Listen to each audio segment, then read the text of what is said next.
from DPG. Bartow County. Bartow County. You said it real fast. You should have the director.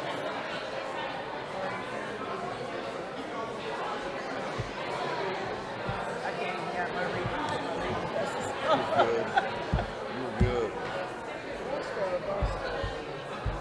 Okay. Ms. Barrett is the regional finance, and this is one of the staff that's from No, I just didn't know who had the job now. I was always in touch with Sarah and Sarah when they had a job, but I just haven't heard the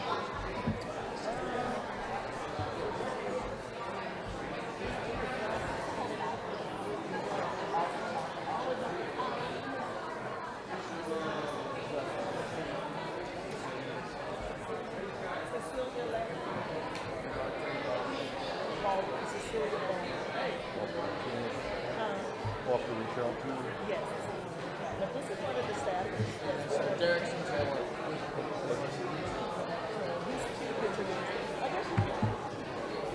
I just took a photo of it on my mind. He's going to put his stuff on here.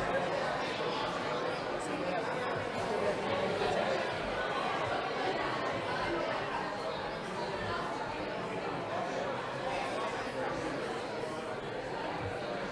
working up here in the front. Nothing like that, right? Well, that's it. I forgot about the one I was going to talk about. After some of the governor's comments about it. That was before. Are you from Georgia originally? Really? Yeah. Sounds like I'm from Georgia originally as well. I say y'all and fetch you when I'm around certain people. That's my car name, my southern accent. Plus my science directing up. I'm also original. Oh. And that kind of explains some of the parts of it. You speak Spanish? Started up. I was a little, frankly, asshole when I was a kid. Used water.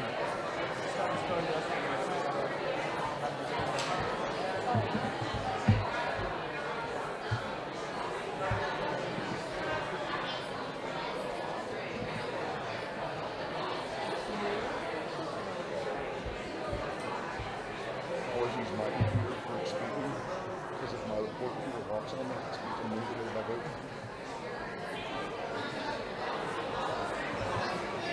Good. This is not necessarily a secret. That's his information. Oh, thank you so much. He took a picture of your car. So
Absolutely.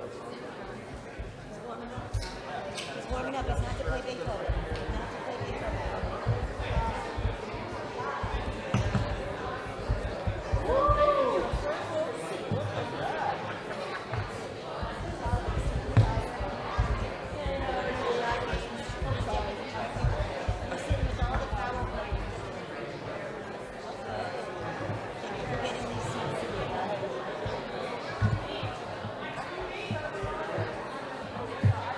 This is Liz. This is the superintendent from Boston.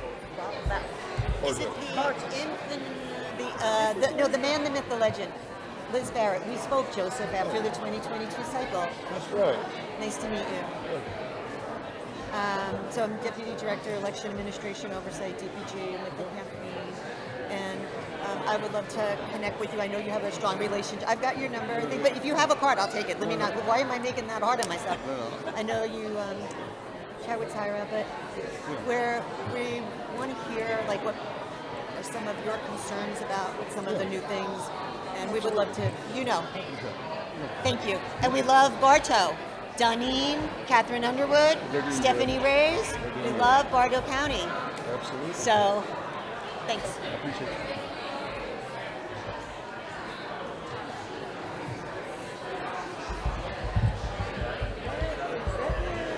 I'm trying to think what area that is. Is that Porter's sure?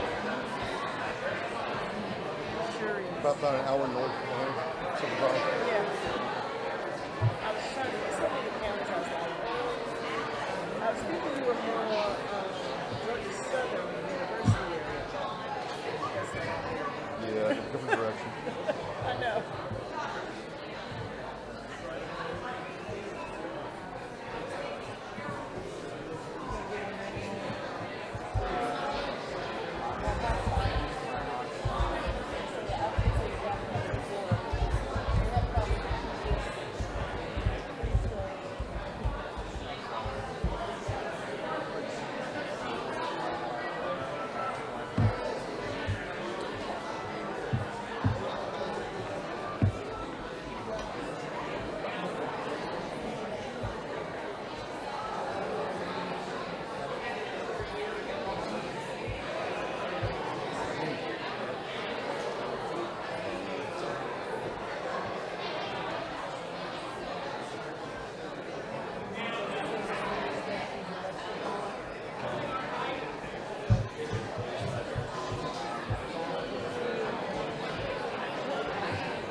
Good morning.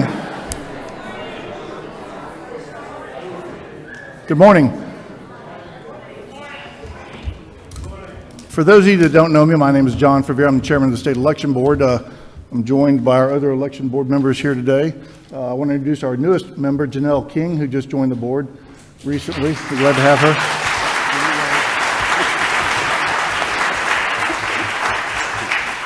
We have a very heavy agenda today, and so I want to go ahead and get started. I want to thank everybody for being here. I know there wasn't enough room for everybody, and hopefully the people that had to go to the overflow room are comfortable and can hear and see everything appropriately.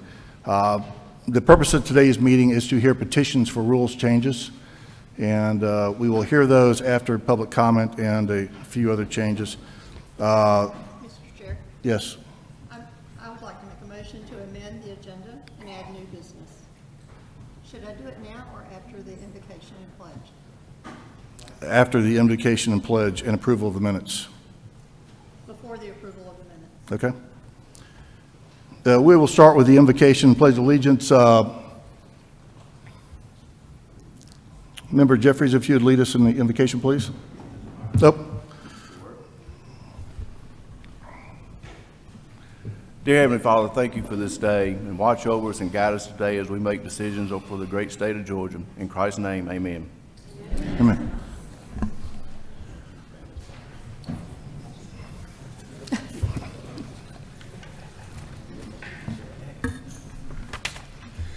Member Johnson, would you lead us in the Pledge of Allegiance, please? Yes.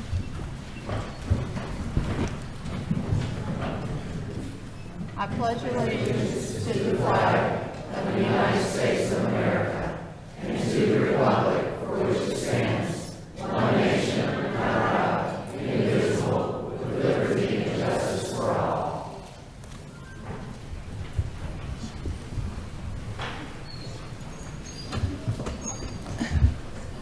Mr. Chair, I'd like to make a motion to amend the agenda and add new business.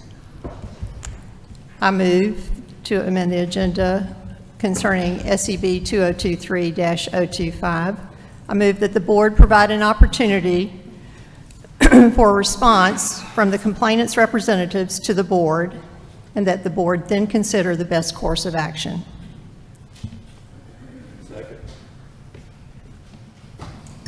Member Johnson, that motion is ruled out of order. The case 2023-025 has been heard and adjudicated by this board at a previous hearing. In order for that case to be reconsidered, it would have to be reconsidered by the prevailing parties, which consisted of Member Ed Lindsay and Member Sarah Gazal. Neither one of us have made a motion to reconsider that case. Therefore, your motion is ruled out of order. Mr. Chair, I move to appeal the decision of the chair.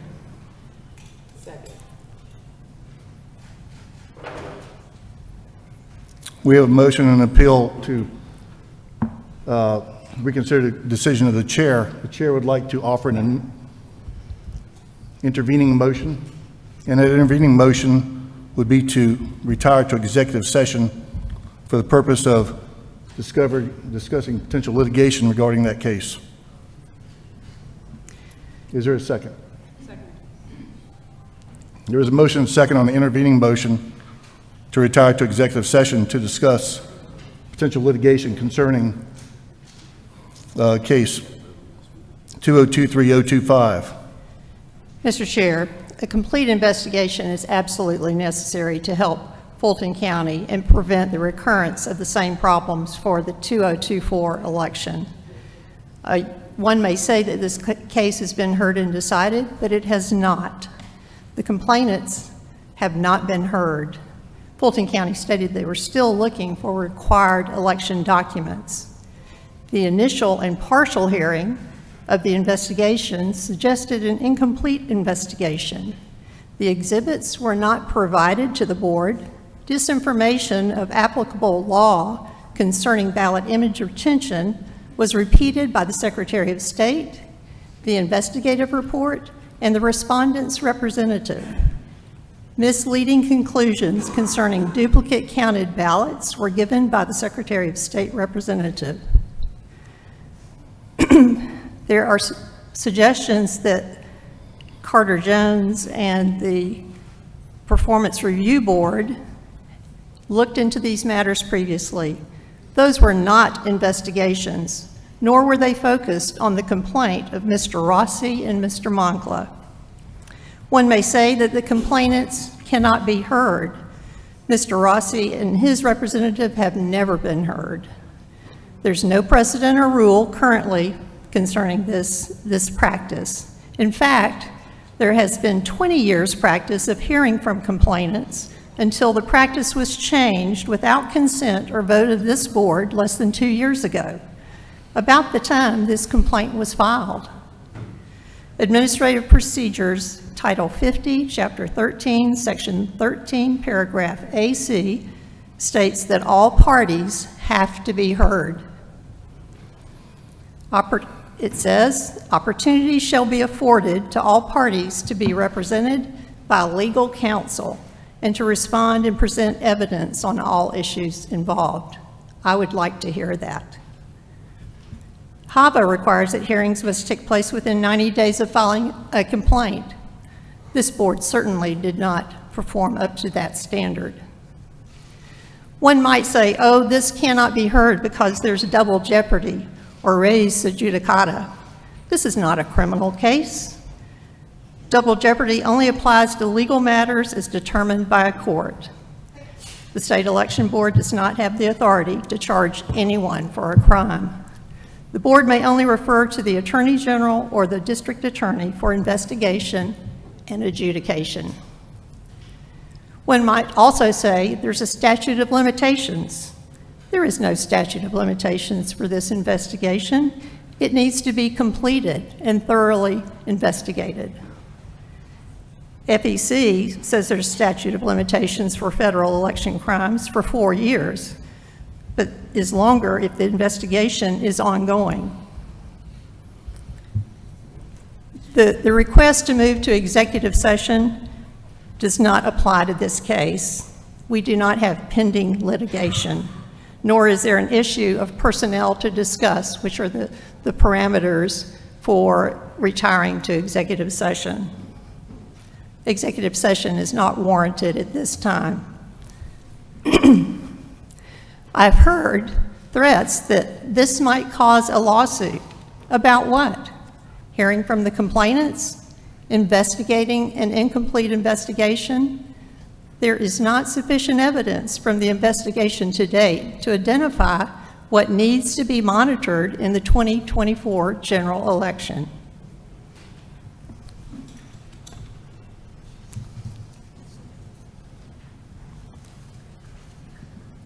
The chair respectfully requests that the members consider adjourning to executive session to consider this and any pending legal matters. We will now take a vote on the motion to adjourn to executive session. We have a motion and a second. All those in favor of adjourning to executive session signify by saying aye. Aye.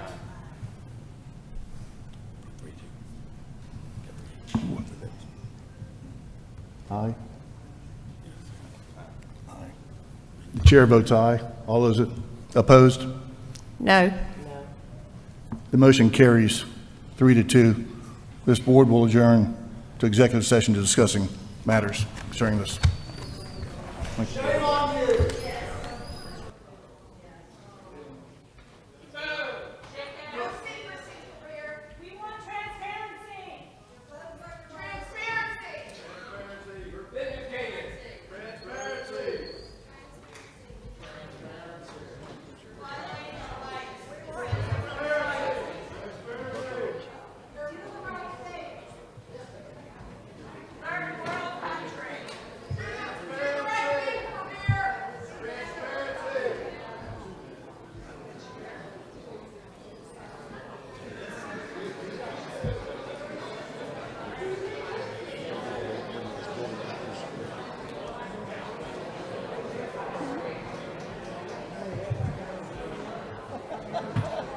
You always have that good one, right?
The State Election Board will now return to order. Member Johnson, we have a motion on the floor. Would you like to restate your motion? Make a motion.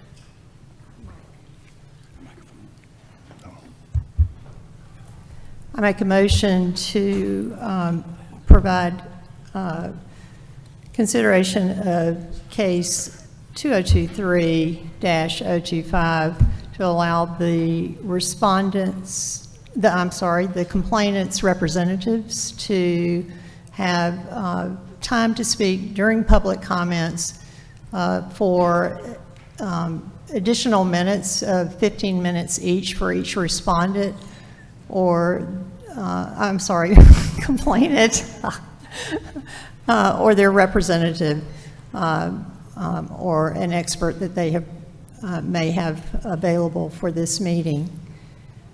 Additionally, I make a motion for new business in consideration of additional research concerning the deficiencies found in case 2023-025 concerning missing documents, duplicated counted votes, and missing ballot images.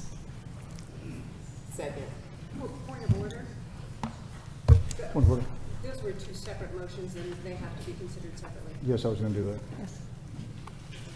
We'll consider the first motion. The first motion is to allow the complainants 15 minutes during public comment to be able to make their statements. Is there a second? Second. Having a motion and a second to allow the complainants 15 minutes during open comment to make their statement. Any discussion? Hearing no discussion, all those signify by saying aye. Aye. Any nays? Hearing no nays, motion carries.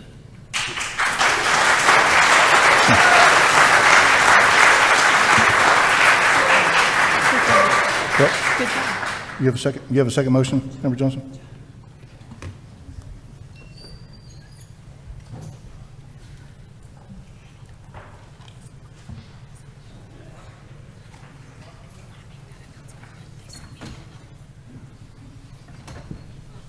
I've been told that we need an additional overflow room, so room 125 is now open for overflow. Room 125 is now open for overflow.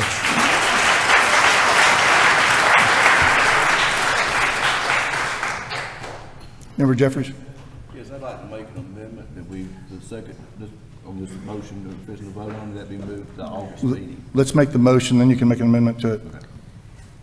I make a motion as new business to consider SEB case 2023-025 to provide additional research into the deficiencies of missing documents, missing ballot images, and duplicated counted votes. Second. Mr. Chairman, if I could, I'd like to amend that we move that to the August meeting. We have a motion, an amended motion to defer the original motion to the August meeting. Do we have a second on the amendment? Are we talking about the 15 minutes? No, the motion she just made to do additional research on the allegations made in case 2023-025. There's an amendment by Member Jeffries to defer that motion to the August 6th meeting.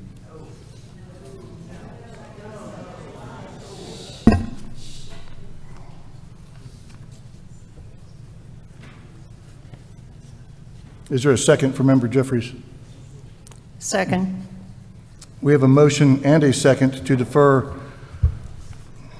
the original motion to further research on the 2023-025 case to the August 6th meeting. Having a motion and a second, any discussion?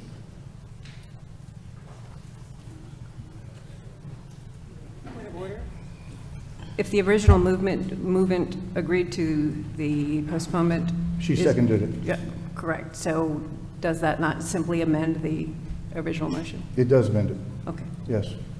So the motion on the floor is to add an agenda item for the August meeting. Yes.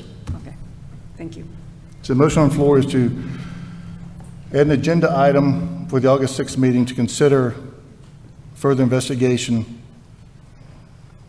of cases related to, further investigation of the 2023-025 case. And we have a second. Any further discussion? Yeah. I don't understand why we're moving this to August when we, I just want to understand, because from my understanding, this has been heard quite a few times. I've been told that. So where I'm a little confused, being the new board member, is that number one, I do want to hear from the people, but then secondly, I just don't understand why we need to further progress it. I thought that was the problem, right? That we keep wanting to keep talking about it. So why not just do it now?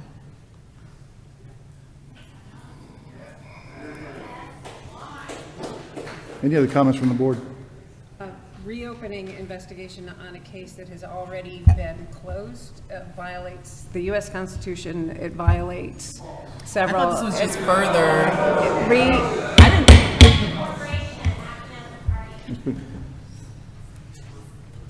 My understanding of the motion was to further investigate a case that has been closed, case 2023-025. Is that a correct understanding of the motion?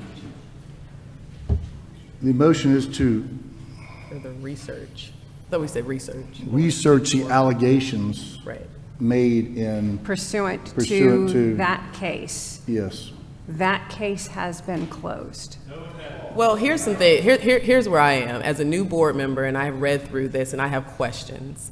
So I think what our board member, Dr. Janet's asking us to do is just to have a little bit more further research. Let's just research this a little bit more to make sure that we address the areas where we're confused.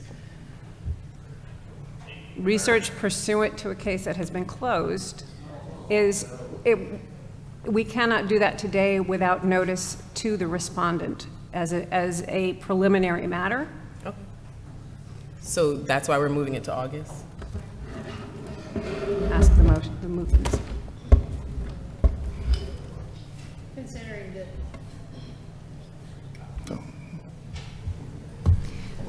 it appears that there are conflicting legal opinions regarding further research of this case or how it may be accomplished, that I would recommend that we obtain independent legal counsel in order to address these conflicting opinions and bring it back for the August meeting. Is that a motion? That's your motion? We have another, we have a preceding motion. The preceding motion was to move consideration of research on 2023-025 to be considered at the August meeting. And that motion was seconded, which would give us time to further research legalities of doing that. And then we're going to add another motion, right, after this one to, forgive me, y'all, because I'm new, but are you going to add another motion on top of this? Well, after this is done, we're going to add another motion to bring in our own legal? Like with that's the second motion, right? I'm sorry. That's going to be the next motion, right? So if we move this to, just to be clear, if we move this to August, I want to make sure we're moving it to August because we're going to actually do our research and we're going to consider bringing in our own independent attorney or legal team. Is that what we're agreeing to? Yes. Okay. All right. I can do that. Any other discussion from the board? So motion's been made to defer further research into the allegations made concerning the 2020 election to the August 6th meeting. It was seconded. Hearing no further discussion, all those board members in favor signify by saying aye. Aye. Any nays? The motion carries 3-1. Anything else, Member Johnson?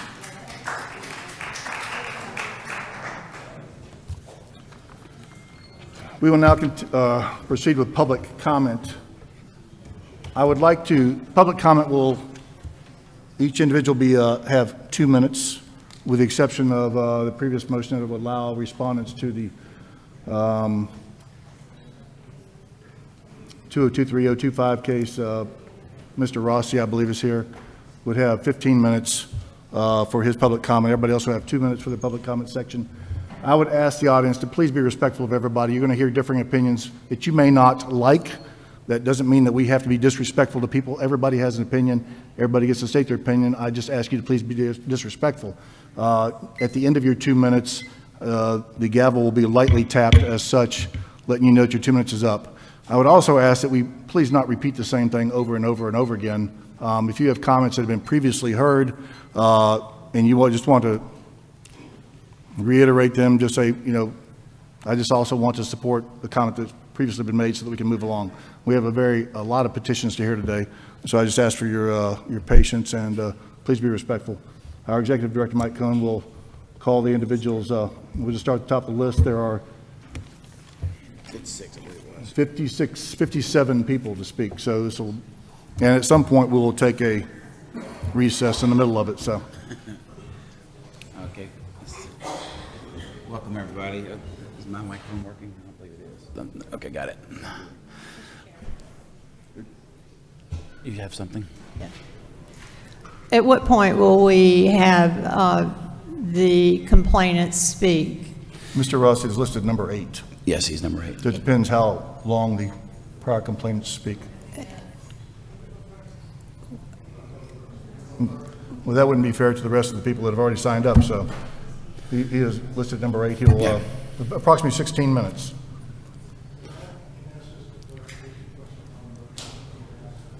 Yes.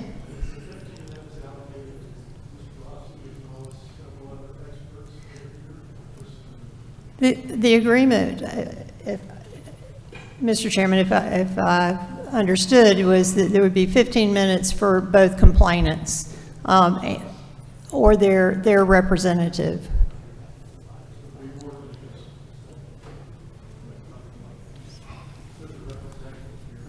Would it be appropriate to say that, to provide that this will happen at 11 o'clock?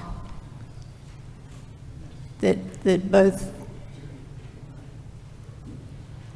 does it,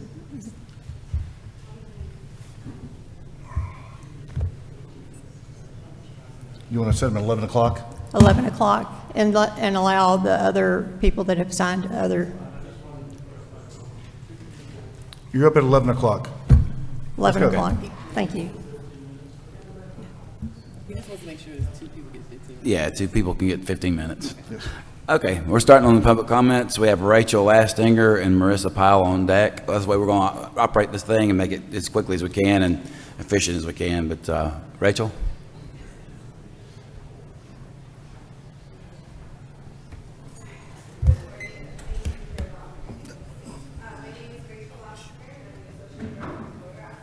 Wait just a minute. Let's figure this out real quick here. Now, there we go. Okay, thank you, sorry. Good morning, my name is Rachel Lastinger, and I'm the Associate Director of the Voter Access Project with the ACLU of Georgia. We work to ensure voting is easy and accessible for all Georgians, and I'm here to address some of the petitions today. I want to speak in support of the petition submitted by United for Protect Democracy that will provide additional much-needed guidance on voter challenges. More than 3,000 voters have already had their voter eligibility challenged in advance of the November elections, and close to 1,000 have been upheld, with many more awaiting a hearing. My team attended hearings and witnessed lengthy discussions amongst board members aiming to interpret the code. The election code is incredibly vague in its directives to county boards on how to handle voter challenges, forcing board members to develop their own interpretations at the discretion of their county attorney.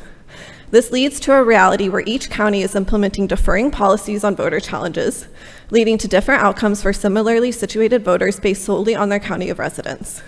There's a strong potential for voter challenges to be wrongfully upheld, potentially disenfranchising a large number of voters. We have also seen the lack of clear directives lead to election office staff taking on work to gather evidence around these voter challenges. This is not required of them by law and is not a good use of the already minimal resources available to our election offices. We know that more voter challenges will be submitted, and I am urging you to pass this petition and use your position as state board members to assist the county boards in making confident, consistent, and accurate decisions on voter challenges.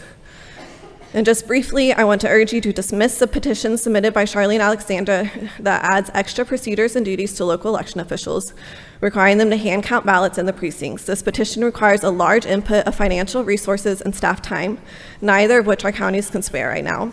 And I urge you to dismiss the petition from Sally Grubbs related to the role of county boards in the certification process. This will slow the certification process, which only gives voters a reason to doubt the results. This does not lead to an increase in trust for voters. In your decisions today, I ask that you prioritize Georgia voters. Voting in our nation is a right and not a privilege. I hope that today you will continue to put the rights of Georgia voters first. Thank you. Got it. Thank you, Rachel. Next up is Marissa Pyle, and on deck is David Sumrall. Hi, board members. My name is Marissa Pyle. I'm the Senior Democracy Defense Manager at All Voting is Local Action. I'm here today to testify in opposition to the proposed rule to amend Georgia election certification requirements. This rule, originally proposed by the Election Research Institute before the State Election Board's May meeting and resubmitted by Sally Grubbs, presents a deep threat to Georgia's county's abilities to conduct and certify elections. Firstly, by opening the door to election officials to reject certification subjectively, this proposal directly contravenes existing case law in Georgia statute as it speaks to Georgia's certification requirements. Certification under Georgia statute is not discretionary, nor is it affected by error or even by fraud, as legal remedies under other venues, like election contests, recounts, and audits remain as options. In Thompson v. Talmadge, decided by the Georgia Supreme Court in 1947, the court found that officials are not authorized to exercise any discretion, but were simply performing the ministerial act of disclosing to the public the official election results. Further, OCGA 21-2-493 subsection I clarifies that evidence of error or fraud should not stop the canvass and certification process because of the additional post-certification remedies available. Making this unclear will not only lead to costly litigation, it also threatens the clarity and trustworthiness of election results. Delaying or refusing certification of elections based on unfounded allegations only further erodes trust in the system and allows the possibility of election sabotage. Second, however, are also the true motivations of this petition and the actors bringing it. The Election Research Institute, the originator of this proposal, is operated by an individual who helped conduct the Cyber Ninjas audit in Arizona that tried and failed to prove election fraud, as well as the author of the disinformation-filled report that has led to multiple states withdrawing from ERIC, an instrumental tool to maintaining voter rolls across states. Despite its resubmission, it is still nearly verbatim the rule ERI originally proposed. I bring that up to illustrate that these are not individuals asking in good faith for this rule. This is an attempt to weaken our democratic norms that contradicts existing case law as well as judicial precedent. The board exists to do the opposite and to enact policies that will strengthen our election system, both for voters and for election officials themselves, and I ask you to reject this proposal. Thank you. Thank you, Marissa, for your comments. Next up is David Sumrall with William Bush on deck. All right. My name is David Sumrall, elector from Bibb County, Georgia, and I come before you to request the Georgia Board of Elections to give guidance to County Board of Elections on adjudicating voter challenges. I've submitted another investigation request which follows up the May investigation request I submitted. July 1, I submitted these three voter challenges to Bibb County Board of Elections, totaling 243 voters. The first challenge of 45 voters registered at UPS stores and post office was accepted on a 3-2 partisan vote, with the at-large independent board member voting to accept the challenge. The second challenge of 47 voters on the Bibb County voter roll who had voted in North Carolina, as proven by printed North Carolina voter records, was denied on a 3-2 partisan vote. The third challenge of 451 voters who had voted in other states as identified by Eagle AI and verified by 60 printed Florida voter registration records was also denied. The board did not deny the credibility of the evidence. As in my previous May voter challenge, a board member argued that they could not accept the challenge because of the requirement in the Federal Voter Registration Act. In May, they denied the challenge because they argued that they could not change the voter rolls within 90 days of a federal election. This time, they argued that federal law required signed forms from the challenged voters requesting that their voter registration be canceled. They ignored the part of the law that the federal law only applies to eligible voters, and they ignored the state laws, including SB 189. These challenged voters are not eligible to vote in Georgia because they have registered to vote and even voted in another state. Registering to vote in another state alone makes them ineligible to vote in Georgia. The Bibb County Election Board's interpretation of federal and state law makes voter challenges practically useless because the requirement to get a signed statement that is too difficult is to overcome. Thank you. Thank you, sir. I appreciate that. All right. Next up, we have Mr. Bush, and on deck, Sam Cornline. My name is William Ware Bush. I am an 8th generation Georgian from a long line of military officers who fought over the last 250 years for Georgia and the U.S. Constitution. My sister is Mary Norwood. She ran for mayor of Atlanta twice. Both times she had victory stolen from her.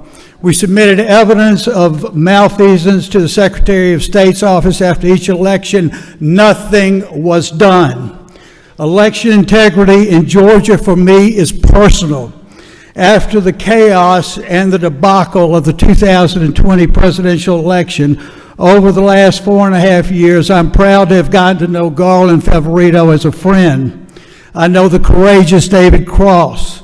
I am in awe of the persistent work of Joe Rossi, and on the national stage, I've had conversations with David Clements, Brian Kennedy of the Claremont Institute, and last week I had dinner with the great American hero, John Eastman.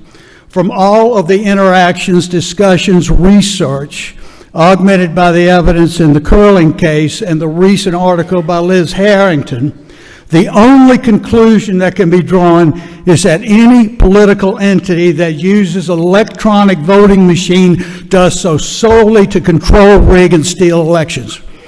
The phrase biblical worldview has recently re-entered the lexicon of politics. I have a biblical worldview. God has put the 5 of you on this board at this time, in this place, on this day, for one overarching purpose: to remove the scourge of electronic voting machines from the Georgia elections by taking a forceful principled stand with the Secretary of State's office and the legislature. As goes Georgia, goes the nation. As goes the nation, goes the world. I pray you will not be found wanting on this momentous effort. God bless you. God bless the great state of Georgia. And God bless the United States of America. Thank you, Mr. Bush. Next up, we have Sam Cornline. On deck is Kim Brooks. Thank you for the opportunity to speak to y'all today. Sam Cornline, Grady County, where we grow peanuts, pecans, cotton, pine trees. You can make a lot of paper ballots out of the pine trees we grow in Grady County. Board, I would like for y'all to know that I wrote a resolution to the Georgia GOP. It was passed unanimously, and I'd like to share that with you. Whereas the Georgia State Election Board discussed case SEB 2023-2025 on May 7, 2024, outlining over 140 violations of the Georgia Election Code by Fulton County in the November 2020 election, and whereas State Election Board member Dr. Jan Johnston detailed 17,852 certified votes lacking ballot images or unidentified sources, 20,713 votes with no identifiable source tabulator, failure to properly amend election records and audit totals. Whereas Dr. Johnston motioned to amend records, invalidate or authenticate problematic votes, refer evidence for investigation, and recommended monitors for 2024 Fulton elections. And whereas the State Election Board failed to enforce election laws and address these irregularities, therefore be it resolved that the Georgia Republican Party expresses grave concerns over the 2020 Fulton County election irregularities, supports Dr. Johnston's motions to address these violations, calls for reprimand of the State Election Board for failure to uphold laws, demands the Georgia Attorney General investigate these matters, recommends stringent 2024 election monitoring in Fulton County. Be it further resolved to distribute this resolution as a press release to all media and provide copies to Georgia's Governor, Lieutenant Governor, Secretary of State, General Assembly, etc. Board, ignoring evidence of election law violations by people in authority Fulton County, the Secretary of State in his office, and this board, because the election is already over, is like ignoring a murder because the victim is already dead. That is from Boyd Parks. Thank you very much. Thank you, Sam. Next up, we have Kim Brooks, and on deck we have Michael Opitz.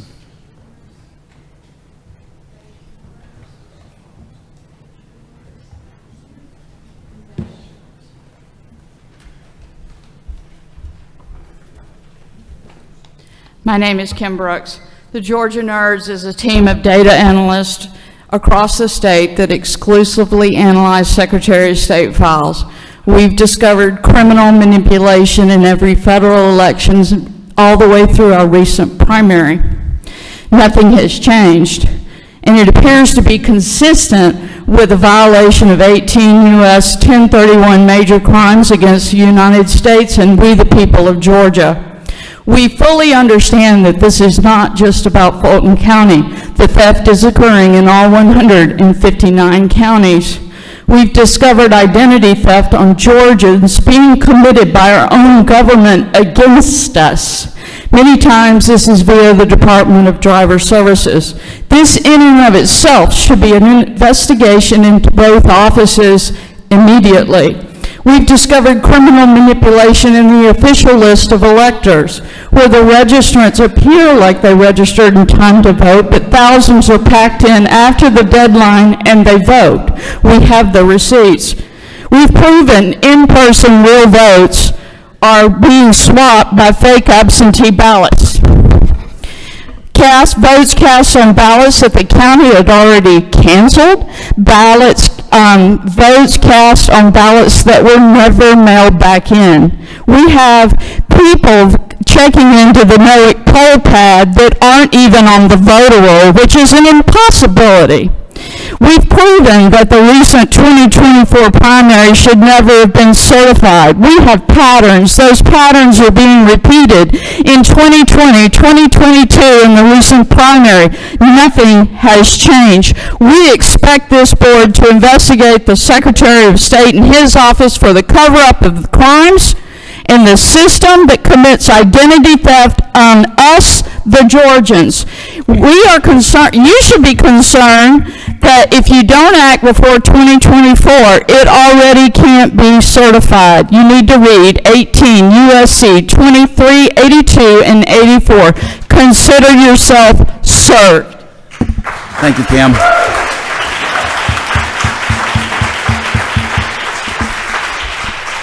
Next up, we have Michael Opitz, and on deck, we have Joe Rossi.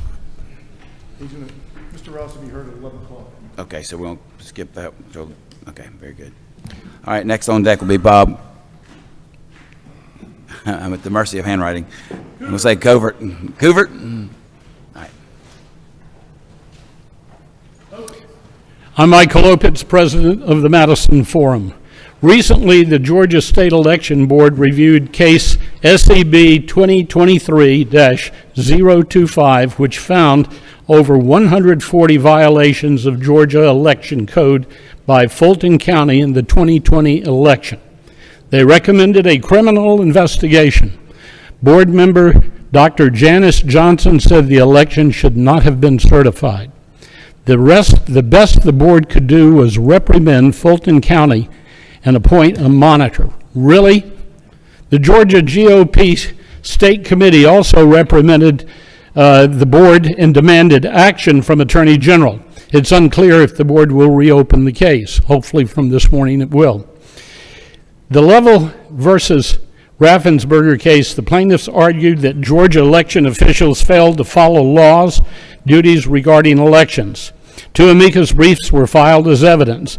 The covert brief showed that the Secretary of State never conducted a 2020 machine audit as claimed. The Brooks-Stahl brief found evidence of massive synthetic identity theft and voter roll manipulation over the past 10 years. The manipulation continued into 2022 and is happening now in 2024, involving tens of thousands of fraudulent voter roll changes summarized in the fraud report. We are living in dangerous times, and we know there is massive voter fraud in Georgia, not even counting millions of non-citizens voting without legal restraint. So now I ask, do you have any honor and integrity to defend free and fair elections in Georgia and the United States? The despots in totalitarian countries throughout modern history have manipulated the votes of millions of people, and they have died. Stalin said, "It matters not who votes, only who counts the votes." So I ask you the question, how will history remember each of you as we watch our elections become meaningless? Thank you. Thank you, Michael.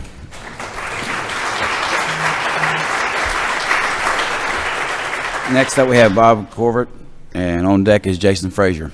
Good morning, Bob Coover from Gilmer County.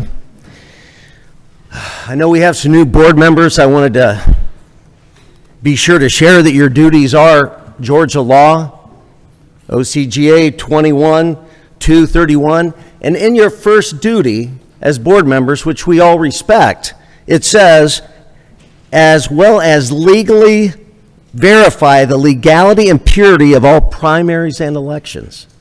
That's what we've been talking about with Joe Rossi's case. It's your responsibility to verify the legality and the purity. Now, I'll tell you, 2 weeks after Joe went and spoke to the governor, I went and spoke to the governor, and I shared 28 allegations of crimes against the citizens of Georgia by the Secretary of State in his office. I worked with Evan Myers, his deputy executive counsel, for 2 months. They didn't find any problems with the evidence we gave him. He referred it to then Inspector General Scott McAfee. I worked with Scott McAfee for 2 months. Scott called me one day and he said, "You know, Bob, I'm going to go after one of these 26 allegations." I said, "Scott, how are you going to drop the rest of them?" He says, "I can only go after this one." And it was the Pro V&V audit, which we all know never took place. And then I gave Scott McAfee the open records request from the 6 counties that they said the audits took place in, and of course the audits didn't take place in any of the counties. And guess what happened when I gave that stuff to the Inspector General?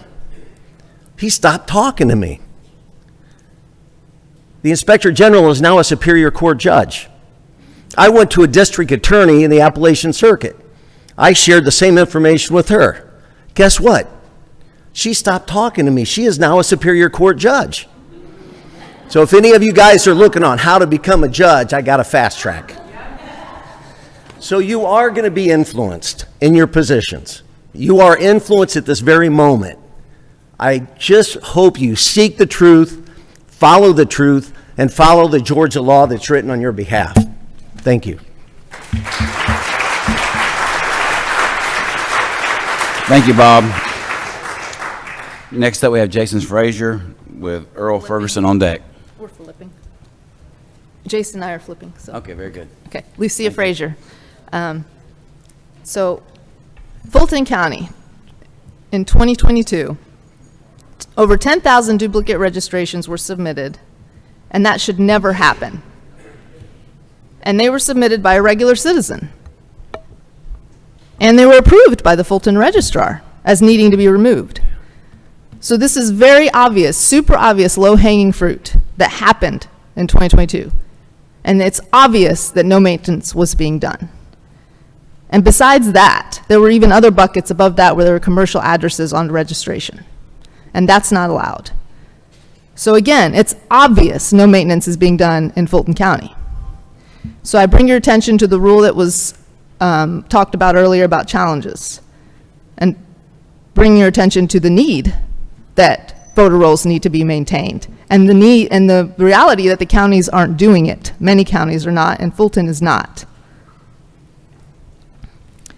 And the rule, as written, is completely unnecessary. All the citizens that have participated in this have followed the law and provided excellent data to the county registrars. And it's really making it harder for the county registrar to clean their rolls. A rule about database management might be more beneficial, because they're not doing that. And it's being done privately everywhere. It's easy to do, but it's so easy to do and they're not doing it, so there's an issue with that. One of the lines in this rule, I don't know if you noticed, says they don't want it to be done as filed as part of a systematic inquiry. That's ridiculous. The registrars should be using systematic to look at these irregularities, and now you're saying citizens shouldn't when they're challenging. That is a tool. The government shouldn't have a tool that the citizens don't. So you need to recognize everything that dismantles our government as created by the Constitution and stand firm against it. Thank you very much. Thank you, Lucia. Next up, we have Earl Ferguson. On deck is Sandra Burchard. Member of the board and fellow paying taxpayers. I'm Earl Ferguson. I challenge Georgia registrations of people who have moved to other states and registered to vote there. And the AJC is listening. I am not taking away anybody's right to vote. These people are gone. In the end of 2020, I submitted about several hundred challenges of people who had moved to North Carolina and voted there. Those were approved 100% by our Fulton County Registration and Election Board. In December of 2023, I submitted the same type of challenge again. People who moved to North Carolina registered to vote there. It was denied by the Fulton County Registration and Election Board with two of the same members that supported me 2 years earlier. Why is this happening? I've submitted a challenge to the SEB, which is being processed on this issue. But why is this happening? If you were looking for opportunities to do fraudulent voting, what would you do? You would try to find a registration where the people are no longer there and are not going to use it, and that is what is happening. Because of its refusal to clean its rolls, Fulton now has substantially more registered voters than it has people who are eligible. 100% of eligible voters is all but impossible. We have about 110, and that includes a lot of illegal immigrants. The county board's June meeting, they approved procedures for addressing voter challenges.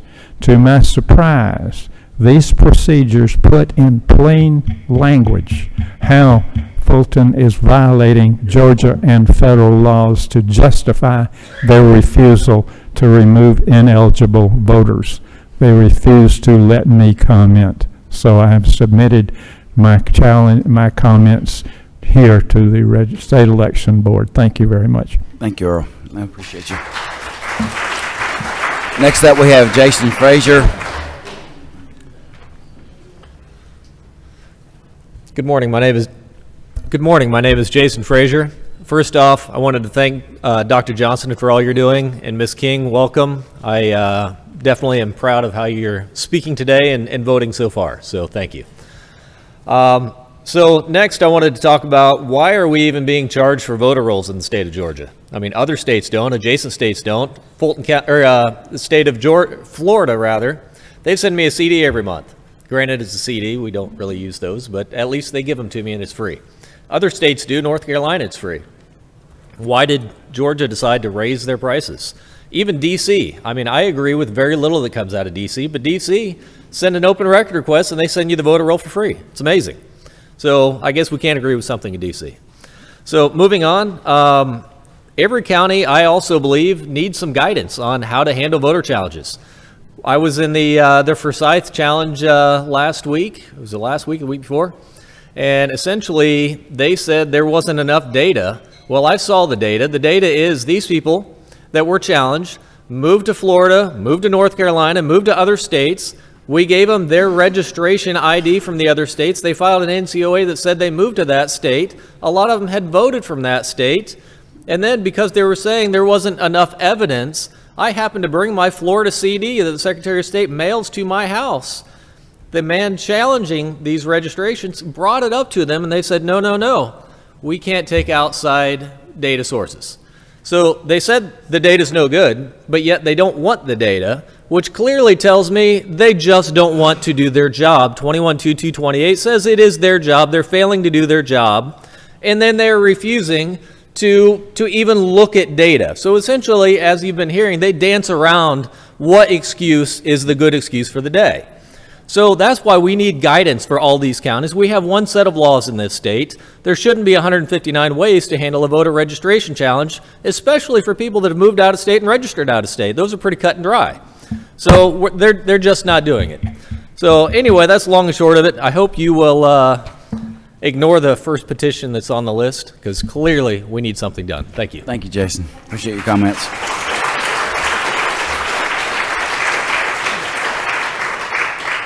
Sandra Bushard is next, and then on deck we will have Liz Throp. My name is Sandra Burkhart. I am a woman of prayer. I am a woman of passion. I have a passion for truth. I have a passion for the people that died to give me the right to vote, and my vote has been violated. Every vote in this room has been violated. I saw a table covered with a skirt that miraculously revealed ballots. This video was seen all over the world, and the ballots were hidden. For what reason, I don't know. This was in the 2020 election. I became passionate. I said, I've got to do something. Even though I am just one person, I care. So I watched the Senate Ethics Committee in the state of Georgia, and I heard people that came from all over our state to say, we saw it happen. We saw the corruption. Please listen. I sat in a courtroom and I watched the voting machines that we are required to pay for, that are rigged, and that we have to pay the maintenance on these machines, that look at a QR code and give us a vote that we may not have had. And so I care, and I pray, and I hope there are enough people on this board that also pray and care about truth and justice and are willing to take a stand for everybody, not only in this room and not only in this state, but in this country. Thank you.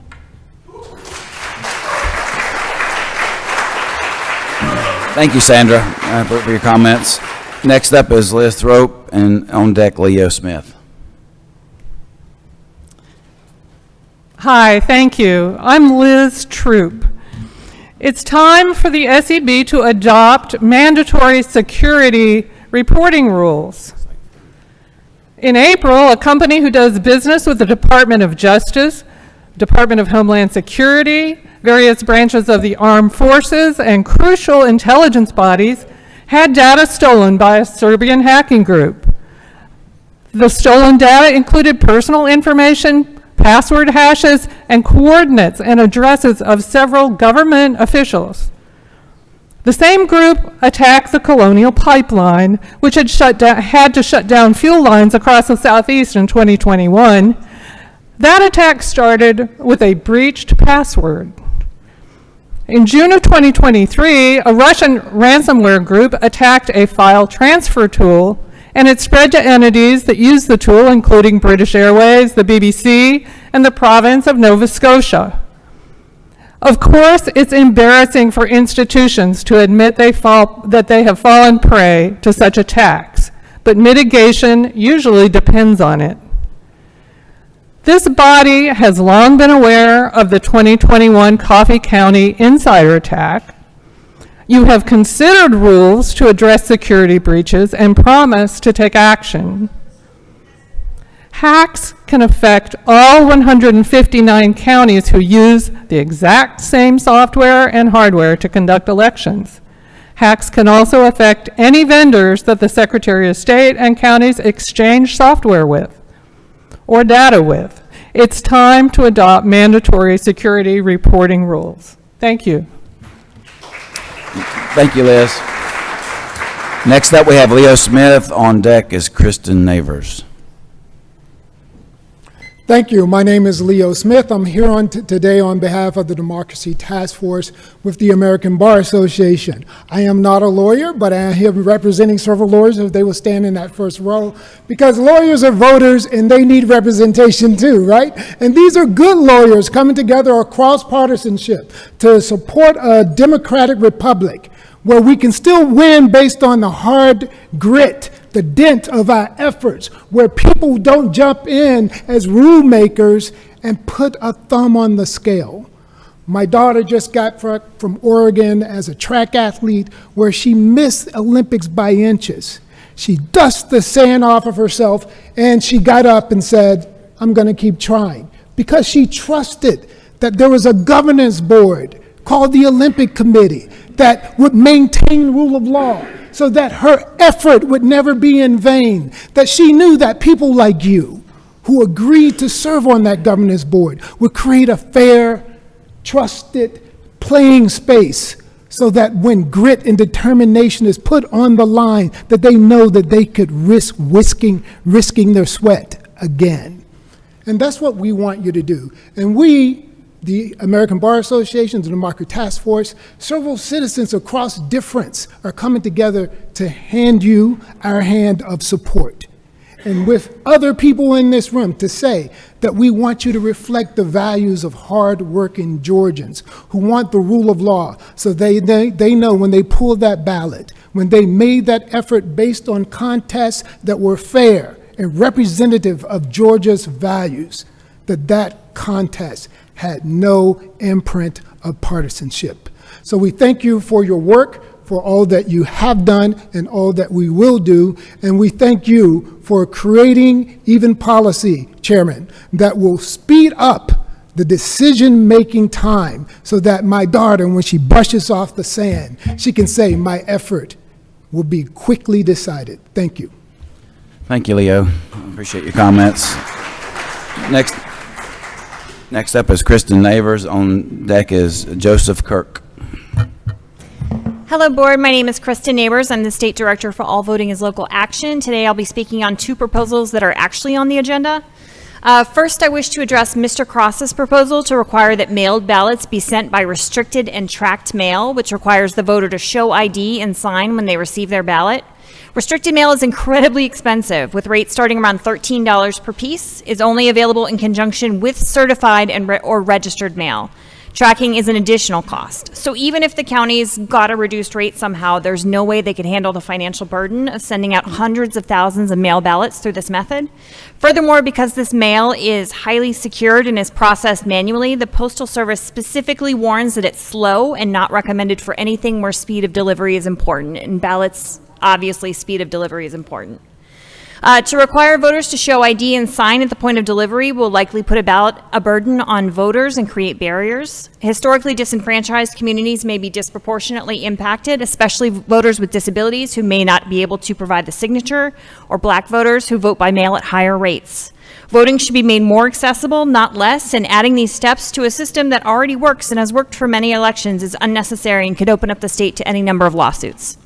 Mr. Cross's petition would effectively cripple vote by mail in the state of Georgia, and we urge you to reject this proposal today. I also wanted to address Ms. Marks's petition regarding hand counting for recounts. Over the past 8 months, I've spent over 40 hours observing hand counts in multiple counties.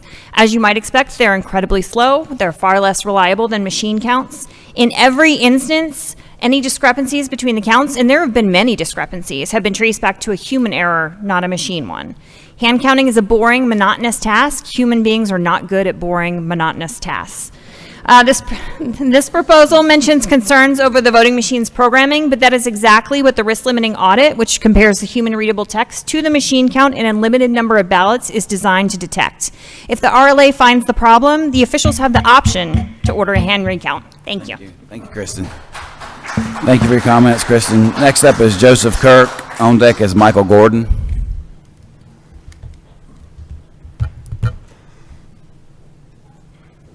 Well, thank you all for having us. My name is Joseph Kirk. I'm election supervisor from Bartow County. I'm also the president-elect of GAVRI of the Georgia Association of Voter Registration and Election Officials, and I'm here today speaking on that organization's behalf. I have other members here with me prepared to speak on specific rules. Would y'all mind standing up real quick? So hopefully we have time to hear from all of them. My rule that I'm focused on are the ones about certification. So broadly first, certification at its heart is just an indication, a statement that our statistical comparison at the end of the process is complete. There's not a lot of discretion there in terms of the results. There's investigations to go into them, but at the end of the process, we have to certify to let other folks do their job. So, like I said, it's a statistical comparison. We compare how many ballots were cast, how many voters were eligible, how many people were checked in. And if there's a discrepancy, we investigate it. If we can determine what caused the error, say there's a batch missing, or a batch was double scanned, we can do a recount and correct those results. But if we can't explain what the discrepancy is, we still have to certify them. We don't have the discretion to say we're not going to count results from, say, a whole precinct. That's part of the investigation, but not the end result. The courts can't take over until we certify. So with all that in mind, we are opposed to the rule proposed by Ms. Grubbs. The meeting in there starts way too early. And it seems to give board members privileges that are reserved for the election superintendent. Just like y'all are members of the state election board, and as a whole you have a lot of authority, but as members, not quite as much. Same is true for our boards. A single member can't go into an office and demand the rights reserved to the entire board without the rest of the board acting in concert. So you couldn't say, go in and say, give me everything you have on this and demand to see it right then. It's also on them to be sure any kind of investigation starts early enough to be done. We are firmly in support of the rule from the chair. We appreciate you submitting it. And we support the rule that y'all posted from the state election board with one specific change to take out the phrase after reasonable inquiry. That's addressed elsewhere in code and does not need to be in the definition of certification. Thank you, Joseph, for your comments. All right, next up we have Michael Gordon. On deck is David Ross.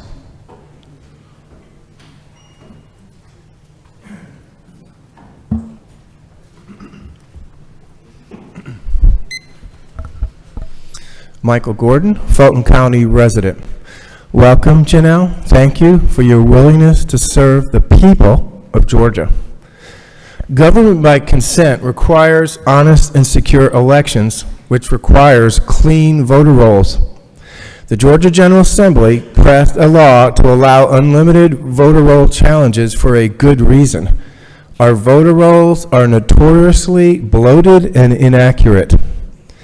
The proposed United to Protect Democracy rule would make it easier for the Board of Registrars to dismiss many voter challenges, which would make it less likely that our voter rolls would be cleaned up, which is required by law.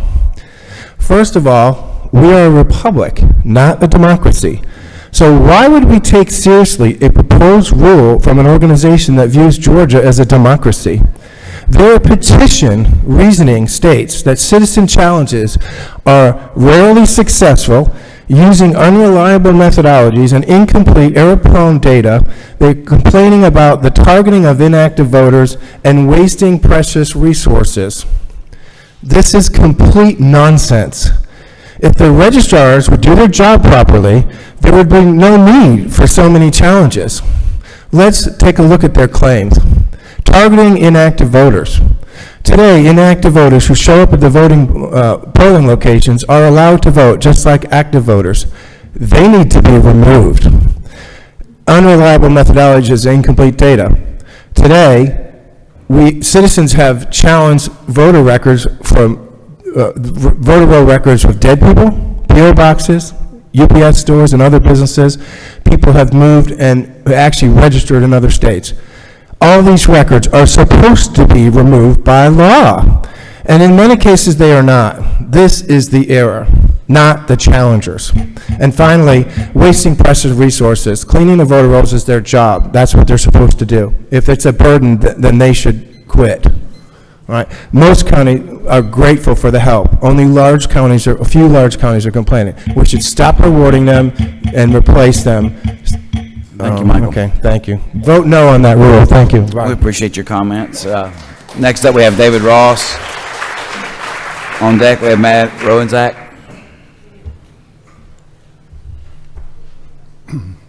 Mr. Chairman, members of the board, I'm Dave Ross from Atlanta. I'm here to support election policies to ensure that we make voting as easy and accessible as possible. Our next election begins in 14 short weeks from today. As you consider proposals that are before you today and in August, I trust that your paramount goal and hope that your paramount goal is to adopt policies that help as many eligible voters as possible to vote as easy as possible, without creating voter confusion, without undermining voters' confidence in the voting process, and particularly without creating unnecessary and new burdens on the thousands of elected election officials throughout the state who, as we speak, are getting ready for the November election. As you have heard, there are several petitions being heard today that in fact will create voter confusion, will undermine voter confidence, and will create significant burdens on our county elected officials who are here and are speaking before you today. We have a reliable election process, and I commend our county election officials and you to keep in mind that they bear the brunt of implementing and communicating any changes you make, often at significant cost to the counties and under tight deadlines. Thank you. Thank you, David. Next up, we have Matt Rowenzak, and on deck is Brian Dunn.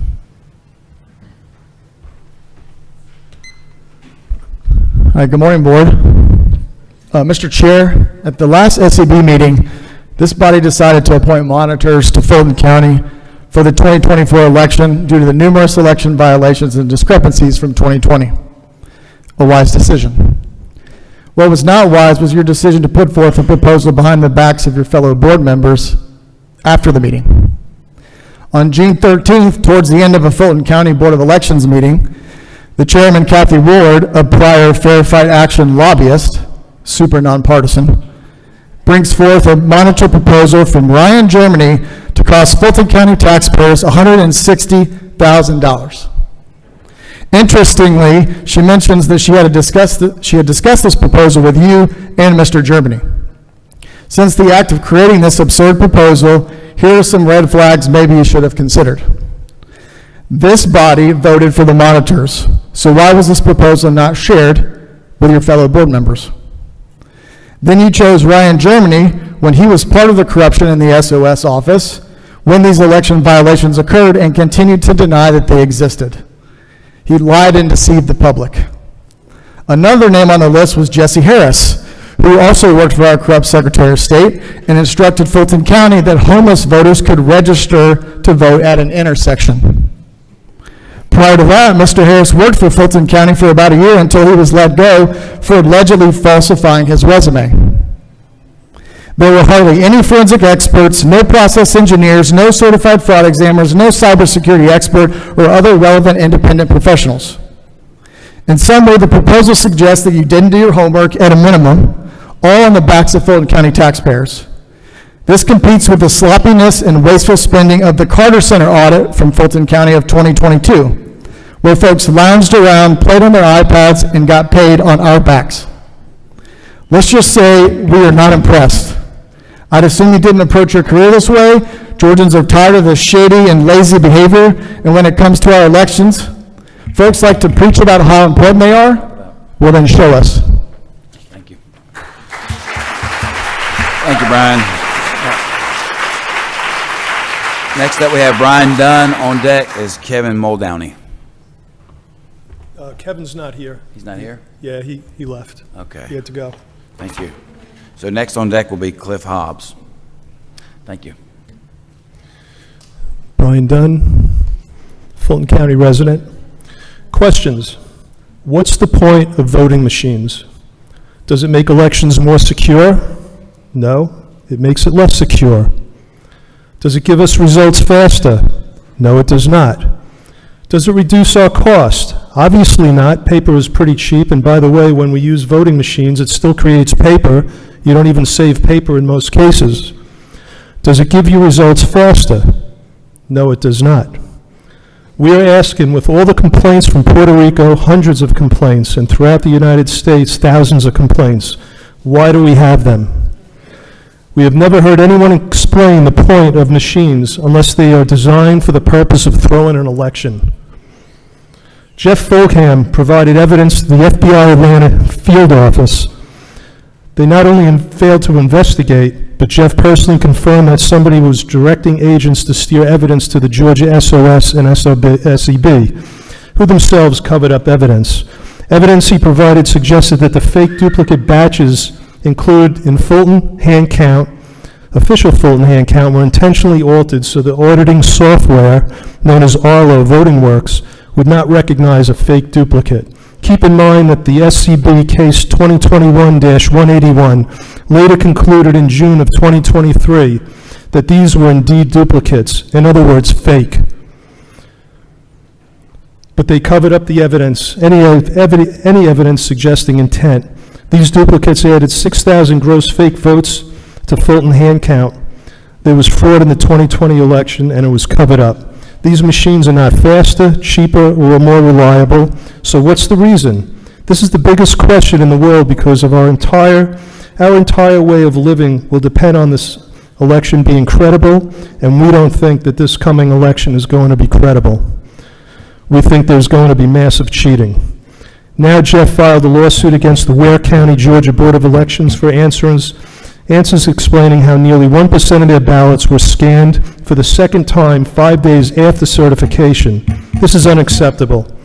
Georgia SCB is required to keep our elections honest, safe, and secure. We demand that we get rid of these machines. Thank you, Brian, for your comments. Next up, we have Cliff Hobbs, and then we're going to switch back and have Joe Rossi come up. So, Joe, if you're here, come on, get ready to be on deck. Thank you.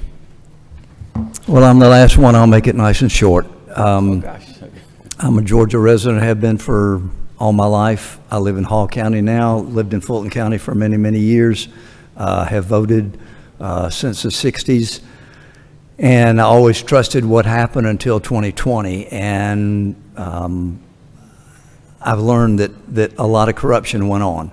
You guys, I think if you just look at the evidence, use common sense, and figure out that there was a lot of wrong things that happened. You know, I know all you people are appointed. Are you accountable to somebody that appointed you? Are you accountable to the people of the state of Georgia? You know, you gotta go home and sleep at night. If you know that there's things that are wrong, voter rolls that are dirty. I mean, how does it in a state, in a county that has more people that are on the voter rolls than live in the county? Something's wrong. If it smells like it's bad, if it tastes like it's bad, it looks like it's bad, chances are pretty good that it's bad. I'm just asking you, please, please use your common sense and do what's right for the people of Georgia. You know, I'm an older guy. I got grandkids, though, that are coming along in this state, and I worry about, what their future's going to be. Just please use your common sense and do what's right. Voter rolls they're bad. They need to be changed and updated. Thank you very much. Thank you, Cliff. Appreciate your comments. All right. Next up is Joe Rossi, and Joe, you've got 15 minutes to share with us. I'd like to, first of all, thank the chairman of the board. You'll come on up and talk. And I would like to refer my time to Mr. Fabrino, one of our technical experts, and on behalf of my co-complainant, Kevin Montauk, he will be deferring his time to Mr. Perry, as well as a few of our technical experts who are here. Wayne Brief, and I believe by way of phone, we have Philip Davis available also. Okay. Thank you. Mr. Fabrino, you want to take the stand? Yes, sir.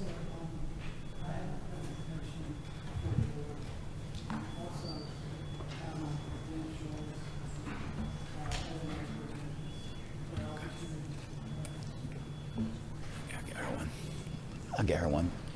Thank you. And you got one for Sarah over here. You got it? You want me to give it? You got it?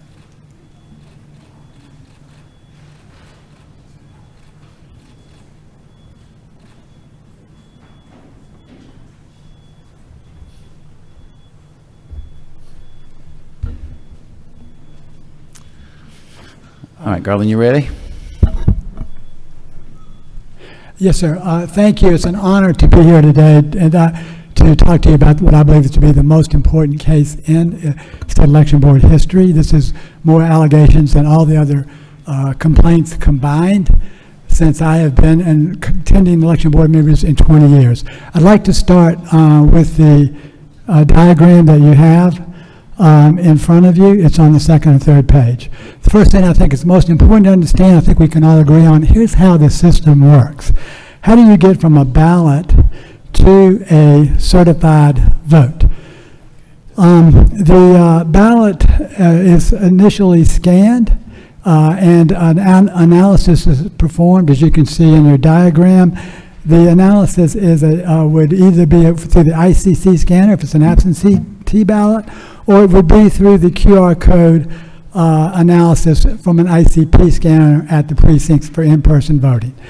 The scanners create DVD cast vote records, TIFF ballot images, SHA hash file authentications, which I think we'll go into in more detail. And then the process, there are tabulator tapes created for the in-person voting, batch reconciliation for absentee ballot, as you see in the diagram. Those batches are uploaded and produce a batches loaded report, and then they are published with the certified votes to Clarity Elections in CITL. That's the process, the flow of how an election is conducted. You did not get that at the last meeting, and I think that's important to understand. These are the election records that are created during that process. However, at the last meeting, the Secretary of State's legal counsel stated that ballot images, batch loaded reports, and tabular tapes play no role in the actual tabulation of results in an election. That's blatantly false. Tabulation depends on ballot images. Votes can only be published for ballots shown in batches loaded reports, and published in-person votes must have corresponding tabulator tapes. So what would a proper investigation have been? A proper investigation would have looked at all source ballot election records for original hand count audits, machine recount results, and that would include, starting from the official paper ballots, which no one has yet seen, the TIFF ballot images, the SHA hash authentication files, which authenticate those images, the DVD cast vote records, in-person tabular tapes, absentee ballot reconciliation forms, batches uploaded reports, and certified election results. All of those make a package. It's a beautiful process, and they should all reconcile. But in this case, the complainants have said that they don't reconcile. All of those should have been considered. However, we heard in the last meeting that SHA files, which authenticate the ballot images, which is used for tabulation, was not part of the investigation. It should have been. Therefore, the investigation was conducted on a false precinct. SHA files authenticate the actual ballot images that are tabulated. And any legitimate investigation should have analyzed all those source records. And I can tell you that based on 40 years of my information technology experience and 20 years of voting system technology research. Fulton County, the complaint, let's go to the complaint. The complaint itself alleges that up to 58,924 votes on ballots have no source justification. That is 17,852 ballots have no original or recount ballot images. So how did they get into the certified votes if there was no image? I just showed you the process. You have to have an image for every ballot that's voted. The allegations, 3,125 ballots were double scanned and their votes were double counted. I'm going to explain to you how we know that, and they'll go further into that with Mr. Davis. 20,713 in-person votes are from ballots that had no original tabulated tapes. It's still unexplained. 17,235 certified votes were backfilled after the certification deadline into the election results, and despite they have no original scan logs. Those are the allegations. Secretary of State's legal counsel said that missing documentation for about 42,000 votes were for the recount. They're claiming that this complaint was only for the recount. As I've explained, it was for both the recount and the original because there's discrepancies in both counts. And that's why this investigation should have been far more thorough.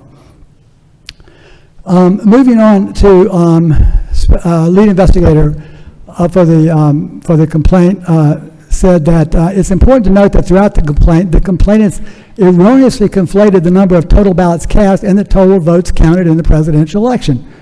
That's simply not true. He went on to explain the fact that undervotes could occur, but the complainants, first of all, each vote has to have a corresponding ballot and associated record, and the complainants are alleging that there are more votes than ballot records, not less. So the argument that the lead investigator made there is disingenuous. Moving on to the Governor Kemp study. Governor Kemp's study, which was based on Mr. Rossi's work as well as Mr. Cross, who's here, his study was found that there was extra 6,653 ballots in the hand count audit that were used to match the original results. You keep hearing that the original results match, but that's how they match, as Mr. Rossi has explained. Fulton has even admitted that they violated Rule 183.115.04 regarding the audits. So again, moving on, the Secretary of State's legal counsel told you at the last meeting that all three counts confirmed the results of the presidential contest in 2020. That's simply not true, according to the Governor Kemp's own report. His study confirmed that. So I wanted just to mention, to move on then to what is actually missing. There are over 1 million ballot record images missing as of right now and still unexplained. That includes over 380,000 original in-person ballot images, 512,000 SHA files, authentication, 17,852 missing early vote recount ballot images. The others were for the original count, but in the recount, those votes are missing, as well as their corresponding SHA files, 17,852. 20,713 original and recount ballots are missing tabulation records. 17,234 ballots were backloaded, but they don't have scan logs, and 16,198 for the recount. 17,234 was for the original count, as you see in your documentation there. Why is all this missing information important? Because state and federal law require all primary and election documents shall be preserved for a period of either 22 months federally or 24 months via the state law. That's OCGA 21-273 and USC 20701, which you have before you. The lead investigator, however, said that the preservation of ballot images was not required in 2020. In reality, it was. I just cited federal and state statutes that he apparently was not aware of. So ballot images are clearly election records, and they have to be preserved. And these were missing before the retention period ever started, based on open records requests that were filed within those 2 years periods. Finally, we get to the case of double scanned and double counted ballots. All 3,125 double scanned ballots have audit marks that show that they were processed by the system, and they have cast vote records showing that they were double counted. And in fact, Dr. Stark, in his Curling v. Raffensperger declaration on March 3, 2022, said, "I can confirm from the cast vote records these identical ballot images were actually counted in the tabulation multiple times." And yet, the Secretary of State's legal counsel said what cannot be decided conclusively or confirmed conclusively is whether or not those duplicate ballots were in the tabulated result. I've given you the evidence and expert testimony above and beyond mine that says that they were in fact double counted. That's clear. Finally, we get to the ballots. The ballots have been concealed from the public. I'm talking about the actual physical ballots for over 3 years. They have to be examined to resolve these claims. Fulton County has refused for 3.5 years and even hired criminal defense attorneys to help us avoid getting public access to the ballots. So they have fought against us for 3.5 years, and that would have simply cleared all this matter up 3 years ago if we'd just seen the ballots, and we urged the board to get those ballots.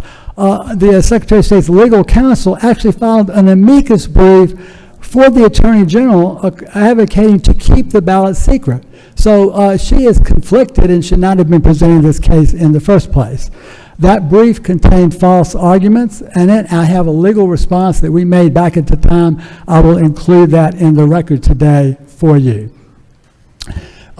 She withheld all that information from the State Election Board when she said, we know that there are not missing votes because we have the paper ballots that document these votes for this election. Well, she has them, but she's not letting anybody see them, including this board who is entitled to them, as well as we, the people of the state of Georgia.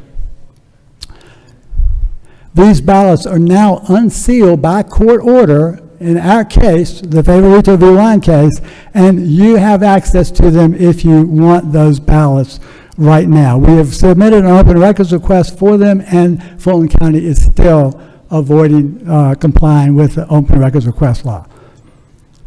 An investigation would have uncovered many other things. There are no explanations. None of the explanations we heard at the last meeting make technical sense.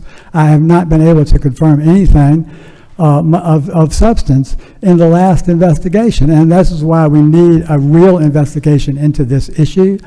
There are, and y'all brought this up, over 150 process violations, but on a real investigation would have also discovered that the election day tabulator tapes are unsigned for 12,000 ballots, despite state law, and the early voting tabulator tapes are unsigned for 314,000 ballots, despite state law.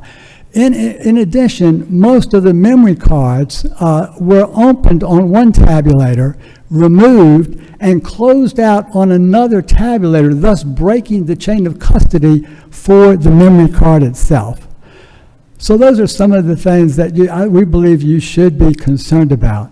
Most importantly, the Secretary of State's legal counsel says nothing about this changes the results of the election. We don't know. We don't know whether the results change or not, but that's not the issue. The issue is what happened to the ballots? What do we need to do to preserve the 2024 election, secure it, so that this doesn't happen again? So a few questions that I think the people here deserve answers to.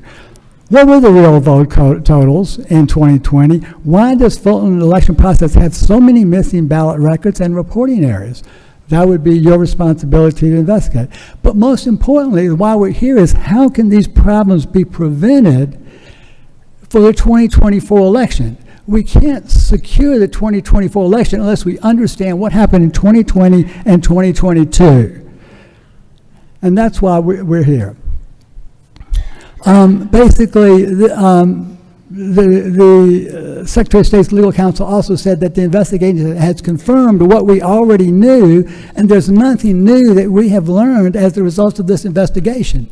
If that was true, why didn't she present to you what I just presented to you? She should have presented to you. And let's be honest here, the Secretary of State's office is conflicted because any bad reflection on Fulton County is a bad reflection on them.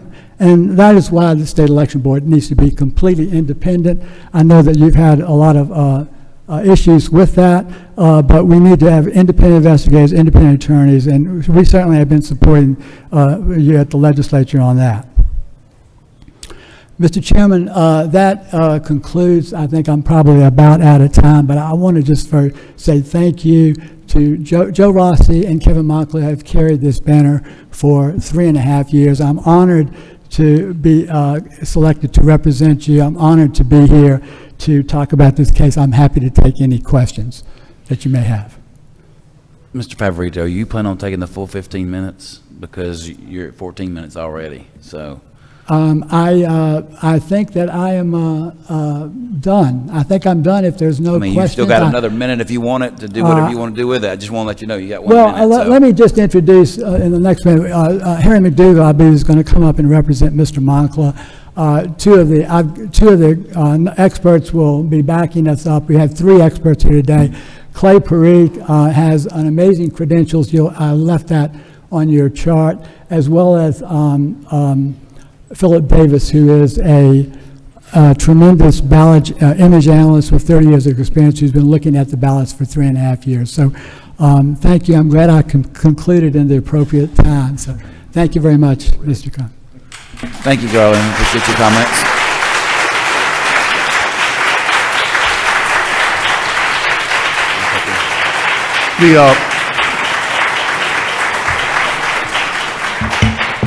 The chair has had a request for a board member to handle a personal issue, so do I have a motion to take a short recess? Is there a second? Motion second, all in favor, signify by saying aye. So moved. We'll take approximately a 10-minute recess and then restart.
we're only a couple hours behind schedule, so if everybody will just agree to speak faster, we can make your comments. I'm sure that we can get somewhere back to schedule tomorrow.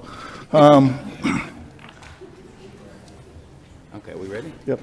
Okay. All righty. With nothing further ado, we're going to start off, and I cannot. We have Jennifer Gray on, starting off, and I need to find my readers. And Janice Grant. Oh, I'm sorry. Mr. McDougall. Oh, is he? Yes. There's 15 Yeah, more minutes? yeah. Okay. Oh, I didn't know that. Okay. I apologize. It's all yours. Which one? Which one? We're working on it. Got it. Go ahead. My name is Harry McDougall. I represent Kevin Moncla in this proceeding. We appreciate the opportunity to present rebuttal to the presentation that was made to the board on May 7th. Through witnesses, I will present on 3 topics. First, the existence and handling of duplicates in the second machine count in Fulton County. Second, the question of missing ballot images in Fulton County. And third, the complete breakdown of the process controls or chain of custody controls in the election in Fulton and why that matters. Rebuttal on these 3 points is necessary to correct the presentation that was made to this board on May the 7th. The bottom line is that they told you things on those 3 topics: duplicate ballots, missing ballot images, and chain of custody documents that are simply not accurate. The problems are much more serious, profound, and widespread than they would have you believe.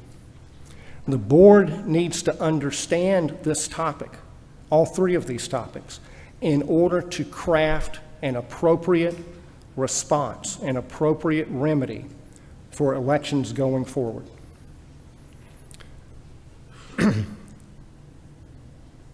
A big part of this board's job is to instill public confidence in elections, and getting to the bottom of these matters is essential to that task, as you have yourselves seen in the response of the audience. Confidence is not instilled when documented problems are swept under the rug. Exhibit 11 in the Secretary of State's presentation, for example, is the linchpin of their analysis of the missing ballot images. But for some reason, they do not want to actually exhibit that exhibit. Our witnesses will be Philip Davis on the question of duplicate ballots. He will be appearing by phone. It will be a little bit awkward, but please hang with me. And Mr. Clay Parikh, who is here to testify live. And they will describe in brief terms what they know, how they know it, and why it matters. So at this point, I'd like to call Mr. Philip Davis by telephone.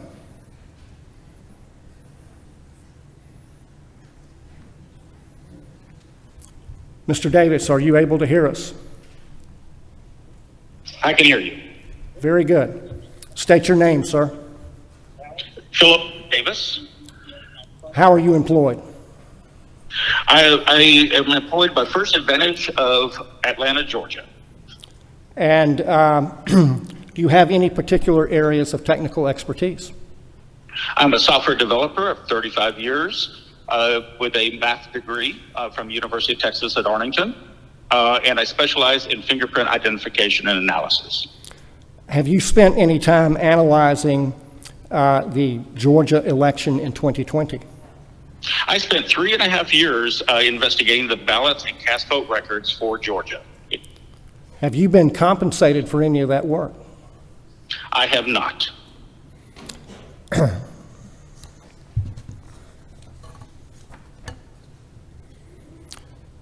Have you undertaken an analysis to determine whether there were any duplicate ballot images in Fulton County? Yes, my analysis was on the recount compared to the original count. All right, After investigating over 70 counties, I found 8,110 duplicate ballots for the entire state. in the 70 counties you've looked at? That is correct. And how many did you find in Fulton County? In Fulton County specifically, I found 550 duplicate ballots in the original count, 3,930 in the second count. Can you briefly describe, and I mean brief, how you carried out this analysis? Absolutely. I grabbed all the cast vote records. I pulled off the first 3 characters of everyone who was voted for, creating a type of fingerprint of that pattern, a voting fingerprint. I then compared the number of occurrences of that pattern in the first count and the second count and looked at the differences in those occurrences. When the occurrences were 1 extra in a recount and they're in a sequence, those become ballots I would look at. I would then pull up all those ballots and then compare them to the other ones in that same occurrence to see if I can find any extra ballots or any missing ballots. And so through this method, you identified ballots to visually examine and then visually examine them yourself? That is correct. Myself and a few other people did all this analysis. Did you have anyone check your work? Yes, I had a second person do it completely independently from me using the same tools. His name was Joseph Marolda, and then we combined the results at the finish. All right, sir. Now, of these 3,930 duplicate ballots in Fulton County in machine count 2, were those ballots actually counted? Yes, they were. And how do you know that? When we go from the cast vote record, the cast vote record had 528,777 ballots in it. When you compare it to the election night reporting, it was exactly the same number of ballots for both the original and the recount. All right, sir. And why does that indicate they were actually counted? Because the double counted ballots are in the cast vote records. You can go to the cast vote records, view those double ballots, view the images those ballots were based on, and all the numbers add up equal. All right, sir. Have you undertaken any analysis of how the ballots that were duplicated came to be in the duplicate batch? Yes, I have. I found the original ballots and the source ballots that Okay. they came from. And you prepared a slide deck of your for a presentation of your findings?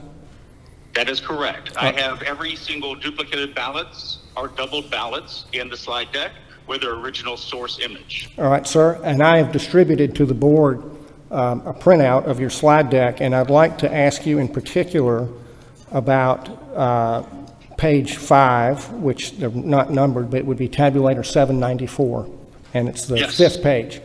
And can you describe for the board what we're seeing here? On this page, you'll see that they took batches from tabulator 794, batches 8 through 11. They brought it to tabulator 791. They then started grabbing pieces of those 4 batches. And with those 4 pieces, they made up brand new batches for tabulator 794. Some of the ballots were in reverse order. They were from multiple batches. In the very first one, you can see that they took batch 22, 20 ballots in reverse, batch 23, 4 ballots in normal order, batch 20, 10 ballots in reverse, batch 23, 5 more ballots, and so on. All right, and this sir. pattern repeats over and over for tabulator 794. And the next page presents similar findings for tabulator 794? Right. We see the exact same pattern repeated with a different set of ballots. And the So next, once again, they got ballots from tabulator 791. They grabbed 4 sets of batches. They then created brand new batches by picking and choosing pieces out of those other batches to make the new batches. and the next page, the same thing? Correct. Okay. That would be tabulator 784, batches 20 through 26. Once All right. again, exact Philip, same pattern. I have to 6 cut new you batches. off. Philip, I have to cut you off because my time is short and I have another witness. Thank you very much. Unless the members of the board have any questions for Mr. Davis? All right, then. At this point, I would call Mr. Clay Parikh, and the way we'll have to do this is for him to stand up here with me.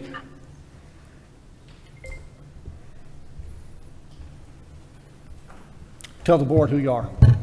I'm Clay Parikh. I'm a cybersecurity expert with over 20 years experience. I have a master's in cybersecurity, my undergrad's in computer science, and I've also worked in the voting system test labs for 9 years.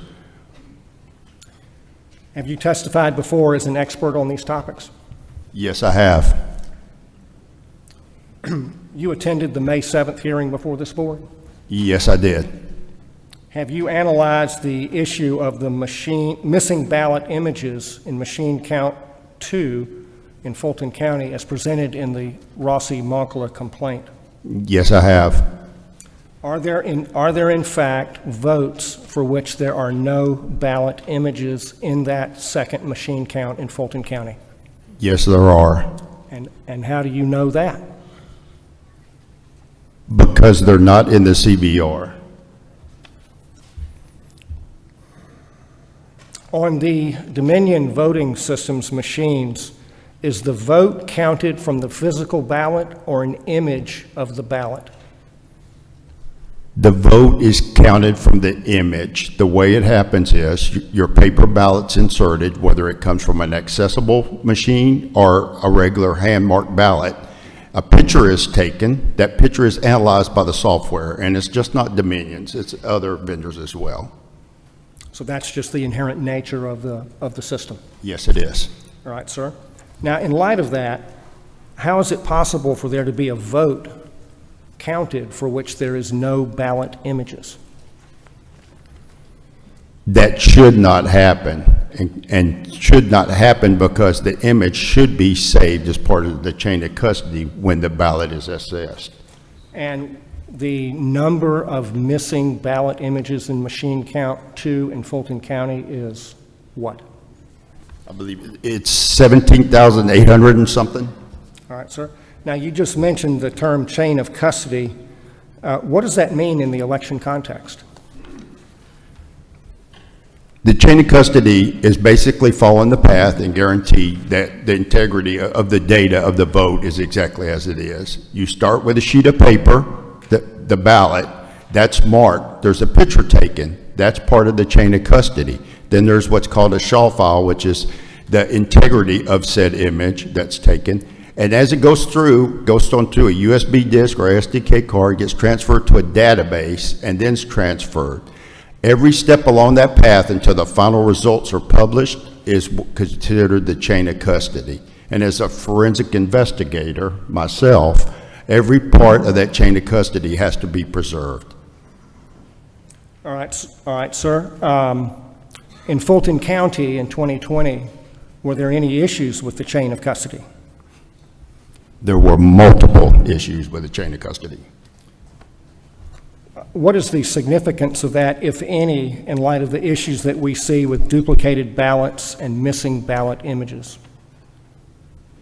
One, you do not know the integrity of the ballot images that do exist without a SHA file because you do not know if it's tampered with. Those missing the SHA files are in the same predicament because you don't know the integrity of the file, whether it's manipulated.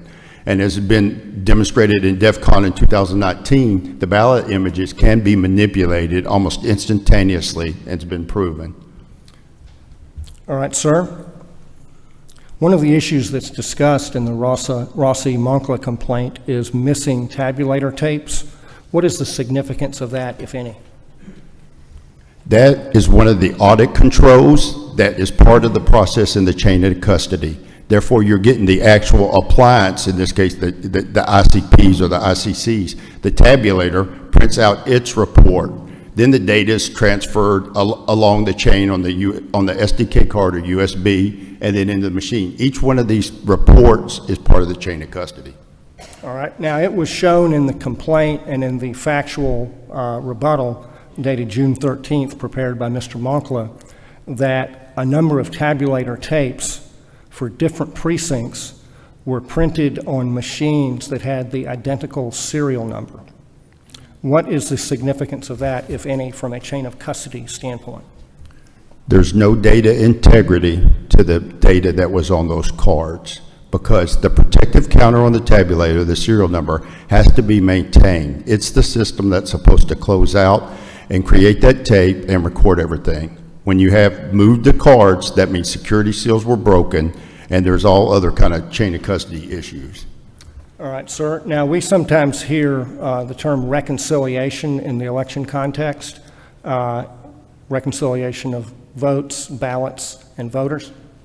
Can you describe the significance of that and whether that was followed in Fulton County? Reconciliation is very important, and again, it has to include every piece of the chain of custody and every step along the process, and it definitely was not followed in Fulton County. All right, thank you very much. So I've got less than a minute. In closing, for remedial measures, there needs to be an independent monitor, an independent investigation. You cannot rely on the investigative reports given to you by the Secretary of State's office. They are sweeping things under the rug. You get an independent investigator, and you got a better chance of finding out what happened. And there needs to be very prompt, if not night of or next day, disclosure of the reconciliation records on a precinct by precinct basis so that the public can double check the work of the county, which has been proven to be grossly deficient in multiple respects. Thank you very much.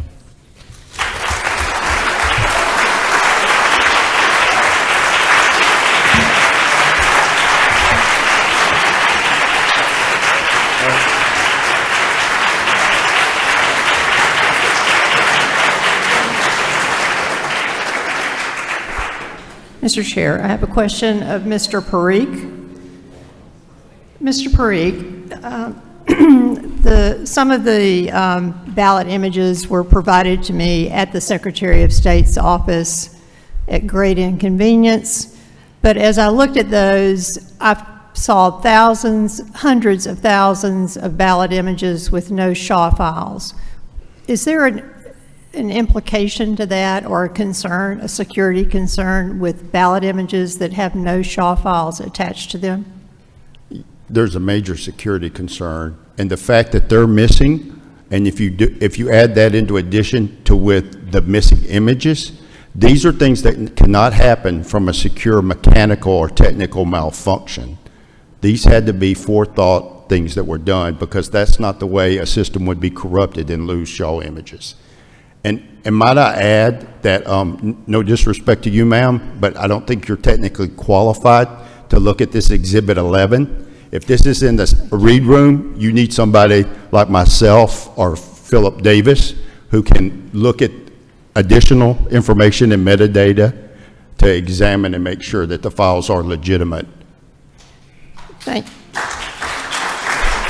Just one more.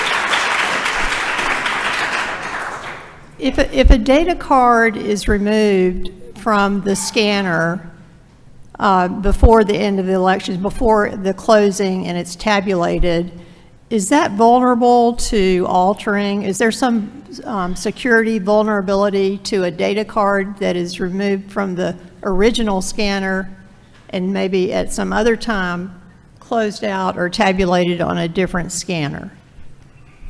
There are multiple ones, so I'm going to try to keep this brief. One, from a technical perspective, those cards were nowhere close to full capacity. That's what's astounded me from the minute I've analyzed this data, is why they were removed, because there was no need from a storage capacity. Two, to break the seal on a tabulator and move it, and when there wasn't a tabulator malfunction, again, would be the only reason that you would do it for continuity of operations. And that would only be done, of course, with record keeping. So to move them, right, from one system to another, was it placed in a security sealed bag so you know that it wasn't tampered with when it was moved to the other tabulator? There's 1,000 issues that could go on, because once the system's removed, it should be properly taken to our EMS or reporting manager and that data uploaded. Thank you. Thank you. We will go back to regular order for the public comment. Let me remind you there's a 2-minute time limit on each speaker. If you have previously heard somebody make substantially similar comments to what you're prepared to make, then I ask that you please just affirm that and be very brief. So thank you very much. Okay, thank you, Mr. Chairman. Okay, next up on the list, we have Barbara Hartman, and on deck, we have, looks like Susie Bradshaw, I believe.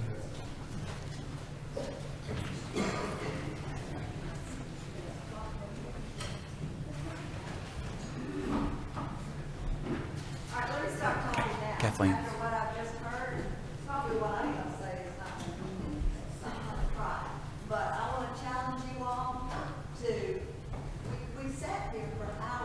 Know there is fraud that's happened. Who's accountable? When are you all going to hold people accountable so it does not happen again? I like an answer. And another answer I would like is, why does our Secretary of State not allow these ballots to be inspected? What is he hiding? And it's up to you all to get those ballots inspected and have transparency and not let this continue on. So we have faith in you, and we want that to happen. How many seconds do I have? Oh, no, you got another minute and 15 seconds, so. All right, I'm Barbara Hartman. I've been a poll worker, poll manager for probably 30 years, even though I don't look that old. Okay, I was an auditor during the recounting in the 2020 election. I saw the unfolded, absentee, mailed-in ballots. Many came from nursing homes or caregiving homes, and they were not folded. But to be an original mailed-in ballot, it has to have a fold. It goes into the secrecy envelope, and that goes into an outer envelope. These had no fold. Okay, so we had the ability from Judge Amero to inspect these ballots. However, our Secretary of State, Brad Raffensperger, filed an amicus brief to keep these votes, absentee ballots, hidden. Why is that? It sounds suspicious to me. Okay, this board has the ability to have these ballots unsealed and inspected, and I strongly encourage you as board members to allow inspection of the ballots before they are physically destroyed. And I don't know if they haven't already been destroyed, but under a court order, I understand that they have to be saved. Now, when are we going to hold these folks accountable? What's going to happen? Are we all wasting our time sitting here? Sounds like it, if we don't do something to stop it. And I've challenged the governor. He says no fraud, waving his finger in my face. And I said, yes, there was. I filed an affidavit. I saw what I saw, and he yells at me, prove it, prove it, prove it. I should have said, no, you proved to me that there was no fraud. And he could not do that, I'm sure. But anyway, that's it. Thank you. Thank you, Barbara. Appreciate your comments. Next up is Susie Bradshaw, and on deck is Kathleen Hamill. Hi, my name's Ginger Bradshaw, and I'll be honest with you, my original comments have gone out the window. After hearing this 15-minute presentations, they should have been all-day long presentations. I think if anyone in this room can doubt that there were not huge, tremendous, roaring errors in Fulton County counting and tabulation, you need to go to the loony bin. I'm sorry. And I just want to challenge all of you to get aside from your who appointed you, what side of the aisle you fall on, and look at the truth. Because you know who we have to all face is God Almighty. Whether you believe in him or not doesn't mean he doesn't exist. And so he is who you've got to face. So I would listen to these men of integrity. They were so impressive. You could tell that they knew what they were doing. and do the right thing, that it's taken this long to get this much information in the public square is appalling. Our courts, I don't even want to go there. There are issues there, but there's no reason to have an issue here because we're free to speak. They made a great presentation, and we're all, and I couldn't follow everything they did, but I got the gist of it, that everything didn't add up. And so I just encourage you, board members, you're not responsible all for what happened in the past. I know a lot of you are new, but just please do the right thing. Thank you. Thank you, Ginger. We appreciate your comments.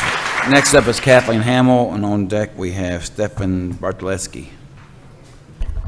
Thank you. Distinguished Chair, distinguished members of the board, my name is Kathleen Hamill, and I am here today as a member of the American Bar Association Task Force for American Democracy. We are committed, broadly speaking, to election integrity, the rule of law, and trusted elections. We seek to help ensure that our elections are orderly, fair, secure, and legal. We also seek to inform voters on the processes and verification measures that election officials already follow. While there might be some instances, of course, of mistakes, which we all know, we are committed to supporting election officials in any way that they might need. I am here today, I am an attorney, I am a Fulton County resident, I am as well here to support the petition that seeks to amend 183-1-12-12, and that is the SEB rule on tabulating results. This is an important petition. I think it lists the universe of documents that election boards may consider prior to certification. I do think that this petition will be very helpful, not only to election staff members, because it will inform them of the documents that they need to prepare in advance of certification, but it will also help those election board members in order to let them know what documents to expect during the certification. It is noteworthy that this petition as well correctly points out that county election superintendents still have to certify results even if discrepancies exist, because that is what allows candidates to move to filing an election contest in court should they so decide. I would like to briefly mention that I think along with the other clarifying language, this petition is helpful. It includes references to statutory provisions in relevant official code of the Georgia annotated Title 21, Chapter 2, Article 12, Section 493B in particular.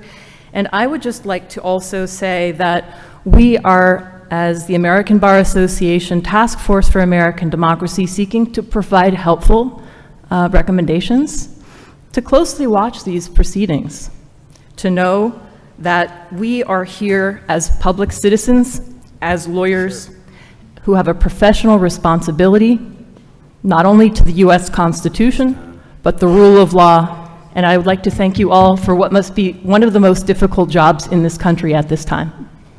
Thank you. Time for one question? Yes.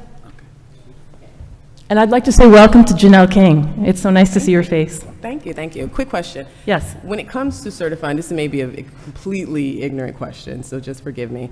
They're certifying that the election that took place happened, or are they certifying that the election that took place was correct? It's a process. Certification marks the culmination of a process, that the steps were followed to reach that final point. And if there are any discrepancies, they may be investigated, and they should be investigated. We want to also make voting easy and fraud difficult. So you're saying it should be investigated after certification?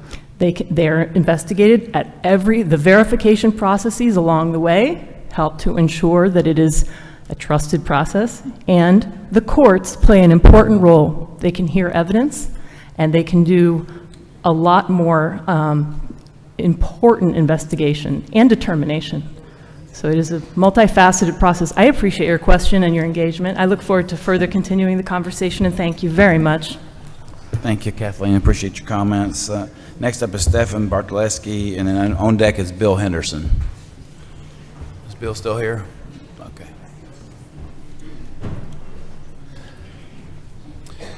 Good afternoon, Board. My name's Stefan Bartelski. I'm a voter from Forsyth County. I am also a nonpartisan election integrity advocate, and I have been volunteering my time to provide information to our election board in Forsyth County regarding possible ineligible registrations, as mentioned earlier by one of the other speakers. I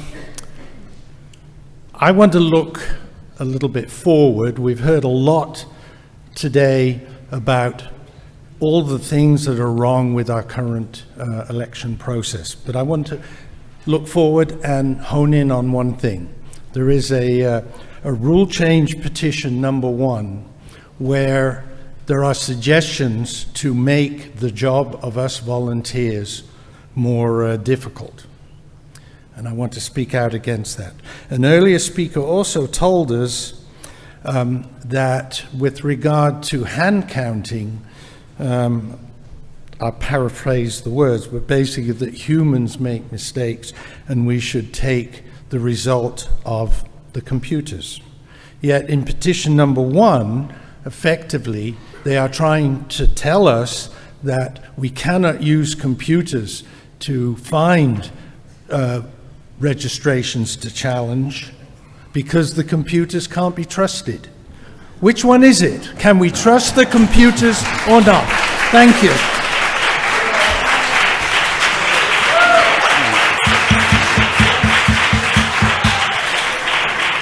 Thank you, Mr. Barteski. Next up is Bill Henderson. On deck is, wow, it looks like Pamela Eckhart. Pamela Eckhart. Well, good afternoon.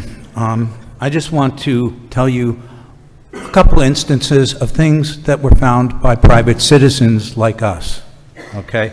Pursuant to OCGA 21-224, the last day you can register to vote or change your registration address prior to an election is approximately 30 days. In the November 2020 election, the last day to register was October 5th, 2020. Per the Secretary of State's files, we had found over 9,300 registrants that first appeared in the November voter roll with a backdated registration date of October 5th or before that. They did not exist on October 5th. This is criminal manipulation of an official list of electors in a federal election. Of these registrants with fake backdated registration dates, 3,700 were credited with a vote, and all these votes are unlawful. If you drill down to the November voter roll and just look at the registration IDs that were registered on November 3rd, 2020, they found over 3,000 registrants that show a registration and date added of 11/3/2020, and several hundred of them received credit for voting. First, it's implausible to believe that election officials were adding thousands on the voter rolls on election day, and it is unlawful for any of them to actually vote. As you might imagine, the votes were cast in person on election day. Are these even real people, or are they registrants just inserted into the count? But it gets worse. We found over 1,300 registrants that registered after November 3rd, 2020 that received credit for voting in the election. How is this even possible? The same pattern of criminally manipulating the official list of electors has been found around the 2022 election and the recent 2024 primary. Nothing has changed. This data is found across multiple counties in the state. These are all unlawful votes. Where did these registrants come from? They definitely do not appear to be real. We demand We, the people, demand an investigation into the Secretary of State's office, and we need to have accountability for violations like this. Thank you. Thank you, Bill, for your comments.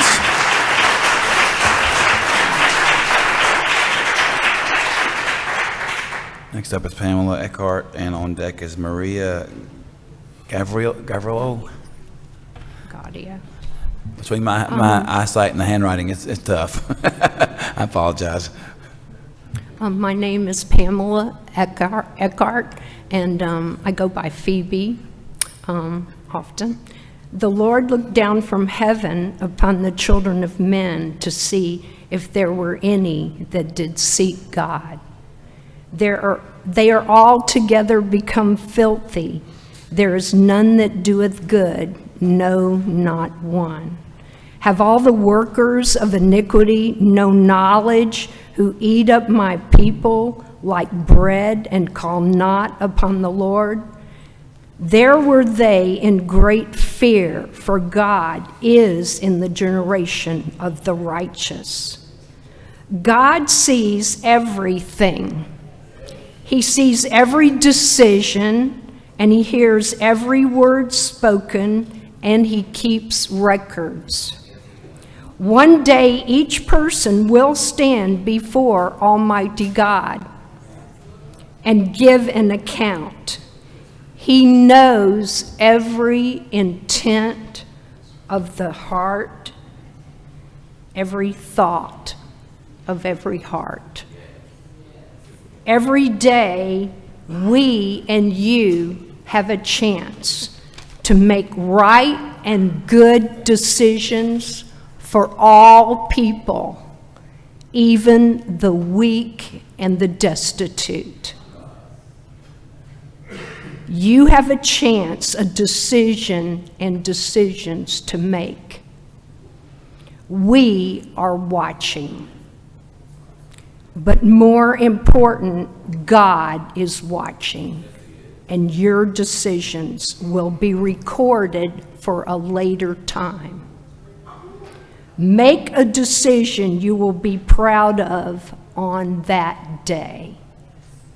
Please.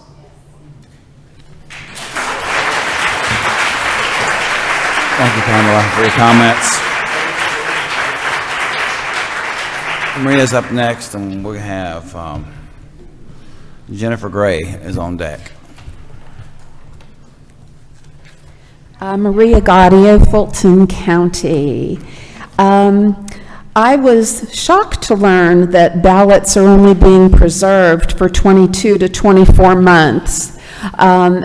The medical board and most of the other health profession boards require that we hold our records for 10 years. The IRS requires 6-year hold, and the Social Security Administration holds their records indefinitely. I would think that a rule could be made by this board, just like other boards, to extend the length that our records be held. My vote is my property that you have a fiduciary responsibility to hold my vote until at least it's accounted properly, which they have not been going back at least to 2020. I think that policies and procedures need to be consistent. We need to have quality control of our elections from county to county, just like walking into a Waffle House and having a very delicious pecan waffle. No matter which Waffle House you go to, it's just as delicious, north, south, and middle Georgia. And I think that it's much more difficult to make a waffle than it is to check off a ballot on a paper ballot. I would hope that the selection of monitors is more transparent. We certainly don't want anybody like Ryan Germany, Jesse Harris, certainly not the Carter Center, who have been shown to be incompetent, involved in cover-ups, and extremely partisan. I would hope that in the future, that by being transparent to the people, I really don't appreciate the maneuver this morning where y'all went into a private session, because, you know, I appreciate your hard work, and I know that this is voluntary and not paid.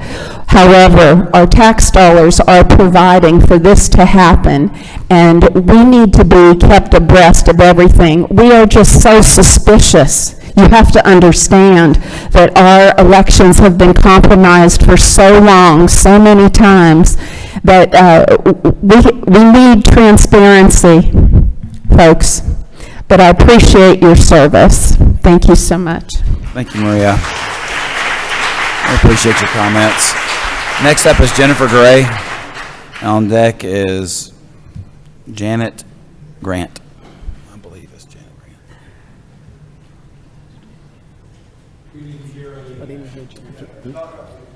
Okay. I'm sorry, say it again. Who's up, Mike? We have Jennifer Gray up next, and then Janet Grant. Is Jennifer here?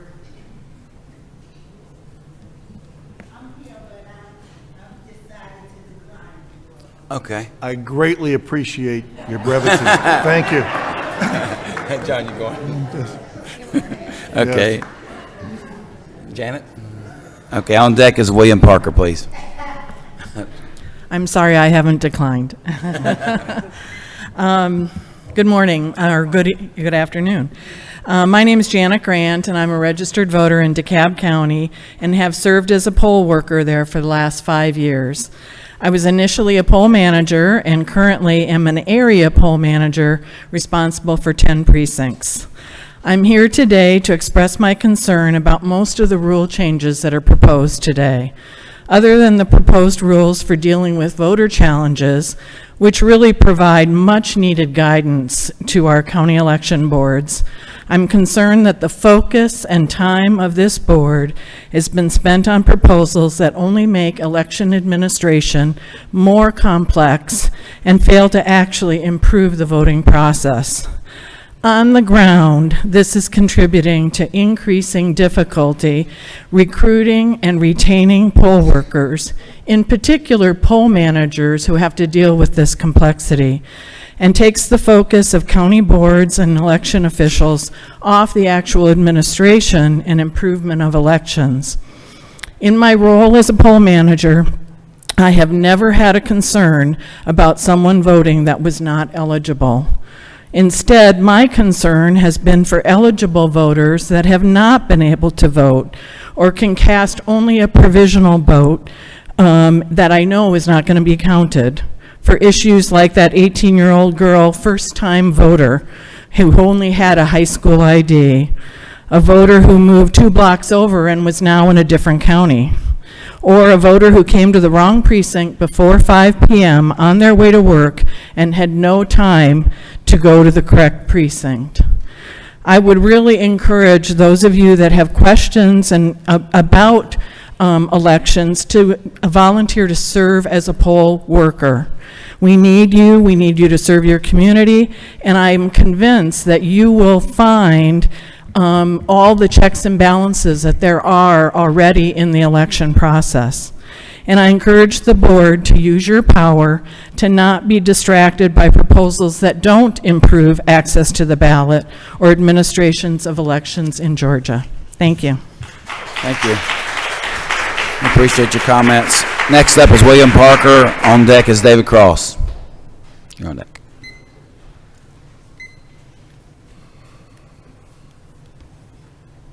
Who's next? William Parker is next. Is William Parker here? Here none. Moving on. David Cross, you're up.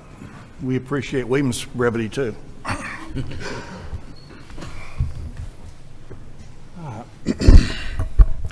Thank you, board members. I appreciate y'all being here today. I want you to look at the number of people that are here today.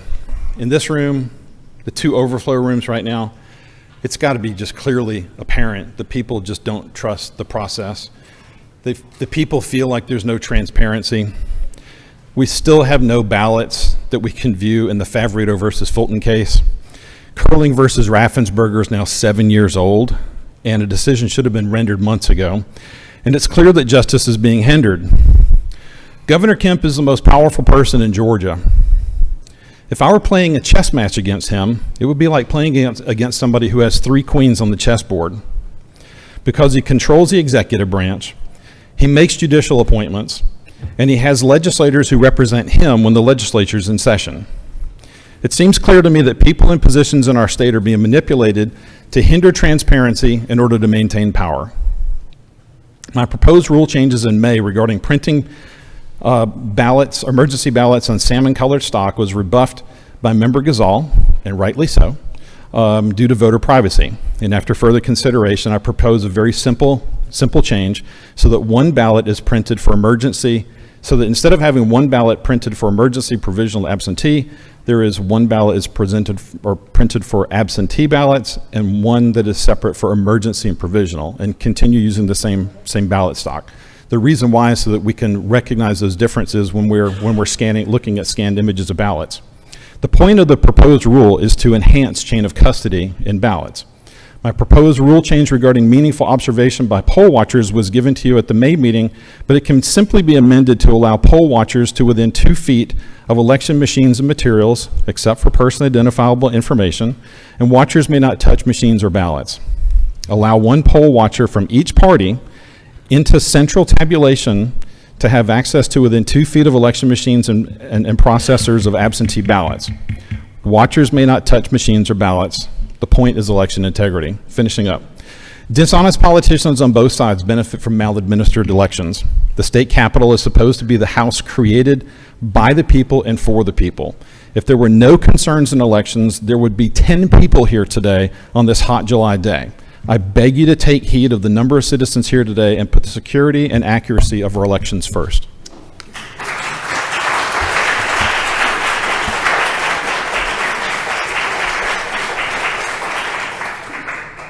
Next up on the list is Tom Talbot. Is Tom still here?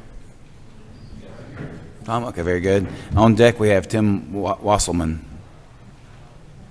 Very good, okay.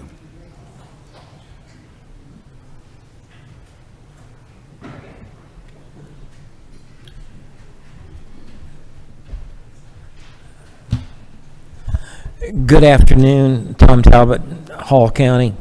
This is the third time I have the privilege to speak to the board. I appreciate what you do. I think you have a burden that most people wouldn't want. The last couple of times I asked the question, how many facts do you need to see before you actually do something? More facts have been presented today than any time in the previous 2 meetings I've attended, which brings me to 4 basic words: trust, transparency, credibility, and leadership.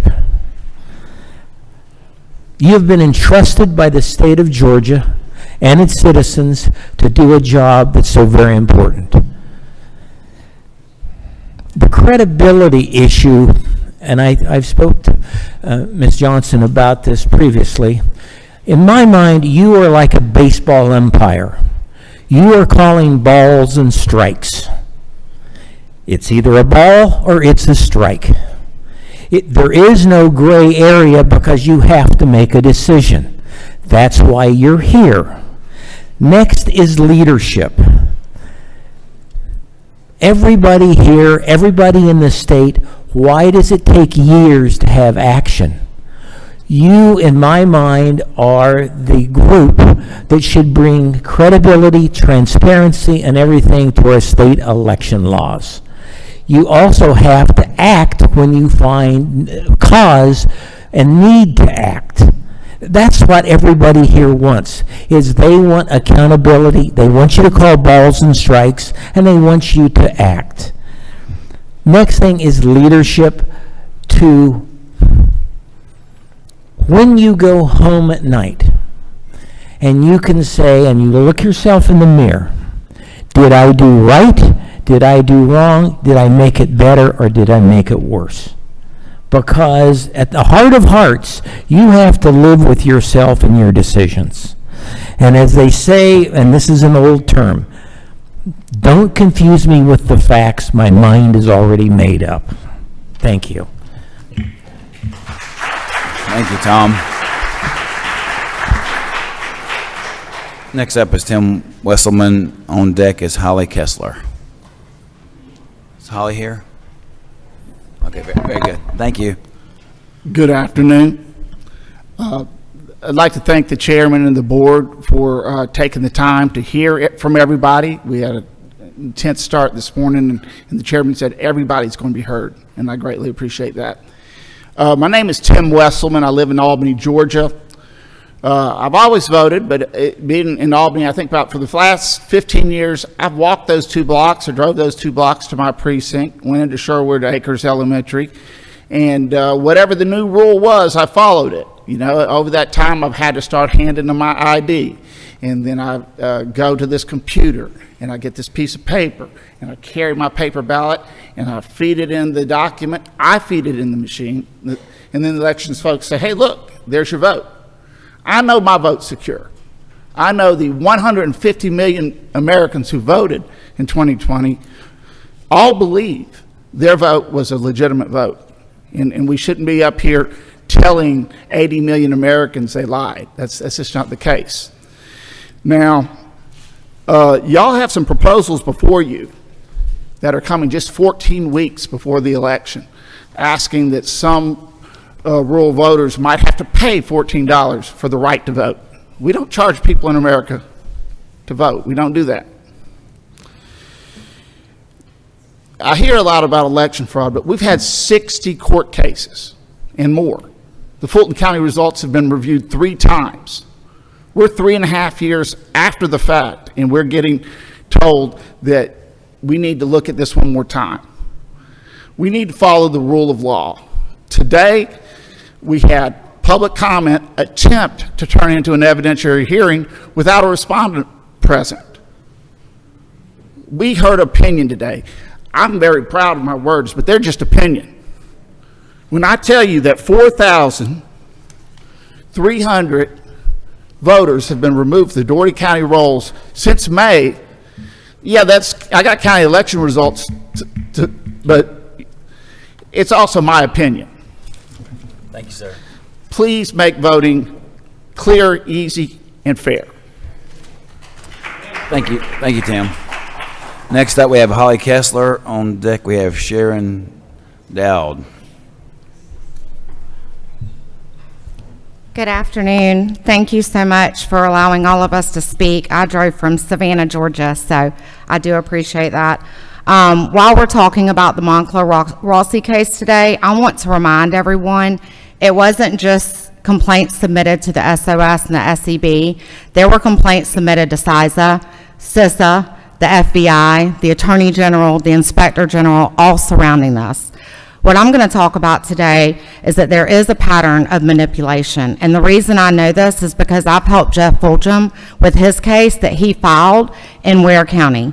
He conducted an investigation in Ware County after the SEB decided not to investigate it. Now, I know a lot of y'all are new, so don't take that personally. I'm just stating the facts. So we went through, I was an additional set of eyes on duplicate ballots. Y'all have heard a lot about that today. It is happening, and it's happening in multiple counties. Philip Davis actually has a report that's on a lot of the counties. They're still going through data. I know you just brought up, or whoever it was just brought up, why are we still doing this? Why are we still doing this? Well, it's because it's taken this long to get this kind of information. And it's really taken this long to get the experts and the data people and people who are knowledgeable in accounting to come together and figure this stuff out and figure out what's going on. So while I didn't print y'all the 3,000 plus duplicates from Fulton County, I do have the Ware County duplicate images. I don't know if y'all want to see what they look like when they're on paper and they're submitted to court, but that's what they look like. But I'm going to give these to you.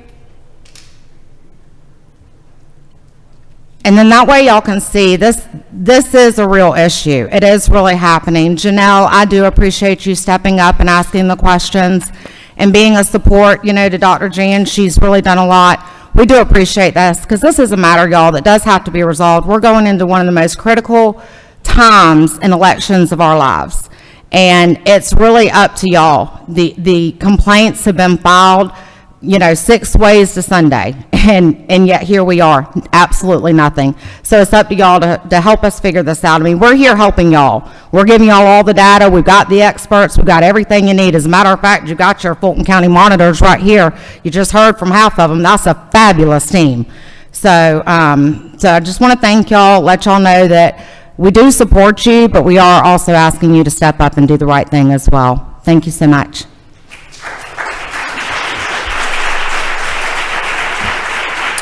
Thank you, Holly, for your comments. Next up is Cheryl Dowd, and on deck is Dorothy Kirkley.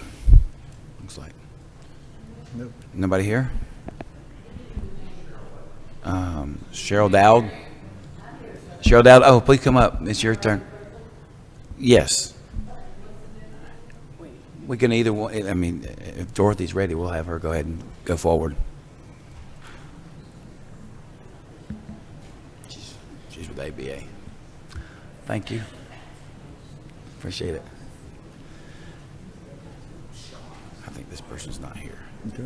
So we're just gonna.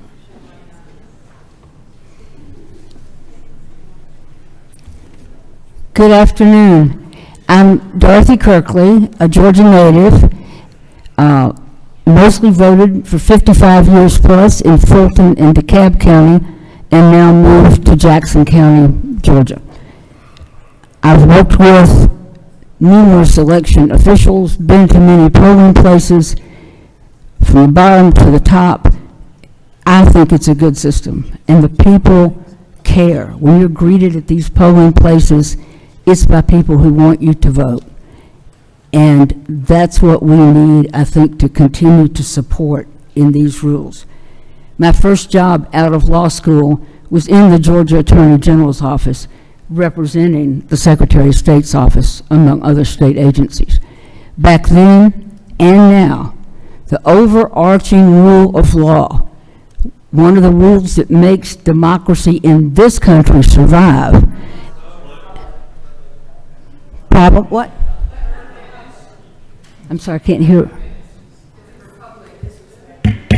Let's be respectful of our speakers, please. Oh, I'm sorry. I thought they had a question. So the rule of law that applies in election contest, and therefore is the overarching top of the system we're working with right now, and your proposed rules, is that an election contest can be won by a losing candidate only if there are enough votes that are invalid or fraudulent or mistaken or erroneous, and that they would change the result of the election. That rule has stood us in good stead in my 45 years plus of practicing law, because it gives finality to the system. And finality is what we need in the system, and respect for that. When you have due process of law, which the courts provide, when people can subpoena witnesses, cross-examine them, get documents that are reliable, the right chain of custody, when you have specific laws that apply to election contest, they end in good final decisions. Now, we're not happy with all the decisions. As a trial lawyer, I have lost plenty of cases, not been happy, asked for motions for reconsideration, gone on to appeal 2 and 3 times because I kept fighting, like many of you are. But at some point, the fighting must stop and we must move forward. I don't know much about the Fulton County situation, except that I know the finding was there were not enough votes that needed to be thrown out to change that election. And number two, a monitor has been put in place for 2024. That's what we ought to be looking forward to, is a full and fair and free election in 2024. Thank you very much. Thank you.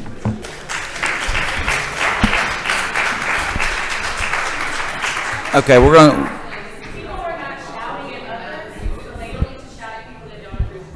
Amen. Let's be respectful of each other. We're going to go to our last speaker, and we're going to take a break for lunch. Yes. So last up, until we get back and break, is Tate Fall.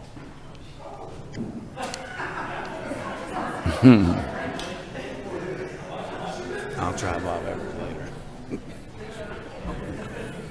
The sausage man.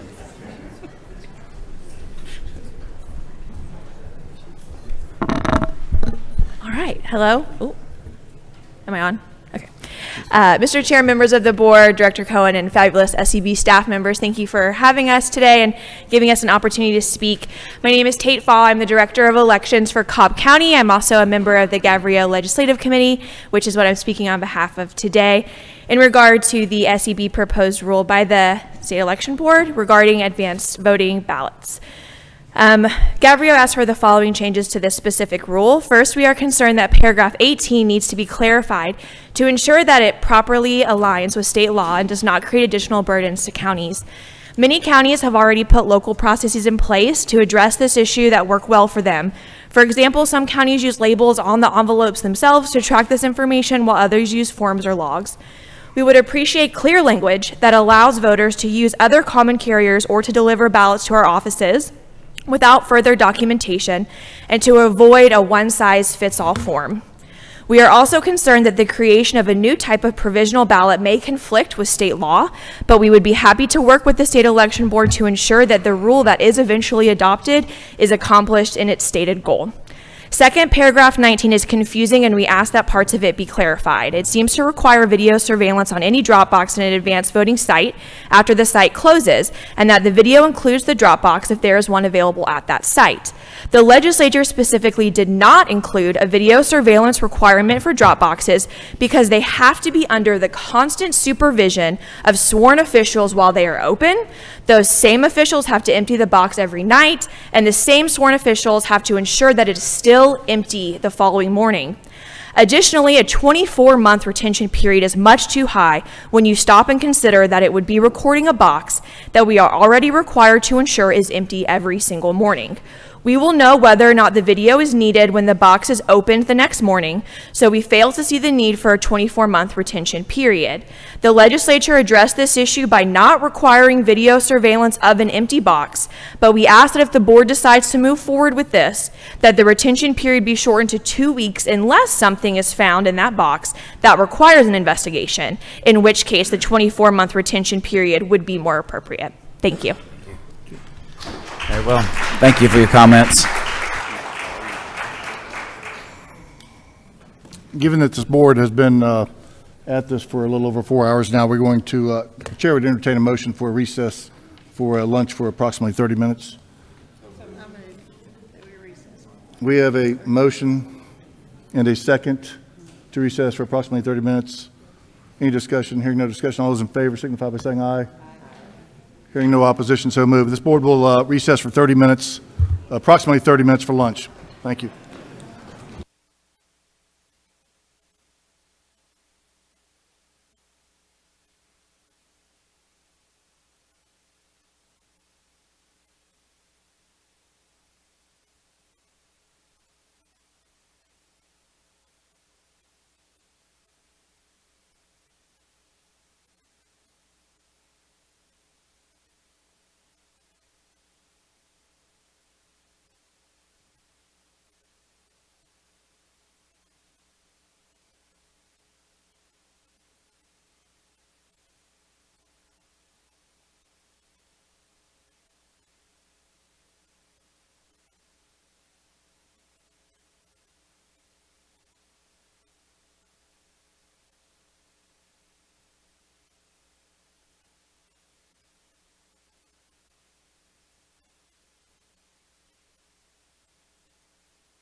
Thank you.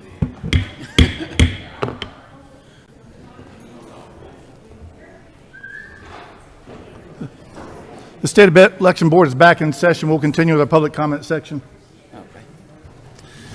Thank you, Mr. Chairman. Okay, next on the list is Rebecca Anglin. On deck is Tamara Favorito. And are they both still speaking? I don't know. Okay. You're not? Okay, thank you. Okay. Garland, are you still speaking? No? Okay, very good. Okay. So Rebecca Anglin is first. Linda Mink. Mink is second. Linda Mink.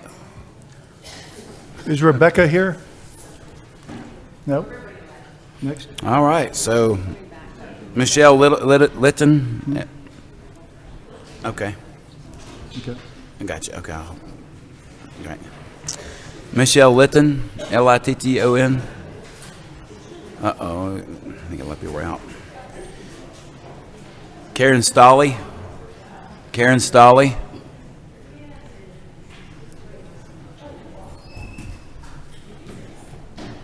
Is that?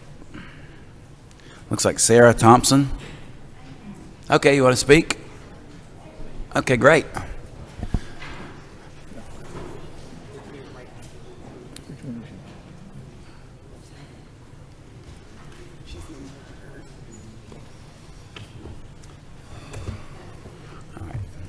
We have Sarah Thompson speaking to start us off.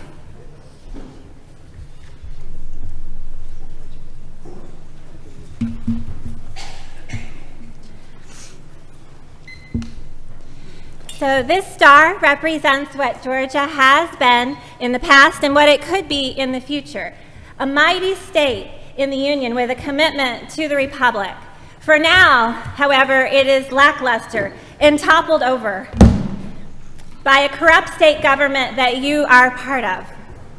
The Georgia Constitution isn't upheld by private corporations like the Georgia Republican Party Incorporated and its dirty and secret board of directors who consider the Georgia Election Code optional, because there is no requirement for you all to rule on corporate matters. Am I correct? You have no rule in corporate matters. The rules of the Georgia Republican Party Incorporated were adopted under Chapter 3 of Title 14. That is corporate law. Georgia Code 21-153E9 requires that rules and regulations governing political parties be adopted under Chapter 2 of Title 21. The Georgia Republican Party Incorporated, as a private corporation, cannot have jurisdiction statewide. Corporations don't have jurisdiction over political party affairs and convention. Local jurisdictions of corporations also do not have proper lawful jurisdiction under election code. These are very significant constitutional matters. I have come to you today all the way from Statesboro, which is Ballot County, to explain these to you. I am a former military officer, and we are a career military family. This is disgusting.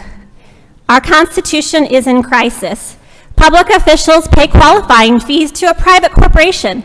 Public officials submit affidavits to a private corporation. However, that private corporation is not disclosed on the paperwork. We have a major problem, and our public officials are in a huge problem, huge crisis. Thank you for your time today. Thank you much, Sarah. I appreciate it. Lisa Rutherford.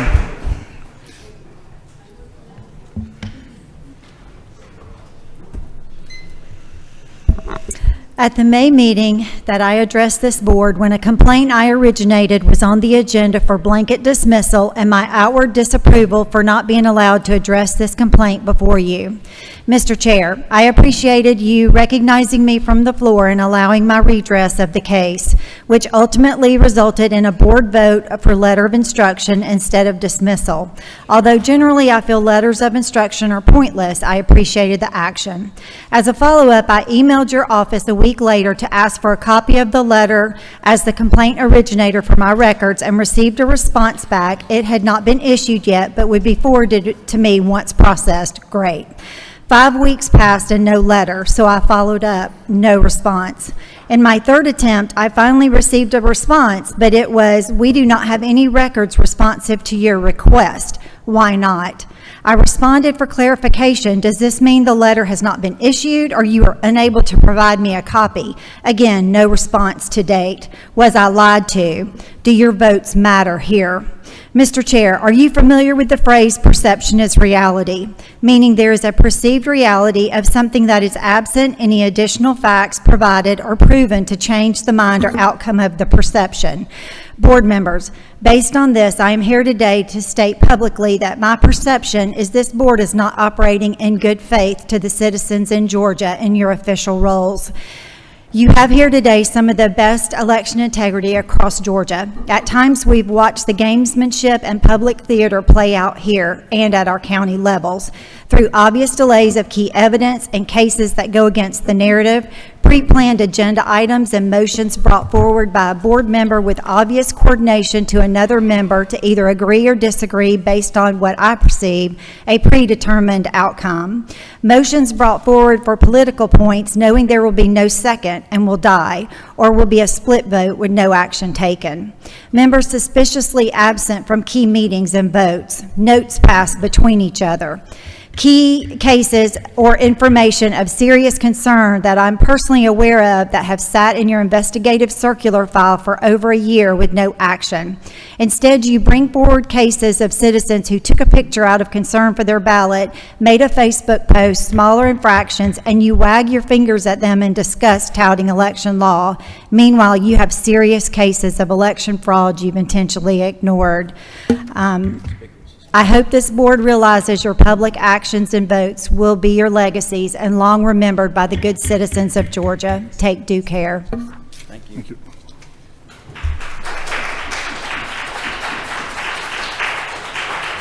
Is Candace Taylor in the room? Candace Taylor? Okay. Helen Straw? Is Helen in the room? Phil Looney? He left? Okay. We're rolling through these quickly. Kristen Davis. Is Kristen in? Jennifer Moore. Vivian? Yes. I'm horrible with handwriting right now. So yes, if you don't mind, state your name when you get up there. Thank you.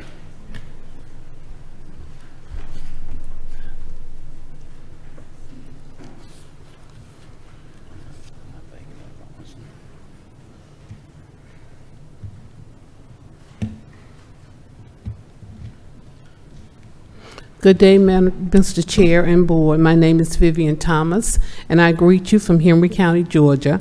I have the pleasure of serving as a District Commissioner for 5 years, so I understand the role that you're taking today. Thank you for your time, and I will respect you as leaders of this county and the leaders of this board. In this day and time, digital systems are here in our educational system, our banking system, even the food processing from farm to table is here. Our lives are inundated with AI and more to come. We can't travel or get medical attention without some type of computer attached to us or talking to us or instructing us. I propose to this board that there are some challenges. You know them, you've heard some of them, but what I want to do is say to you, let's put together some things to fix them. Your goal, hopefully, is to make policies and procedures where the voting process in Georgia is made easier and that everyone has access to vote and exercise their right as a voter. What I'd like to propose to you It's authorized software updates. It's software updated. Make sure that in those software updates that it automatically kicks out any type of concerns of duplicate voting that can happen. You can have machines audit. We're concerned about whether the machines are operating properly. Make sure those machines are audited on a regular basis and get some type of information back to your board that it has been done. The policy should be, regardless, run a second set of votes on everything electronically. That is so much cheaper than having somebody sit there and try and count them manually. Frankly speaking, I trust that machine to do the work more so than sticky fingers, bifocals, sleepy people, tired and angry, and one-sided individuals. I trust that machine. It doesn't have emotions. It doesn't care about what color I am, what size I am. It doesn't care about who I am and where I live. I trust that machine to say, hey, you can run another copy of me through another machine to make sure I did do my job well. There are options you have. The paper trail is there. Paper comes out, we put it back in the machine, it's there, and you can look at it. So I won't go further. I heard you, Mr. Chairman, but I want you to know, please look at what your options are and make this work for everyone, and thank you for your time. Thank you, Ms. Thomas. Next on the list is Mary Beth Kennedy. Is Mary Beth here? No? Okay, Allison Rose Becker. Going once, going twice. Okay. Aliana DeBro. Is it DeBrew? Wow. Oh, this is last but not least, Richard Schrader. We're done. Did you say there was one up here that? We want to check it. Bob, is Bob Edwards here? He was with the ABA guys. He's not here either, so he was already gone. That's why I skipped him. Pardon? Rebecca Anglin, are you here? Yes. Would you like to come speak? Yes. Thank you.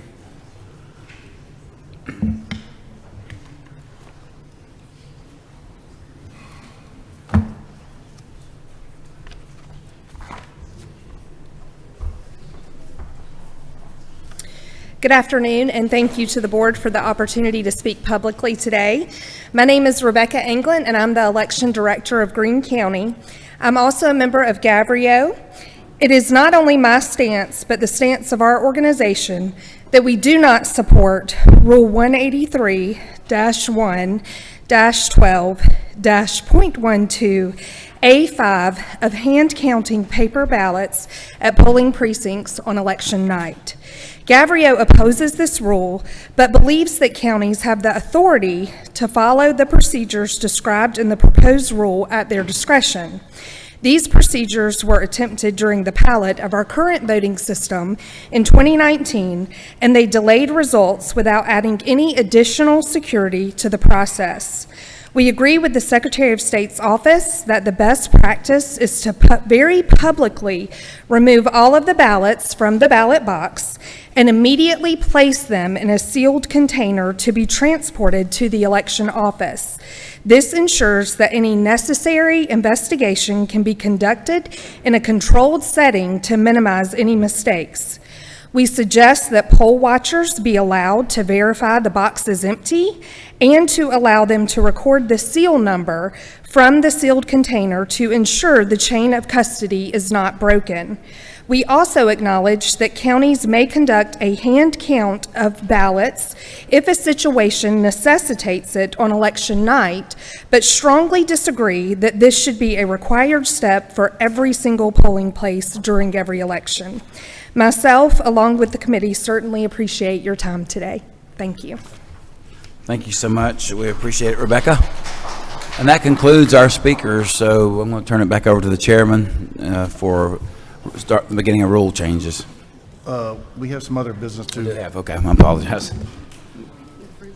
We're going to do it now. Yeah, we have gone off agenda slightly. We will attempt to get back on the agenda now. And the first item on the agenda is the approval of board meeting minutes for the May 7th and May 8th meeting 2024. A copy is in your book. if the board would please take a minute to review those minutes from the May 7th meeting, then the chair would entertain a motion on that meeting, on the minutes.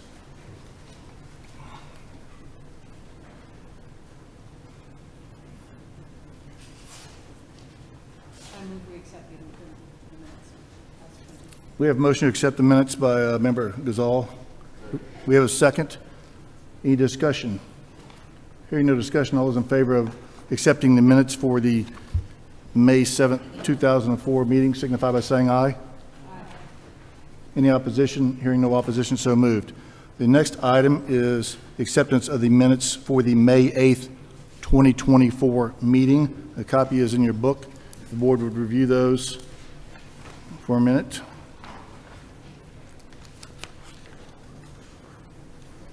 The chair will entertain a motion. Motion to accept. We have a motion to accept the minutes as presented. Do we have a second? We have a motion and a second to present the minutes as accepted. Any discussion? Hearing no discussion, all those in favor of accepting the minutes for the Tuesday, May 8th, 2024 meeting signify by saying aye.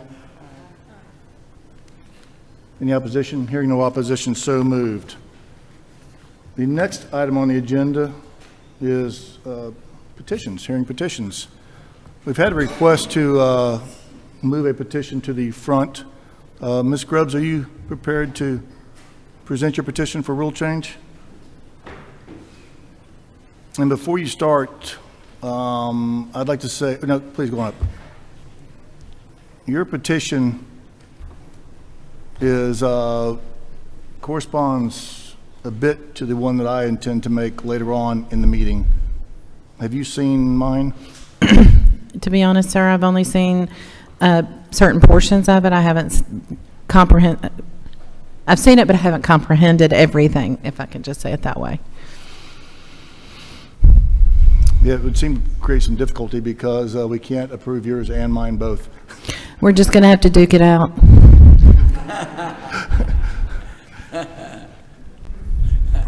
All right, you have the floor for... I go first? They might like mine before they even hear yours. Well, that's a problem. I'm sorry. Do you want to go first? No, I'm going to go last.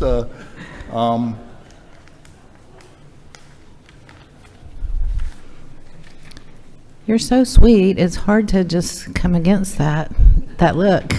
But I really want to present mine because we worked hard on it. Why don't you go ahead and present it, and if the board would like to delay consideration on it until after they hear mine, we can always do that.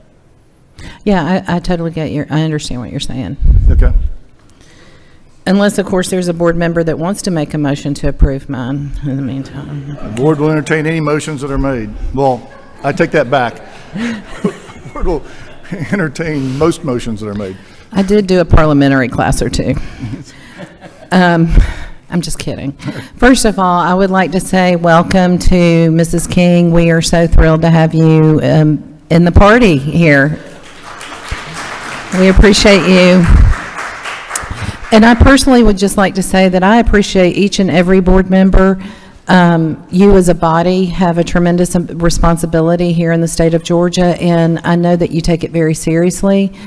And, you know, sometimes there are things that happen in your own life that really bring home the fact that it's a thankless job. You're doing it for free. You're doing it as a volunteer to the state of Georgia and to the citizens of Georgia.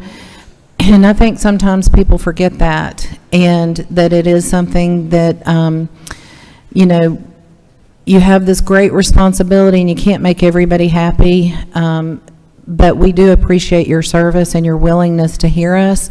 I think you've gone over and above to make sure that people are heard today, especially. And so thank you for that. Sometimes people are just frustrated when they don't feel heard, so thank you for hearing people. So Fulton County admitted in a consent decree that they double scanned votes in November 2020. They therefore watered down everyone else's votes. This is voter suppression and could have been avoided if a rule such as this had been in place. In January 2021, Fulton County forgot to upload the results for 2 Milton precincts. Those votes didn't count until 2 weeks later when they recertified. Those votes were suppressed. With the rules such as the rule we propose today, this would have never happened. In May of 2022, Fulton County again failed to upload 1,300 plus results and had to recertify.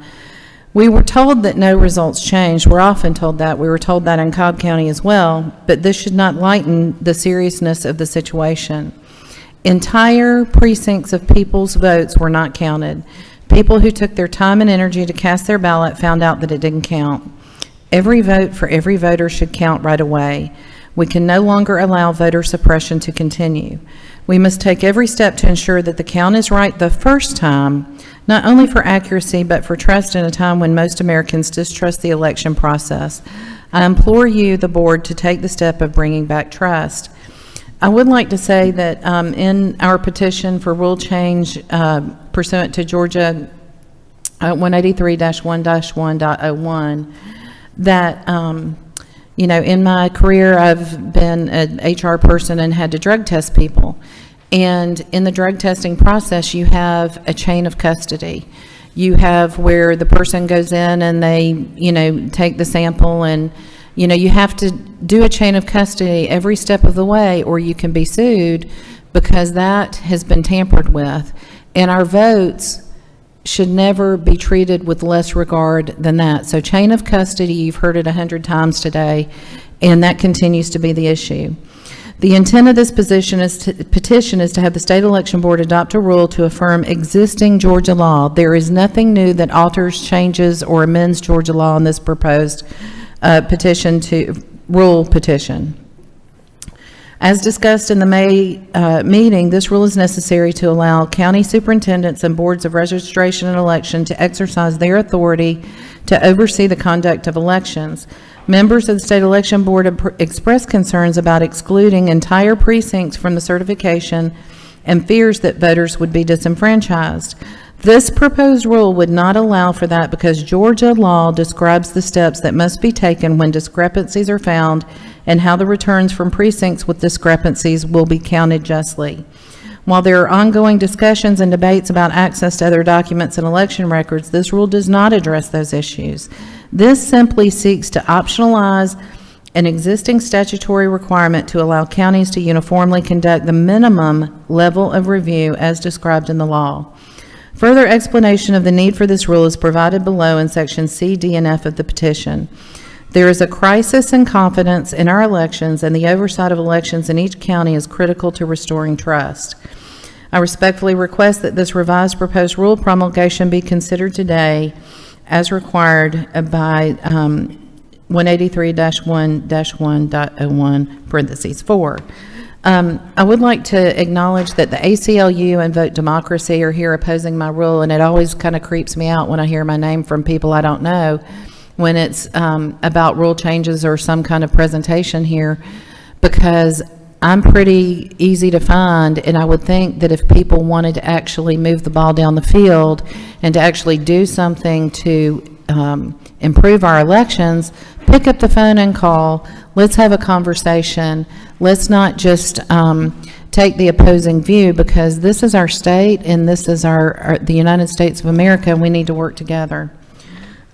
So for the full text of the rule, Addendum A is the board has been given. Rule 183-1-12.12.1. Pre-certification reconciliation of number of ballots to the number of votes. So the whole intent for anyone here who's a layman who's never done this, I have a feeling that there are a lot of very seasoned election people here, but the whole intent is, let's be sure that the number of voters that are on the voter rolls, that the voter roll is accurate, number one, that this is not about cleaning up the voter rolls, which, by the way, are not done and desperately needs to be done.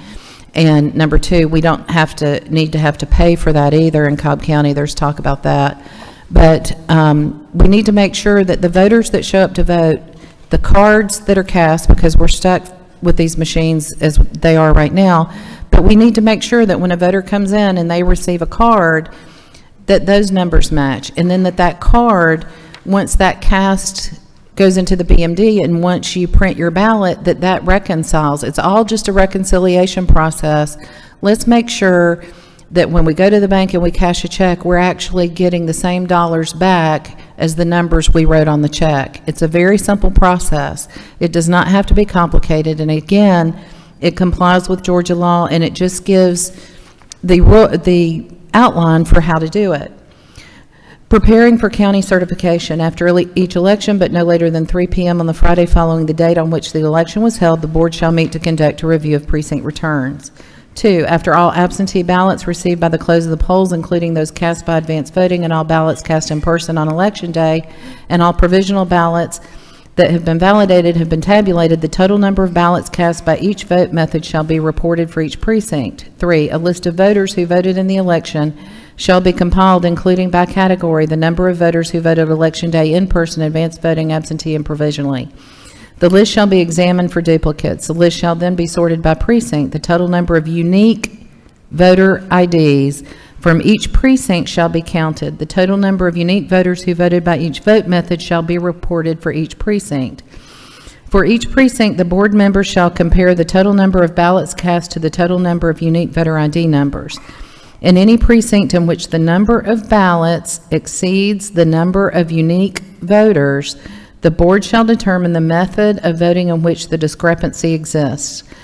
The board shall investigate the discrepancy, and no vote shall be counted from that precinct until the results of an investigation are presented to the board as required in Georgia Code 21-2-493, subparagraph B. That's very important because you hear a lot of 2020 going on today. First of all, that should never have been delayed until 2024. And so if we would have taken these measures at the time of the election on the precinct level, you would be at the beach. You would not be here. Number 5, if any error is discovered that cannot be properly corrected, the board shall determine a method to compute the votes justly as required by Georgia Code 21-2-493, subparagraph I. If fraud is discovered, the board shall determine a method to compute the votes justly and report the facts to the district attorney for action as required by OCGA 21-2-493, subparagraph I. 5, board members shall be permitted to examine all election-related documentation created during the conduct of elections prior to certification results. That is a huge problem because, again, our election board members raise their right hand and they agree to uphold the Constitution, as do you. And when they are not allowed to receive the documentation after an election prior to certification, they are being asked to certify something they cannot certify because they do not have all the information to do that. This would take care of that problem. 2, certification meeting. 1, after all precinct discrepancies have been investigated and resolved as required by Georgia Code 21-2-493, the correct or corrected returns shall be recorded until all of the returns from each precinct which are entitled to be counted are recorded. Then they shall be added together, announced, and verified as accurate. 2, the consolidated returns shall then be certified by the superintendent no later than 5 p.m. on the Monday following the date on which such election was held, and such returns shall be immediately transmitted to the Secretary of State. As to C and D, the statement of the reason that such rules should be promulgated and pertinent facts. Superintendents, county boards of registration and elections serve an important role in the oversight of elections in Georgia. The powers and duties of the superintendent described in Georgia Code 21-270 include the critical duty to inspect systematically and thoroughly. It's already in Georgia Code. It's already there. They are required to inspect systematically and thoroughly the conduct of elections to the end that primaries and elections may be honestly, efficiently, and uniformly conducted. The oversight of elections includes the duty to receive from poll officers the returns of all primaries and elections, to canvass and compute the same, and to certify the results thereof to such authorities as may be prescribed by law. Georgia is one of the only states that does not have proper canvassing procedures, by the way. Recently, various parties have suggested that the Board of Registration and Elections has no discretion to inspect the conduct of elections and no permission to review the returns from poll officers. In fact, some outside entities have asserted that the certification of election results in a county is nothing more than a ministerial task and that the members of the board have no direct discretion but to rubber stamp results sight unseen. I would really like for the ACLU and all these democracy groups that are probably in the room right now to admit that it's not just a ministerial duty, and if you say that, then you don't believe in integrity of elections at all. Although the language of the statutes is clear and unambiguous, the state election board should promulgate the proposed rule to ensure that members of the county boards can perform at a minimum, their statutory duty unencumbered by outside influences and misunderstanding of the law. One common sense requirement in the election code is a mandatory comparison of the number of ballots cast to the number of voters who voted. In OCGA 21-493B requires this reconciliation to be done prior to computing and prior to certification. This is a duty of the superintendent that is explicitly required in the law. It should be noted that issues such as double scanning of ballots, which the state election board has recognized as a problem, would be detected if the reconciliation required in 21-493B were properly completed. Errors should be identified and corrected before certification. The parties who may be affected by this rule. The state election board should adopt the proposed rules to ensure that every superintendent and board follows the same procedures as required in 21-493 in order that the citizens of Georgia will have confidence that the counties uniformly, properly, and lawfully fulfill their duties, reconcile the number of ballots to the number of voters so that certification of election results accurately reflects the will of the voters in every county. F, citations that authorize, support, or require the action required by the petition. After the close of the polls on Election Day, the superintendent and board must ensure that canvassing of the absentee ballots continues until all lawful ballots have been tabulated, and ensure all advance voting on Election Day and provisional ballots are tabulated and the results are released to the public. Georgia Code 21-493A, the superintendent shall, after the close of the polls on the day of a primary or election at his or her office or at some other convenient public place at the county seat or in the municipality of which the notice shall have been given as provided in Code Section 21-492, publicly commence the computation and canvassing of the returns and continue until all the absentee ballots received by the close of the polls, including those cast by advance voting, and all ballots cast on the day of the primary or election have been counted and tabulated, the results of such tabulation released to the public, and then continue with the provisional ballots as provided in Code Sections 21-418, 21-419, and those absentee ballots as provided in subparagraph A1G of Code Section 21-386 from day to day until completed. That's the thing. It's already in the code. We're just asking you to agree with the procedure on how to do it. As a common sense check and balance of election returns, the General Assembly described a mandatory step to ensure one person, one vote. For the people in the back, one person, one vote. Before the board computes or certifies any votes, they must first compare the number of unique voters who participated to the number of ballots cast from each precinct. Certainly, prior to the time for certification, the county has a list of all people who voted absentee, by advance voting in person on Election Day, and provisionally. No person is permitted to vote if they do not first identify themselves and confirm that they are a qualified elector. That list, the qualified electors list, must be available for the board to review for the record of unique voters who participated in the election separated by precinct, so they can compare the number of voters to the number of ballots. It's already in the law. If the total number of votes for candidates exceeds the total number of people who voted in a precinct, that discrepancy must be examined by the board. In fact, the law says that no votes from that precinct can be recorded until the discrepancy is first investigated. There is no way for the board to perform this mandatory responsibility, which they are required to do by law, if the member of the board is not permitted to view the list of people who voted to compare that to the precinct results, which is a big-time problem in Bibb County. Specifically, Georgia Code 21-493B, the superintendent, before computing the votes cast in any precinct, shall compare the registration figure with the certificates returned by the poll officer showing the number of persons who voted in each precinct, or the number of ballots cast, if upon consideration by the superintendent of the returns and certificates before him or her from any precinct, it shall appear that the total vote returned for any candidate or candidates for the same office or nomination or on any question exceeds the number of electors in such precincts precinct or exceeds the total number of persons who voted in such precinct or the total number of ballots cast therein, such an excess shall be deemed a discrepancy and palpable error and shall be investigated by the superintendent, and no vote shall be recorded from such precinct until an investigation shall be had. If these procedures were followed and implemented, you would not be here, you would be at the beach. Such excess shall authorize the summoning of the poll officers to appear immediately with any primary or election papers in their possession. The superintendent shall then examine all the registration and primary election documents, whatever relating to such precinct, in the presence of representatives from each party, body, and interested candidate. Such examination may, if the superintendent deems it necessary, include a recount or recanvass of the votes of that precinct and a report of the facts of the case to the district attorney where such actions appear to be warranted. When you get on the big scale, you get the complication. If these things were implemented and done on the precinct level, it would be easy to find. You would be looking for a needle in a small pile of spaghetti as opposed to a needle in a big, huge haystack. Georgia Code 212493I, if any error or fraud is discovered, the superintendent shall compute and certify the votes justly regardless of any fraudulent or erroneous returns presented to him or her, and shall report the facts to the appropriate district attorney for action. Georgia Code 293493K.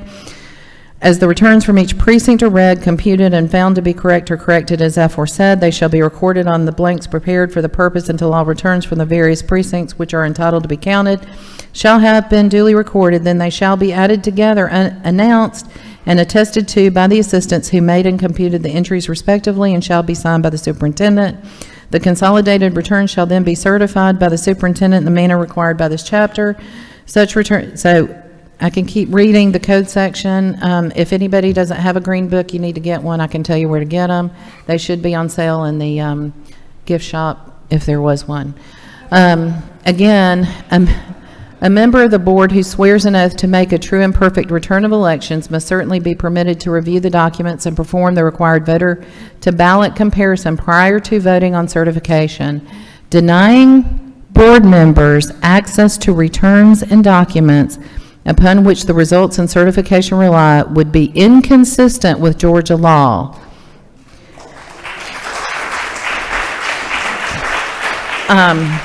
So I would like to say, Chairman, that I have the utmost respect for you. And glancing at your rule, a couple of notes. It is not ensuring one person, one vote be mandatory. That's why the Democrats in the room probably love it. And let me just say, the rule proposal should be nonpartisan. And you have to wonder, when you have groups like the ACLU and Vote Democracy opposing this rule, you have to ask yourself why. Why do people want less transparency? And why do people advocate for actually breaking the law?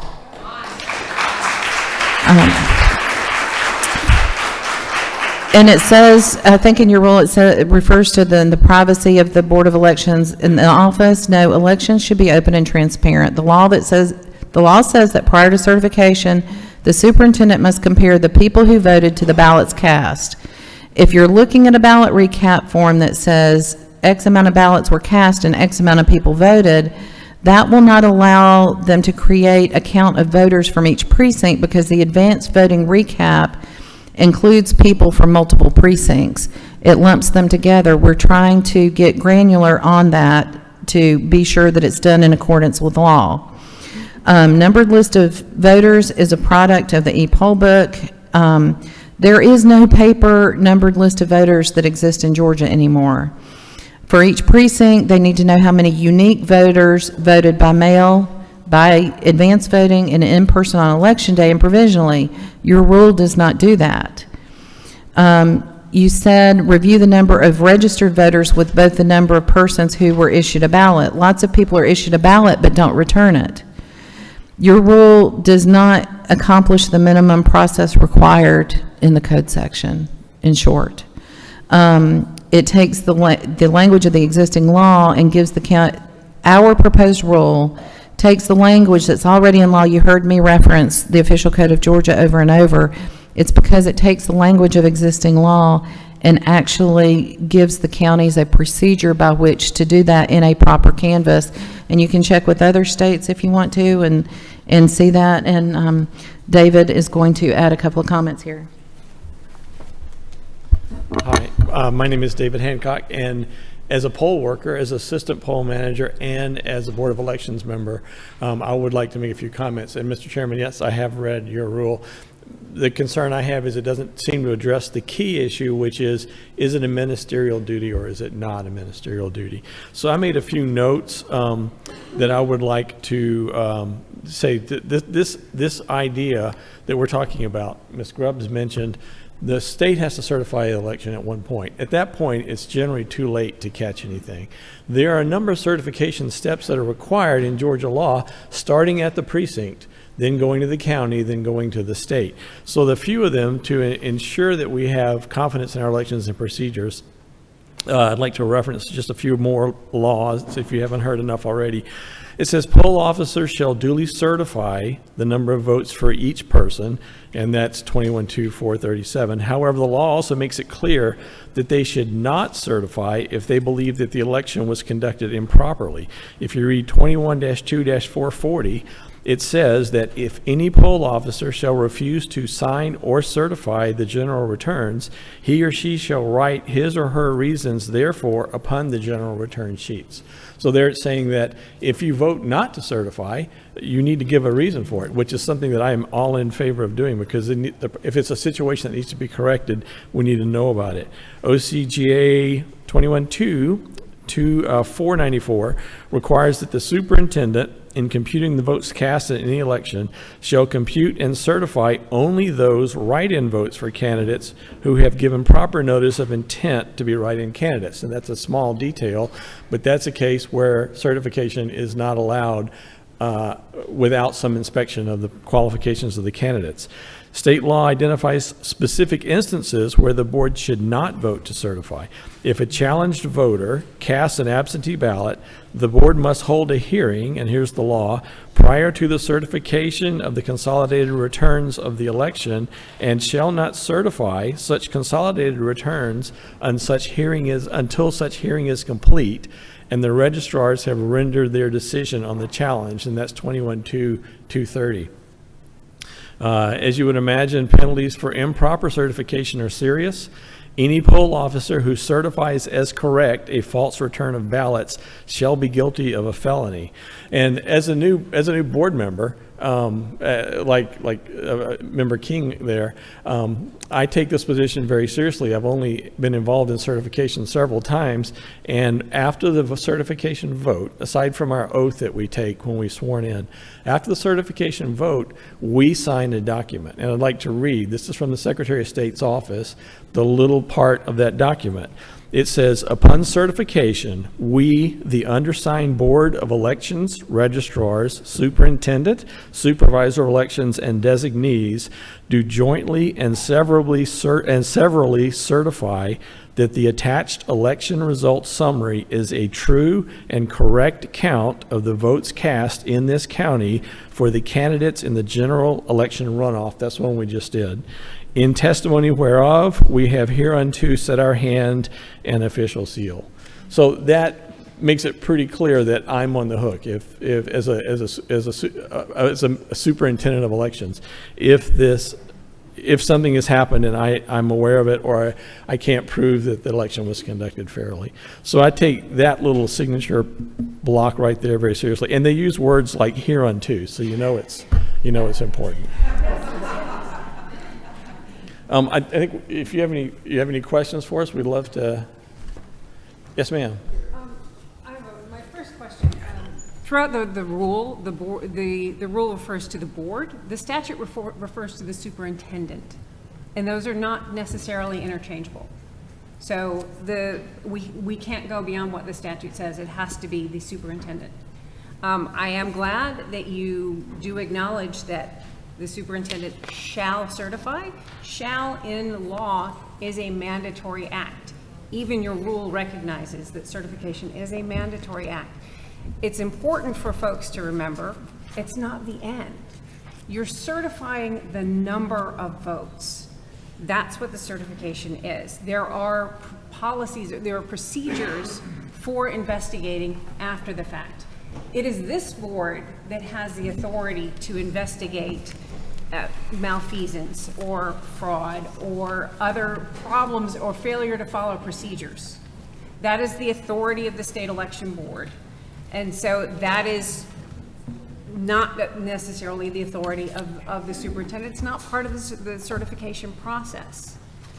And an election contest cannot happen until the election has been certified. It is at that point where courts take jurisdiction. So it is an important duty. To say it's a ministerial duty doesn't mean it's a rubber stamp. It is absolutely a crucial step, and it's important to make sure that the numbers are proper. And I know everybody loves to hate on Fulton County, but I can just name off the top of my head Cobb County, Fayette County, Floyd County, where also counties have failed to properly upload all of the vote totals, and a proper canvass will avoid that. And that is what we want. We don't want to see recertification. We want things to be right in the first instance. But this takes it way beyond what the statute actually allows. I know you're citing to the statute, but a lot of this is not in there. There is no place in the statute that authorizes the superintendent to look for double voters. It will happen. The investigation will happen. They will be identified. They will be pursued. This board, the state election board, has heard numerous cases where there were double voters because that is our jurisdiction. That is not part of the certification process. It's not in the statute. Can you tell me where in the statute you are to search for duplicate ID numbers? So would you agree that there are legal votes and there are illegal votes? I would agree that the certification process is about the number of votes cast. So it doesn't matter whether they're legal votes or they're illegal votes? It will matter in an election contest. I mean, we've seen elections overturned on numerous occasions because there were votes that were not authorized. They were certified because they had to be certified. It went to a court. The court overturned the election, and we ran a new election. It's happened multiple times in Banks and Habersham County because different bodies have different responsibilities. So could you please give me your interpretation then of Georgia Code 21-493 subparagraph I, where it says, if any error or fraud is discovered, the superintendent shall compute and certify the votes justly, regardless of any fraudulent or erroneous returns presented to him or her, and shall report the facts to the appropriate district attorney. But you just told me that this body is the one responsible for investigating and finding out those issues. And what would you suggest is an appropriate time frame for you all to do that? Because we've just had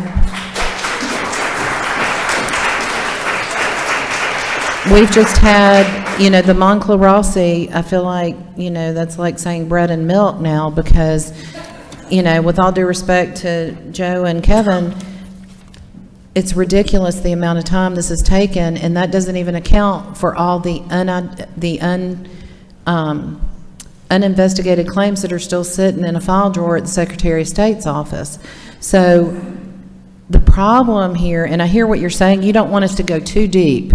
We see a hump of dirt in the carpet, but we just want to stomp it down. We don't want to reveal it and see what's really under there, because if we do, we're going to see too much.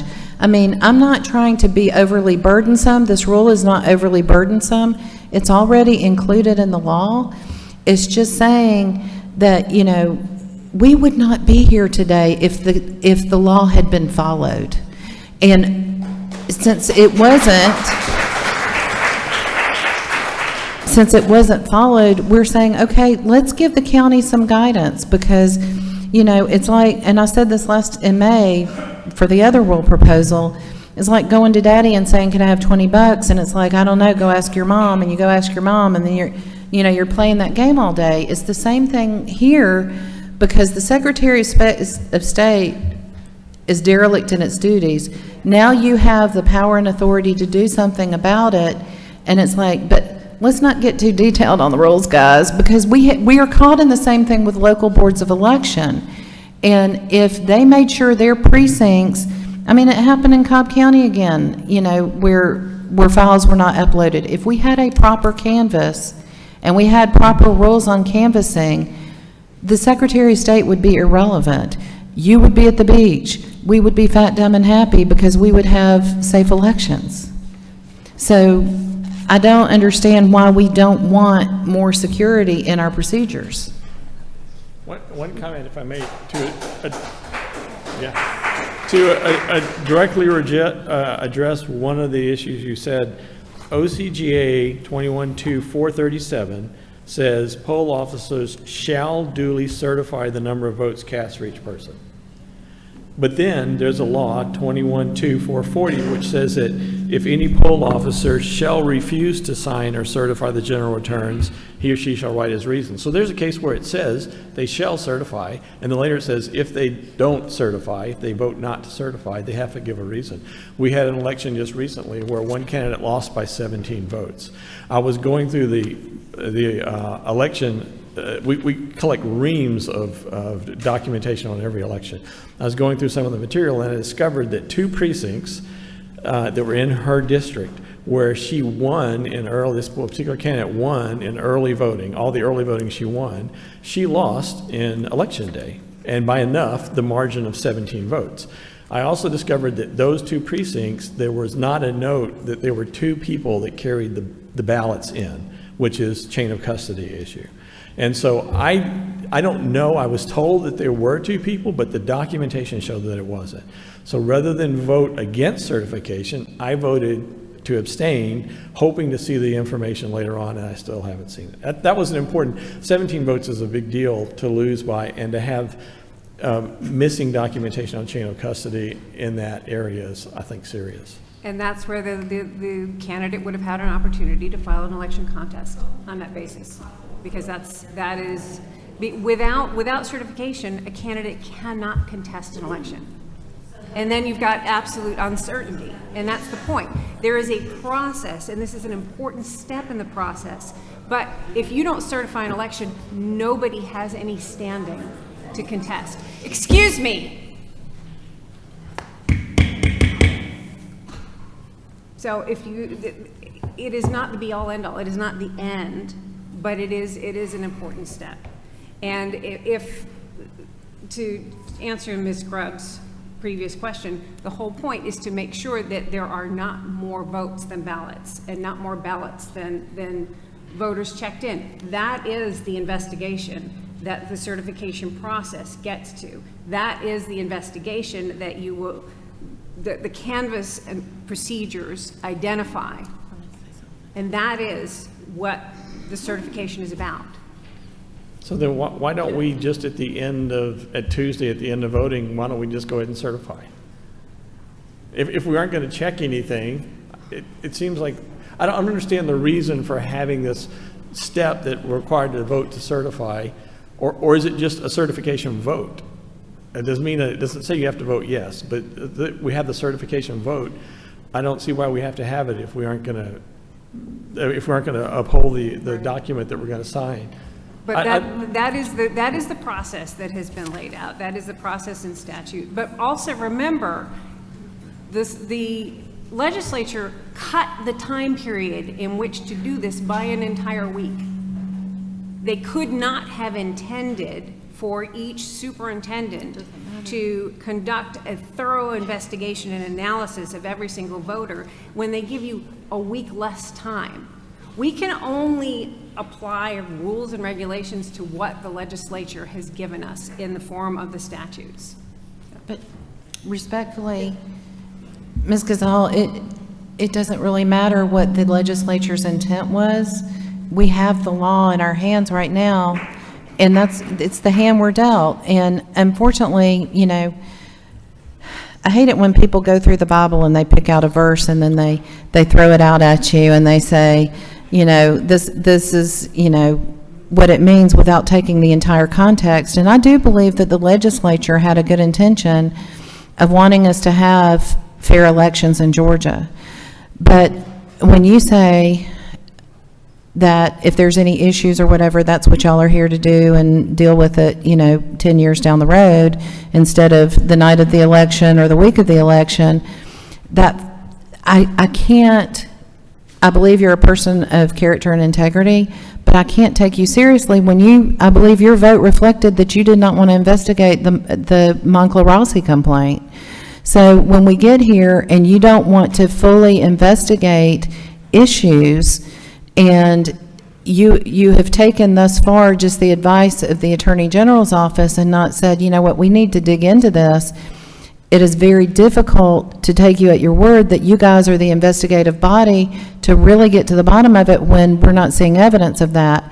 And these are things that, my election director is here today, and I'm saying to her, it's your job to run the elections, absolutely, and it's your job to make sure everyone down the chain on the, that manages the polls does this, but you're kneecapping those people from actually doing what they are legally required to do because you're not giving them the proper procedures. And when I was getting into all of this in Cobb County, I did an ORR request for the policies and procedures of the Cobb County Board of Elections, and the responsive request was, there aren't any. I kid you not. So if we're looking to you as the wise counsel to say, look guys, here's the procedure, but your procedure needs to be thorough enough to expose any issues. And I don't believe that a lot of times these things happen are fraudulent.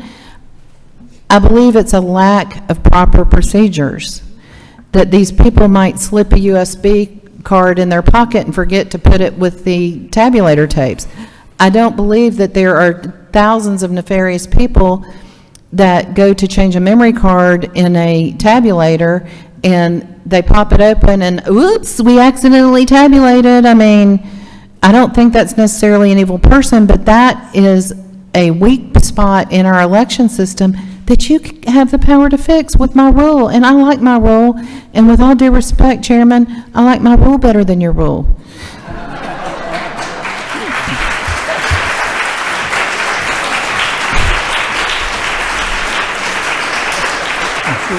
Regardless of what has happened today, I will not take offense at that statement. So, yes, ma'am. Janelle. Member Johnston has already. So, Ms. Grubbs, we do have electronic poll books, correct?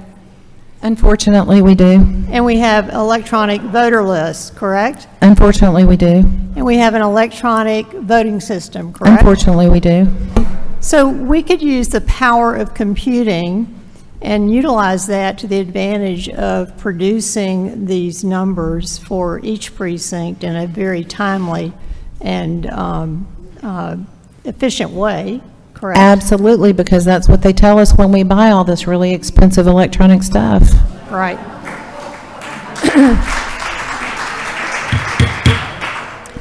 And according to the Georgia Code 21-2 definitions on page 18, 21-2-2, the definition of superintendent is either the judge of the probate court or the county board of elections, the county board of elections and registration, or the county, city-county board of elections, correct? Correct. Okay. So when we speak of superintendent, I know sometimes it seems to blur a little bit of whether that means it's the supervisor or the board of elections, but I take this since the board of elections certifies the election. I would read this as that when we speak of superintendent in this regard, we're speaking of the board of elections. In the collective body of people, correct? Correct. Okay. So I find this rule consistent with Georgia election law. I would say that there's more to canvassing than just what is in this rule, according to the Election Assistance Commission. I think inspection of documents is warranted and expected, as well as checking the tabulation of the votes and of every vote and ballot.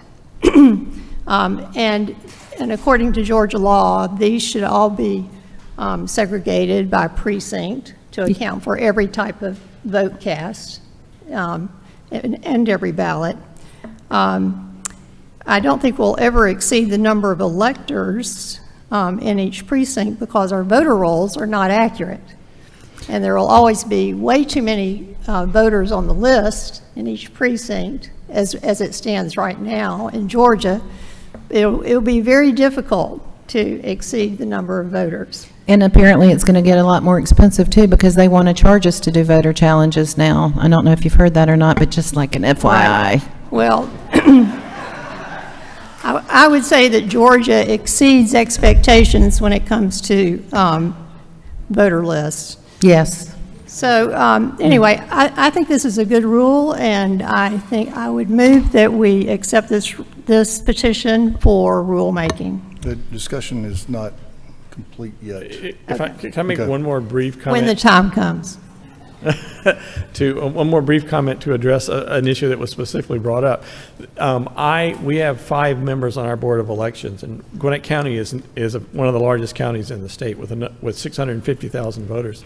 Our election supervisor is actually here today, and him and Zach Manifold back there, him and his staff were absolutely stellar in getting the board all the information that we needed, and we had no trouble. We are absolutely not going to check every voter and run every voter down and go knock on their door and make sure that they voted. That's not at all what we're doing. There's an old saying that you've heard: you don't get what you expect, you get what you inspect. And so we have so many procedures that have to be followed. If somebody knows that at least a group of people is coming in after the election and just at least looking to make sure on the surface, and if anything looks askew, dive down into it.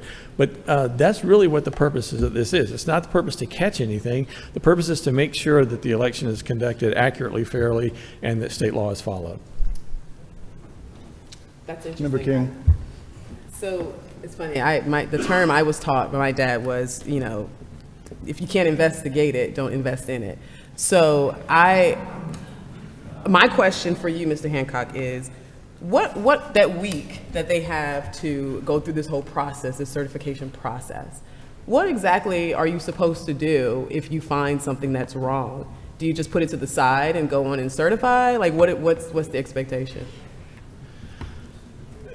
Currently. It depends on I think it would depend on the severity of the situation, right? If we find fraud, we certainly would report it. Mm-hmm. The certification vote comes up, and then each person, I think if the information was put out there and everyone was aware that yes, there was suspected fraud that happened in this election, I don't think there would be a problem with voting to certify to get on with the challenges and the investigation of the fraud.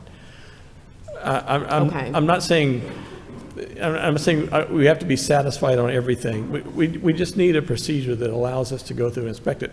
I had to pay $41.25 to look at the records after the last election before I voted to certify, because I wanted to actually look at some documents. I had to do an open records request. So that's inconvenient to me, but I don't mind doing it if it means I get a chance to make sure the election is certified. So basically what you're saying is currently, if you find something that's wrong, even if it's unanimous that everyone thinks it's wrong, you're still going to all certify. And then we hope that it goes, like we just hope the process works out where after the fact, after the person's elected, after things are already done, then we go back and fix it? That's what's the current process? This is a legal question that I don't know the answer to. Is that your current process? Because That's not this what's document... happening. Because we have people that are refusing to certify because they think that there was something that occurred, so they refuse to certify. That's not what's happening, but what's the current process? The current process is that you're supposed to certify the vote, and if there is an irregularity, you report that and it's investigated. So what I was saying, right? So you certify and then you investigate, correct? Right. Continue the investigation, yes. That's the process.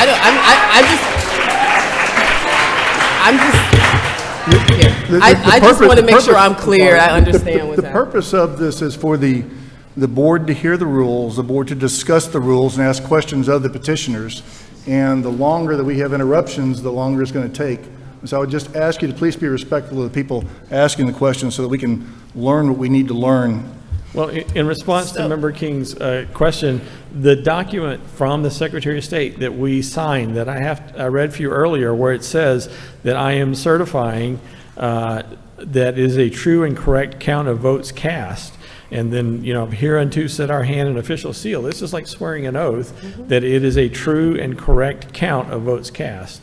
And I know there's going to be errors in 650,000 voters with 156 precincts. There's going to be little things that happen, but as long as I'm confident that this number is pretty close to a true and accurate count, then I'm willing to do it. But if there are outstanding issues, I have voted not to certify. One of the goals of this for my colleague is to identify areas where there may be some discrepancies that would warrant process improvement. So it's to identify the difficulties with counting large numbers of ballots and to correct that in the future, as long as it's not too large a discrepancy or something that suggests that perhaps fraud had occurred. I'm just trying to find out which process makes more sense, right? So we have the process of finding it, like you go through the process of, going through all the votes, if you find something that's wrong, even if it's unanimous, you all kind of put it to the side, you understand this is going to be an issue, we all certify, and then the investigation happens later. And what you're proposing is that you have a little bit more power as it relates to going through the voters in your precinct, in your county, to make sure that you're not just certifying that you have the total number, but they're also that total number is actual legal votes, correct? That's the document that I'm signing. And that's the same documents that are signed at each precinct by each precinct worker. They do the same thing. They do a little mini certification, then the county does a certification, then the state does a certification. Right, and the purpose of those mini certifications is to make sure we get to the big certification, we don't have major issues, and then we don't have to go back and tear down the whole fence. We can just go back and repair that one, right? The state, when they go to certify, they aren't going to check every precinct in Georgia. Correct. But the precinct can. The person who runs the precinct can absolutely check and make sure that there are no ballots stuck in the machine or whatever the case happens to be. How much additional time would this, how would this increase the process that's already in place? So if you have a week, how much more time?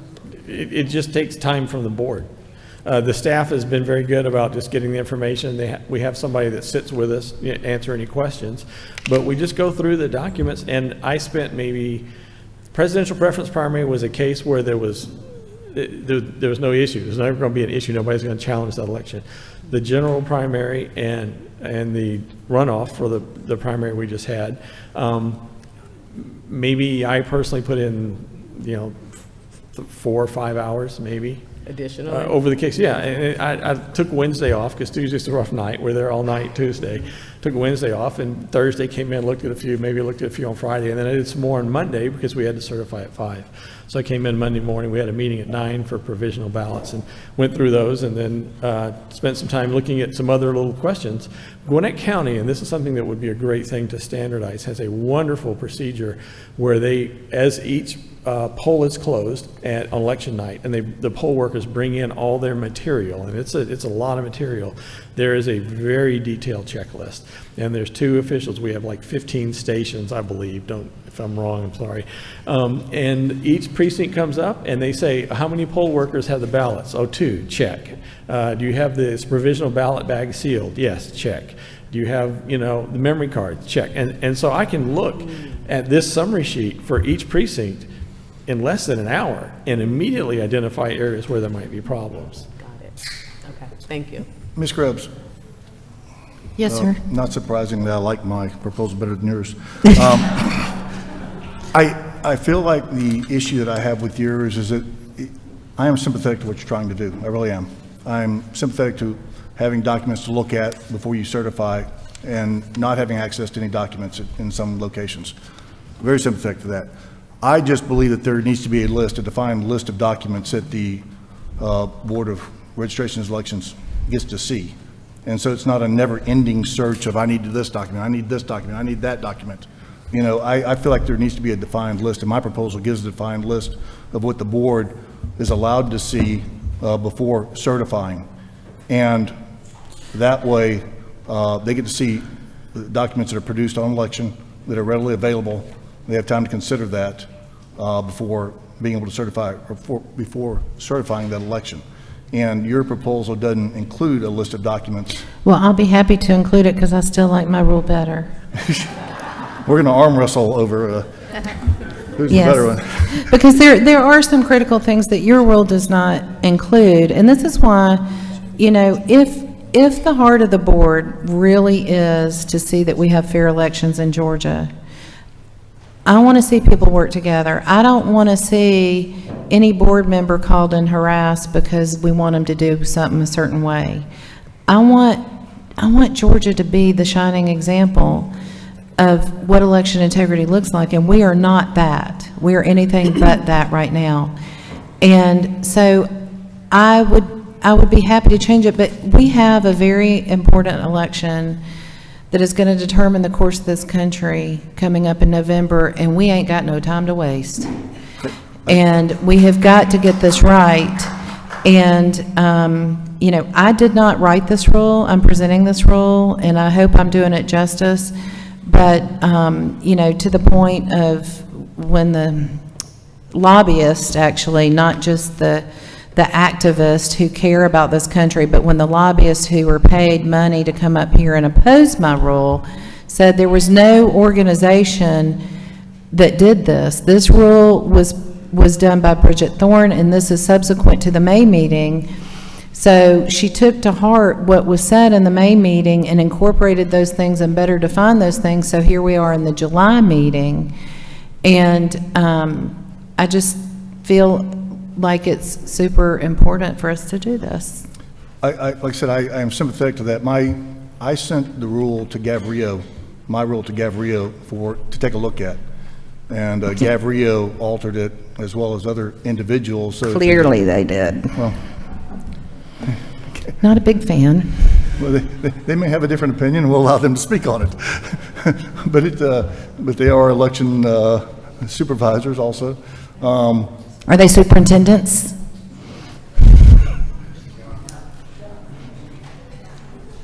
Mr. Kirk, we'll let you speak in a minute. Yes. So anyway, as I was stating earlier, my issue with your rule is the fact that it's not definitive enough on the documents that the board gets to see. I think there needs to be a list of documents that they get to see before certifying. So a lot of that has to do, like, with what David said, as far as Gwinnett County, it has been difficult in Cobb County, and I love our elections director, but do you know that everybody mentions 2020, so I'll just have to throw this in there, that during the recount in 2020, I asked our then elections director, after the first day of the recount, I said, could I please have the tallies for the votes? And she said, I don't have those. And I said, and Ms. Gazal was there too. And I said, well, I just stood here on this hard concrete floor all day and didn't eat and stomped around here watching you count all these ballots. Why can't you give me a total? She said, oh, well, we just don't have that. It goes into Arlo, and then the next day the Secretary of State gives us the count. So when you talk about documents and stuff, I'm all about doing those kinds of documents, but there is a certain amount of authority on the local level that I do think needs to stay on the local level. We need to make sure that the Board of Elections in our counties are certainly able to do their job, but they also need to develop good practices and procedures. And something stuck out on me in that code section that I read earlier, as far as the local superintendent, which sometimes, as Dr. Johnston pointed out, I got schooled on that. The superintendent, depending on what the structure is of the Board of Elections, whether it be a probate judge, and I think the reason that language is used, Ms. Gazal, is because we have 159 counties in Georgia that are all independent, and they all have different structures on their elections, so a superintendent can be one person or a superintendent can be a board. So it says when they find something, they shall report it to their district attorney, and I want to know, out of 159 counties, how many Board of Election superintendents have ever reported something to their district attorney in the last 5 years? And I'd venture to say that number is probably zero, if not zero, close to zero. And so We need that power to be on the local level for people to do that, so you can be at the beach. Right, but you're asking us to put guidelines in and at the same time give freedom to the local boards.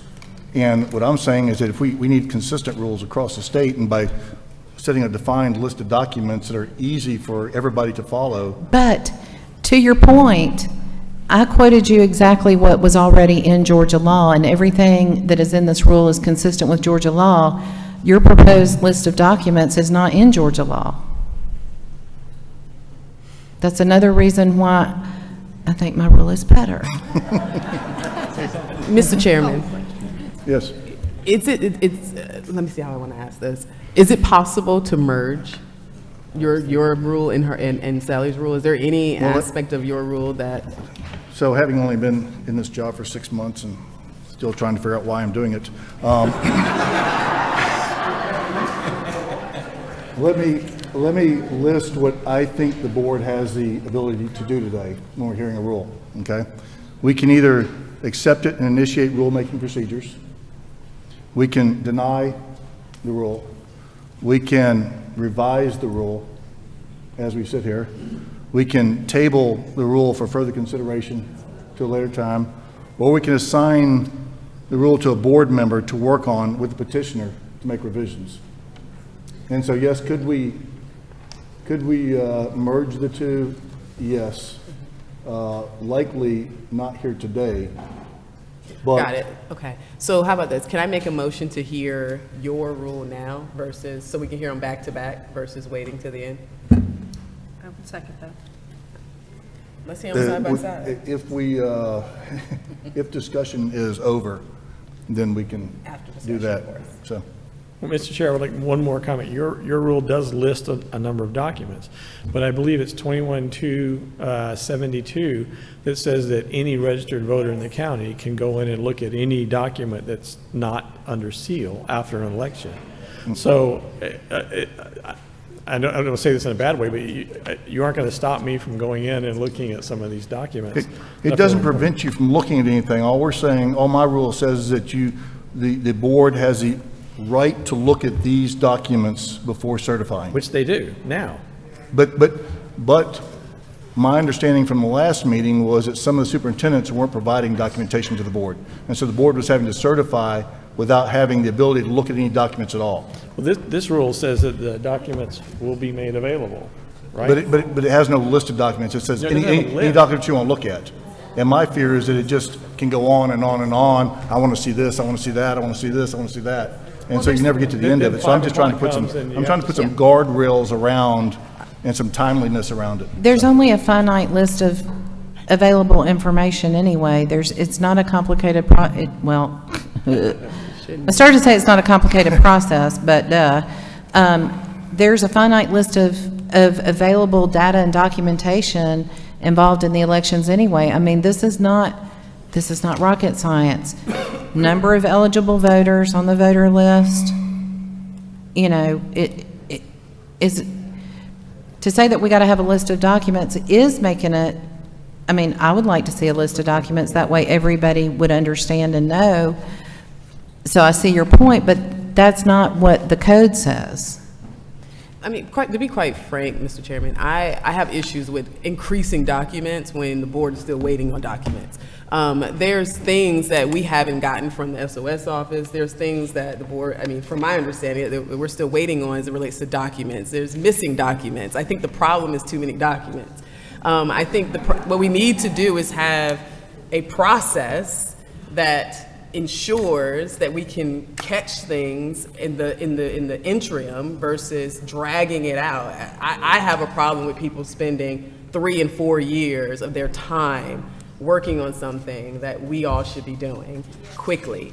That is an issue for me personally. So I'm not a fan of all the additional documents. I just want to make sure that we are attacking this issue or attacking possible issues at the early stage. That's what I hear in this rule. The difference between them is that her rule does not define what documents people can ask for. So they could ask for any document they want to, or any number of documents they want to. Mine gives a definitive list of documents that they would be able to. Mr. Chair, this proposal for this petition very nicely separates the pre-certification reconciliation by precinct, and it does specifically list a list of voters, a comparison of number of ballots to voters, and actually this rule is slightly different. It's 183.112.12.1 rather than just 12, which is your petition. So I would move that we vote to accept this. The difference is paragraph, well, it would be paragraph 6 is listed as paragraph 5 in this or addendum here. It says board members shall be permitted to examine all election-related documentation created during the conduct of elections prior to certification of results, which means they can ask for any document that was produced during the conduct of the elections. Because that's actually already the law. All the documents are required by law to be produced anyway, because it's all evidence in an election.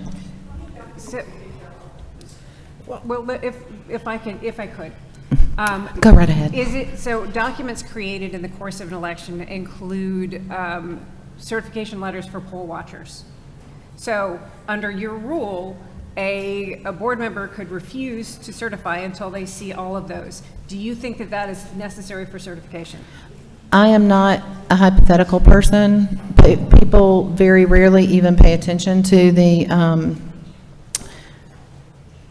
here's my answer to that is I support what is in Georgia law. And I support transparency.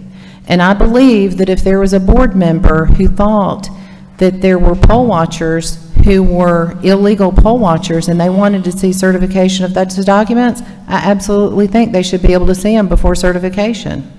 So my point is there are lots of things that can go wrong that have nothing to do with vote totals. Certification is about vote totals. It's not about the entire election and whether there was any misdeeds or malfeasance related to anything. It's about the vote totals. How are totals correct if we're not making sure that the person who's voting can legally vote, then how is the total correct? I'm talking about poll watchers. I'm talking, there's so much more documentation that is surrounding an election that has nothing to do with the vote totals.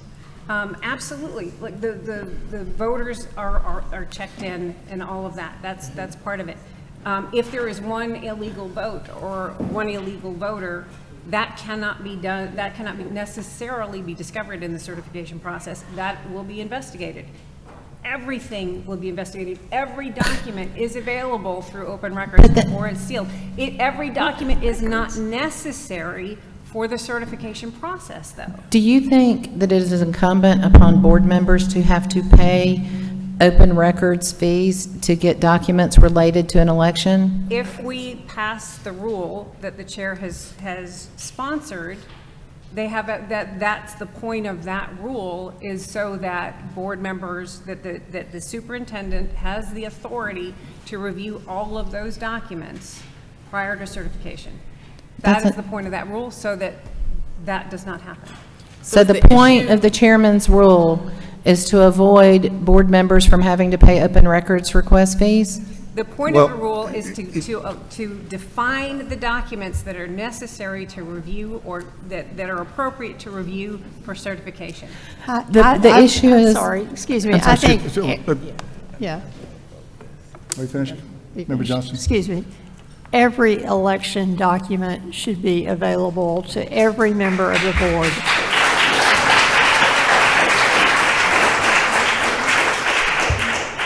There is no election document that should be prevented from review and consideration by the election board.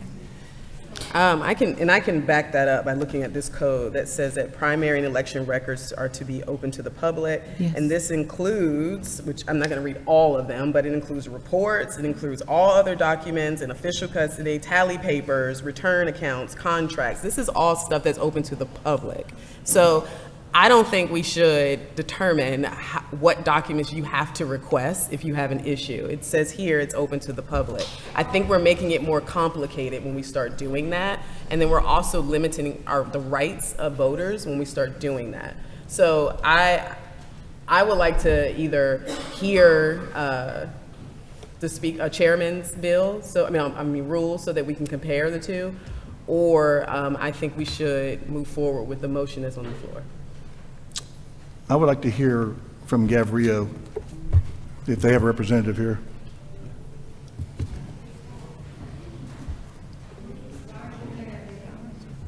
The board can hear from whoever they need knowledge from. Please.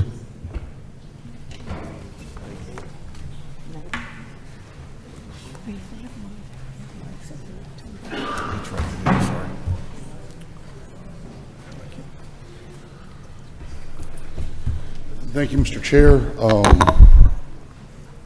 Any questions? You want me to just address some of this? Would you define Gavrio's opinion on this rule? Well, we were opposed to it, as was mentioned earlier.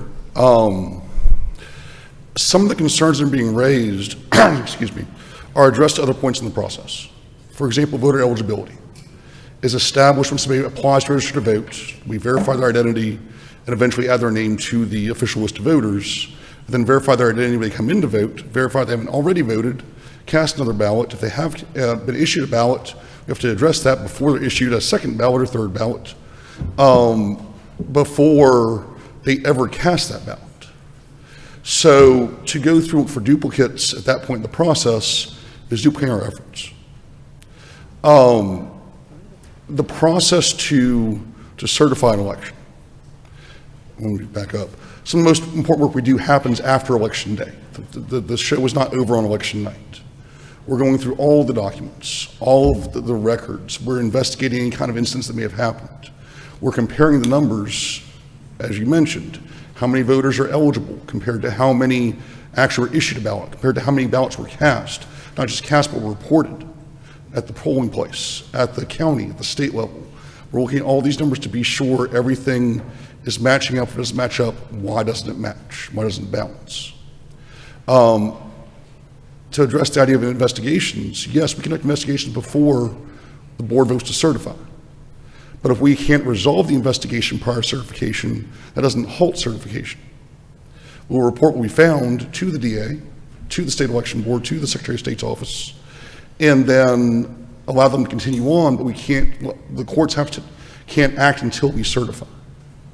So, for example, if I was comparing these numbers and discovered that there's 1,000 ballots less reported for a poll than was published on the Secretary of State's website, I would look to see where the problem happened. Did we forget to upload a memory card? Was there some other problem? And this could be corrected before we certify. Of course, we're going to do that. There's the idea of submitting audits where we are checking to be sure the tabulation was correct before the state certifies their results. And if that investigation shows, that audit shows there's a problem, then we would vote to recertify the results and send those results to the state. So at the end of this whole process, what we're talking about is computation and consolidation, where we're, in the old days when we had machines with dials and levers, we had to call those numbers out, add them together publicly, and then that's when the board made their comparison, and that's when they would vote to certify. Now, we come a little bit farther than that. There's reports we look at, things like that, but at its core, what the board's looking at this point in the process is, were more ballots cast than should have been? Did we have more ballots we're looking at than voters were checked in that were eligible to vote in this election? And if the answer is yes, again, we investigate. But let's say I had 100 additional ballots that I couldn't account for, I would still advise my board to certify and immediately vote to forward this along to the DA. We'd cooperate completely, and possibly the ones asking for a new election from the judge, but the judge couldn't ask until we certified. Does that make sense? So what if we're not trying to trigger the courts? We're just wanting to make sure that what we see is accurate. Like, I mean, it's not that. I mean, let's say he just sees something and he's like, look, let's just hold off on certifying until we make sure that this is accurate. Are you okay with that? Oh, yes, but I would encourage folks to start that investigation well before the deadline to certify, because that's a hard deadline. We have to meet it. If they come in an hour before the meeting and say, we want to see all this stuff, that's not possible. You know, be involved in the process ahead of time. You would have to, you would have to start it quickly, right? Exactly. And for example, in my case, my board delegates a lot of those duties to me. Where I'm going through all the paperwork, I'm conducting the interviews, I am working with the poll workers to figure out what happened. So by the time it comes time for certification, I'm reporting to them publicly what went right, what went wrong, what we can improve on, any kind of employment issues, and here are the final results. They examine them, they look at that comparison, and you're right, it's not a precinct by precinct comparison on the reports we use. But the numbers are much smaller than total voters that could have voted, and then they vote to certify. So those things are happening, possibly not by the board in many cases, because these are volunteers, same as y'all, that have jobs, that have wives that they're taking care of. We're full-time employees who they delegate duties to. But I do work with my board to be sure they have the information they need before they certify. So getting to the rule we worked on with the chair, those are the documents that I look at for the most part to ensure everything's balancing. And I do have a similar procedure, what you described in Gwinnett, where we're checking in supplies before I go through and fill out for every precinct or actually polling place, be sure stuff balances, make notes, make sure that everything is as it should be. And yes, every once in a while there's one less than there should be or one more than there should be. We do our best to explain that, but if we can't, it does not delay certification. We just report it as we should. Okay, I'm just trying to wrap my brain around that. Oh, yeah. Right. Oh, it's a lot. It really is. Being wrong and not addressing it. Mr. Chairman, may I add something? Yes, Ms. Groves. First of all, Gavrio, we're still not talking about legal votes, so we haven't even dug into the fact that they're legal votes. So that kind of sticks in my craw. But on top of that, there are people, good people who have been candidates, and there are people who have been candidates and held elected office on your board and a lot in this room. And it is very, very unfair to candidates that they hang in the balance when there's a question on an election. And it is unfair to election board members to make them, look up the definition of certification. We talked about that last time too. It's a big topic. So certifying an election, and then you throw it in the lap of the candidate to say that if if there's an issue in your election, and maybe it's outside of the margin a little bit allowed by law, but they just really think there was an issue in several precincts, and races are determined by a small number of votes. Okay, well, if you're within the range and you ask for a recount, blah, blah, blah. But if you're outside the range, but you just know, or you were told something, in Cobb County, we've had the whole redistricting and home rule issue. There have been lots of issues that a candidate would have a reason to contest an election, but now you've put that candidate, not only have they had to run a race, but now they're going to have to hire legal counsel, and good election attorneys are hard to find, let me tell you. So you've now put the onus on a candidate to challenge something that is the responsibility of the Board of Elections and Registration, just to give them parameters to do their job, because right now the only information they're getting is through their little chat thing from the Secretary of State. They're not getting good advice, from people who care like you all. They're getting direction from people that, maybe don't see the same things from the same worldview that we do. So they're getting all that hammered all the time, and you're not coming back with, say, hey, you know what, these are the things that you need to be looking at, instead of taking, the legislature thought enough to remove the Secretary of State from this board.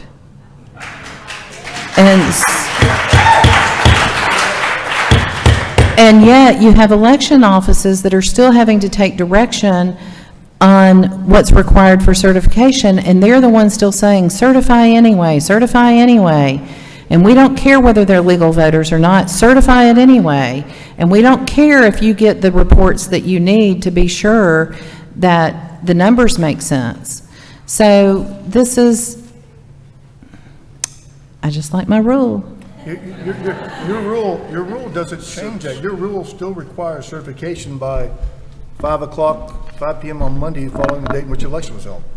Requires certification. Since you raised the topic of legal and illegal votes, I mentioned before that there are different parts of the process where things are addressed. We address whether or not someone's entitled to vote at the time they register, if they're a citizen, if they exist. We address if they're eligible to vote when they apply for their ballot, whether that's done through the mail or in person. We check their identity in person with their photo ID and match that to our records. So, yes, things fall through the cracks. Yes, mistakes are made occasionally. But at this point in the process, the assumption is we're trusting our employees' work, that check the voters in, that verify their identity, trusting the employees who verified their citizenship, who verified the information on their applications originally. They are eligible to vote, and the ballot they were given, and cast, is a legal vote. It's just how the process works. If there's issues with eligibility, that's addressed in other places of the code, not during the certification procedures, because there's no good way for a board to say, well, okay, this one person here, we don't think they were entitled to vote, we're going to take their ballot out. We have a secret ballot. There's no way to know which ballot that was that person's. So there's no functional way for them to pick and choose which votes they're going to count out of a precinct. Ms. Groves, I think that there's some substantial similarities between our rules.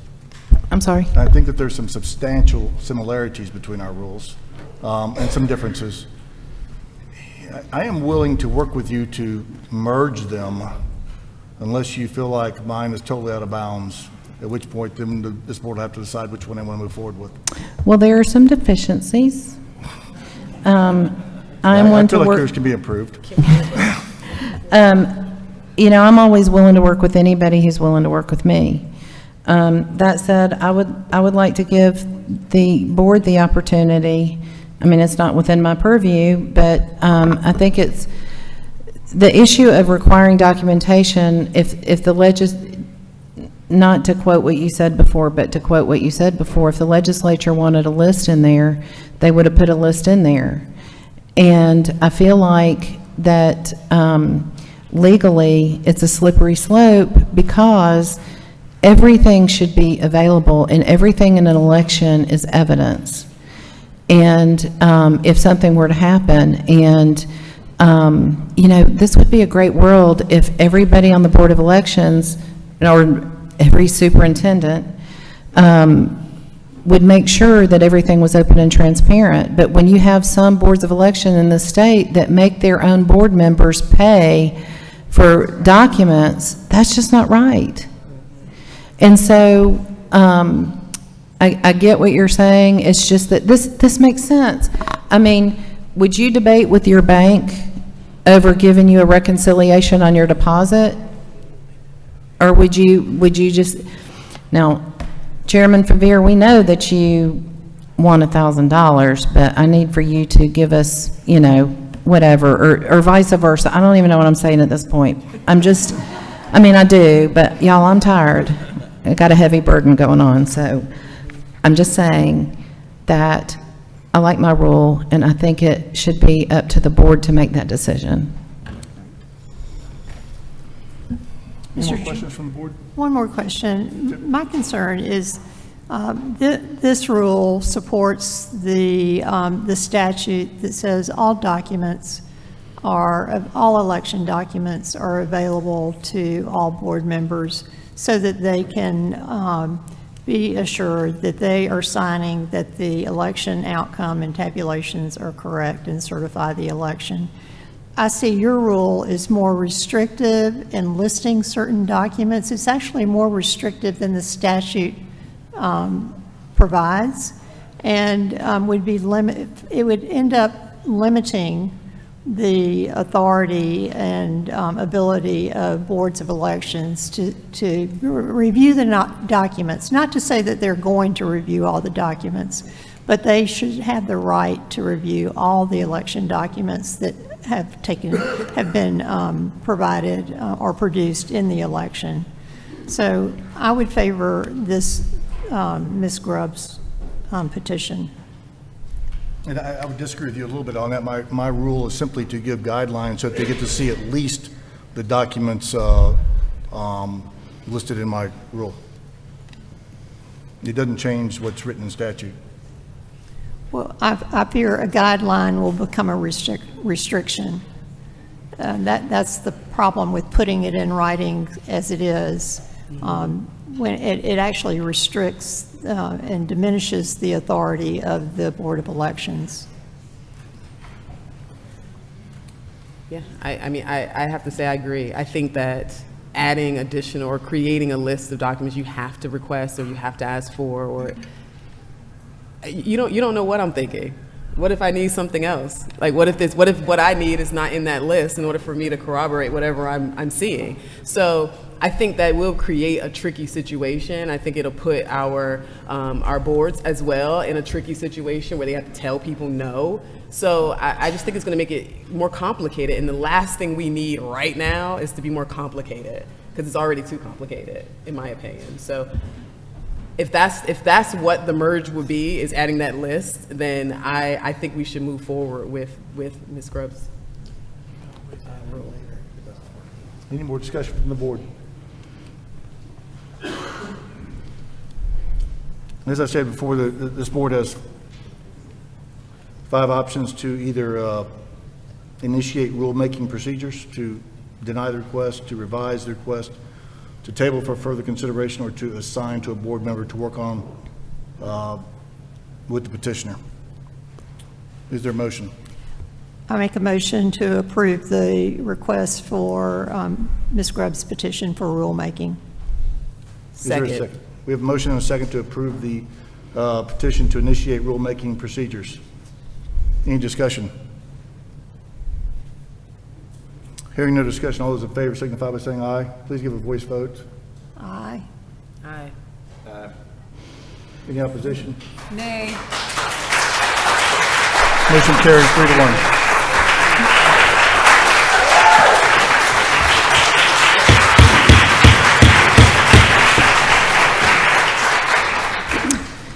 Mr. Chairman, may I say one thing? I want to thank you. I know things might seem contentious, but I appreciate you, I appreciate your service, and I appreciate your service, and I appreciate your ED and his service, and Mrs. King and Mrs. Gazal. I appreciate your service, because it is service to the state, and I thank you. Thank you.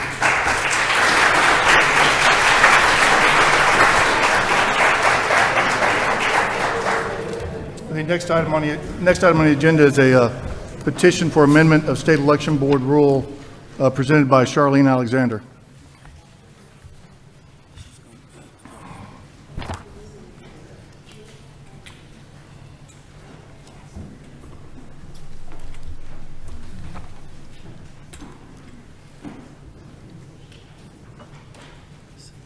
Thank you. Charlene, pull that mic down to you. There you go. Yeah, I am a tad short. Okay. Honorable members of the State Election Board, my name is Charlene Alexander. I come to you with this petition, and it is submitted as an individual. You will learn later part of the reasoning behind my rules petition, but this is as a 33-year resident of Fayette County. I'm quite active. I've been a poll worker, I've been an assistant manager, I have been a poll watcher, and also as background, where I come from, I have been a CPA since 1970. I've been a senior auditor of municipals and audits and banks. I've even been an expert trial witness on embezzlements. That's the way my mind works, that you always have to have checks and balances. And so the reason for this, I'm going to try to shorten it if that's okay and let you ask questions, is that prior to 2022, at least in Fayette County, and I think most of the other counties, we used to hand count the totals of the ballots at the precinct. You know, people would pull them out of the scanners, and we would have 3 of us go over, and we would each individually count all those ballots that came out of the scanner, and then we would wrap them up, you know, and put them in. We would check them with the electronic totals, but it was just a check that we had hand counts of the precincts. We all thought that was just part of the deal, and we did it. We didn't really pay much attention to how much time it took. It didn't seem like it was taking a lot of time. And then in October of 2022, first I was told that it was a SB 202 law change, that all of a sudden we get this memo from Blake Evans, at the elections director, that poll workers have been told that they are to hand count ballots at each polling location on election night. That is not something your poll workers should do. So the word came down, we were to no longer hand count the ballots at the precincts based on this memo. No rationale, just we weren't supposed to do it. So my rule proposal is basically going back to what we used to do, which was you use, in accounting, if you understand it, you're always looking for, when you go in, you're looking for, yes, do the numbers make sense? We add them up, do they all cross-check? But we also are looking for holes or areas of opportunity for errors or for collusion. And you will learn, the first thing you learn is that if you have 2, that is collusion. So you always go with a minimum of 3. I can't remember what the odds were, it's been a long time. But you have at least 3 because the odds of collusion go way down if you have 3. So that's the reason I picked 3. All right, and it's really not that difficult, but my whole purpose is I rewrote, all I did was add to the section of 183-1-12-.12A5. All I'm doing is I am adding that when they pull the ballots out of the scanner, it goes to a separate section with 3 poll workers. They would take those ballots, they're going to be in a big pile, and they each just start pulling those ballots out of the pile. And what we did is we just as quickly as we could, we counted them into stacks of 50. I can't tell you why 50, but we did 50. And we would lay them crosswise in stacks of 50, and then we would push them to the next person. And it just kept going. Each of us counted out the stack.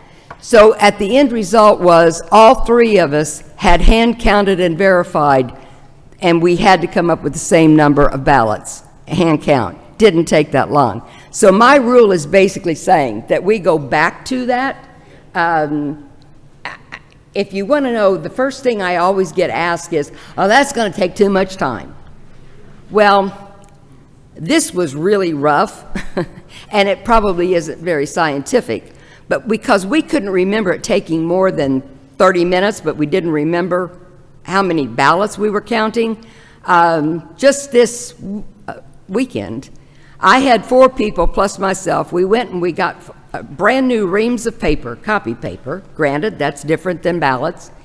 And I said, okay, you each take your ream of 500 pieces of paper, and I want you to count them in stacks of 50, and I want you to time it.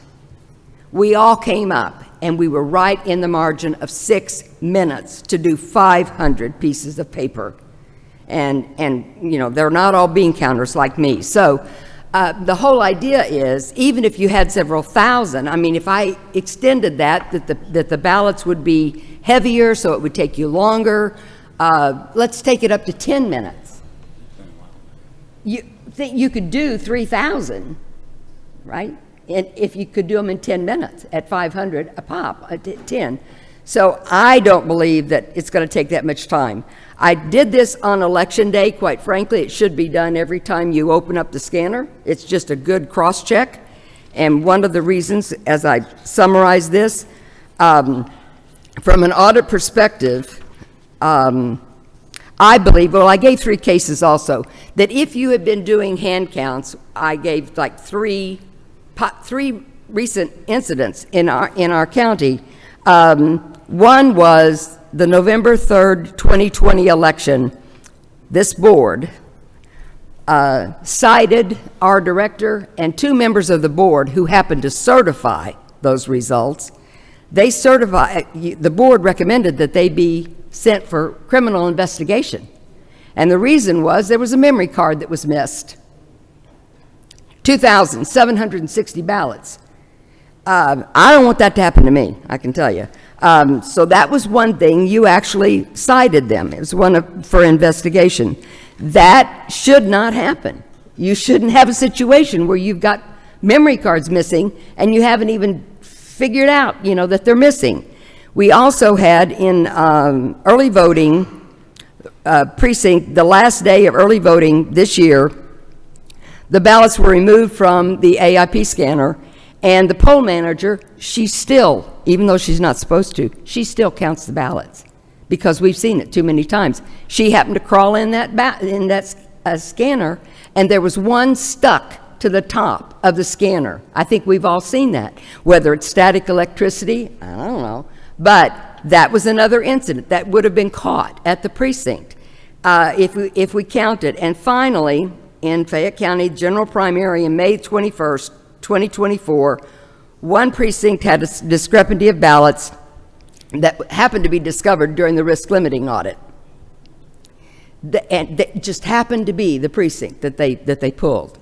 So they sent the 2 technicians to the warehouse where the scanners are kept, and that what they found was the write-in ballot bin had not been opened. Had we counted those ballots at the precinct, we would have found that. And so, to me, it's a simple thing. I mean, I like for things to check. I also believe that we've had so many comments and conspiracy theories, and call it whatever you want to. Right now, everything that we use is all within the electronic system. It's poll pads, it's BMDs, it's the scanners. There's absolutely no cross-check outside of that electronic system to help us gain more confidence in our elections. And that's what I believe this would do. Thank you.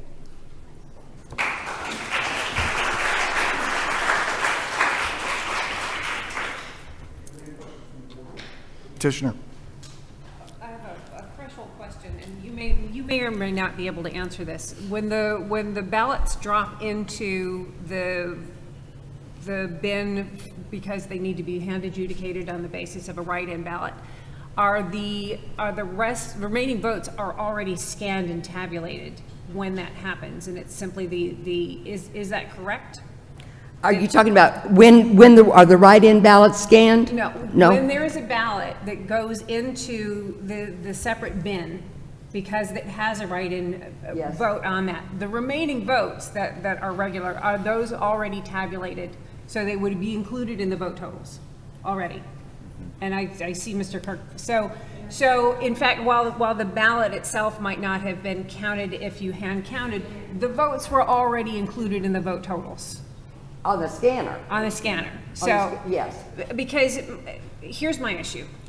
We've heard testimony that when this was piloted, it was problematic because while you as a CPA probably ran an incredibly tight ship every time you did it, and there weren't errors, there are other counties where they after 14 hours of work, they could never reconcile the hard numbers correctly.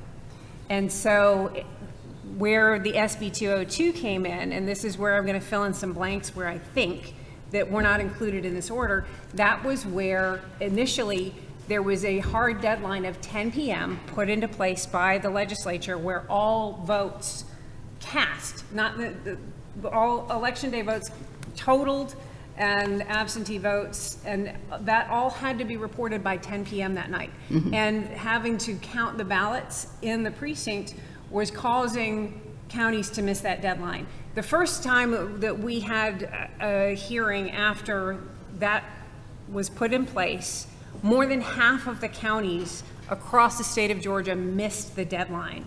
I suspect that is what led to this order being sent out, or this advisement being sent out from the Secretary of State's office, because the procedure was causing, which is not necessarily required, but the procedure was causing the counties to miss a statutory deadline. So I'm just to give some context. Now, there is also a requirement that a poll staffer stands by each tabulator, and they can watch as it ticks up. And so they watch every single ballot that goes in.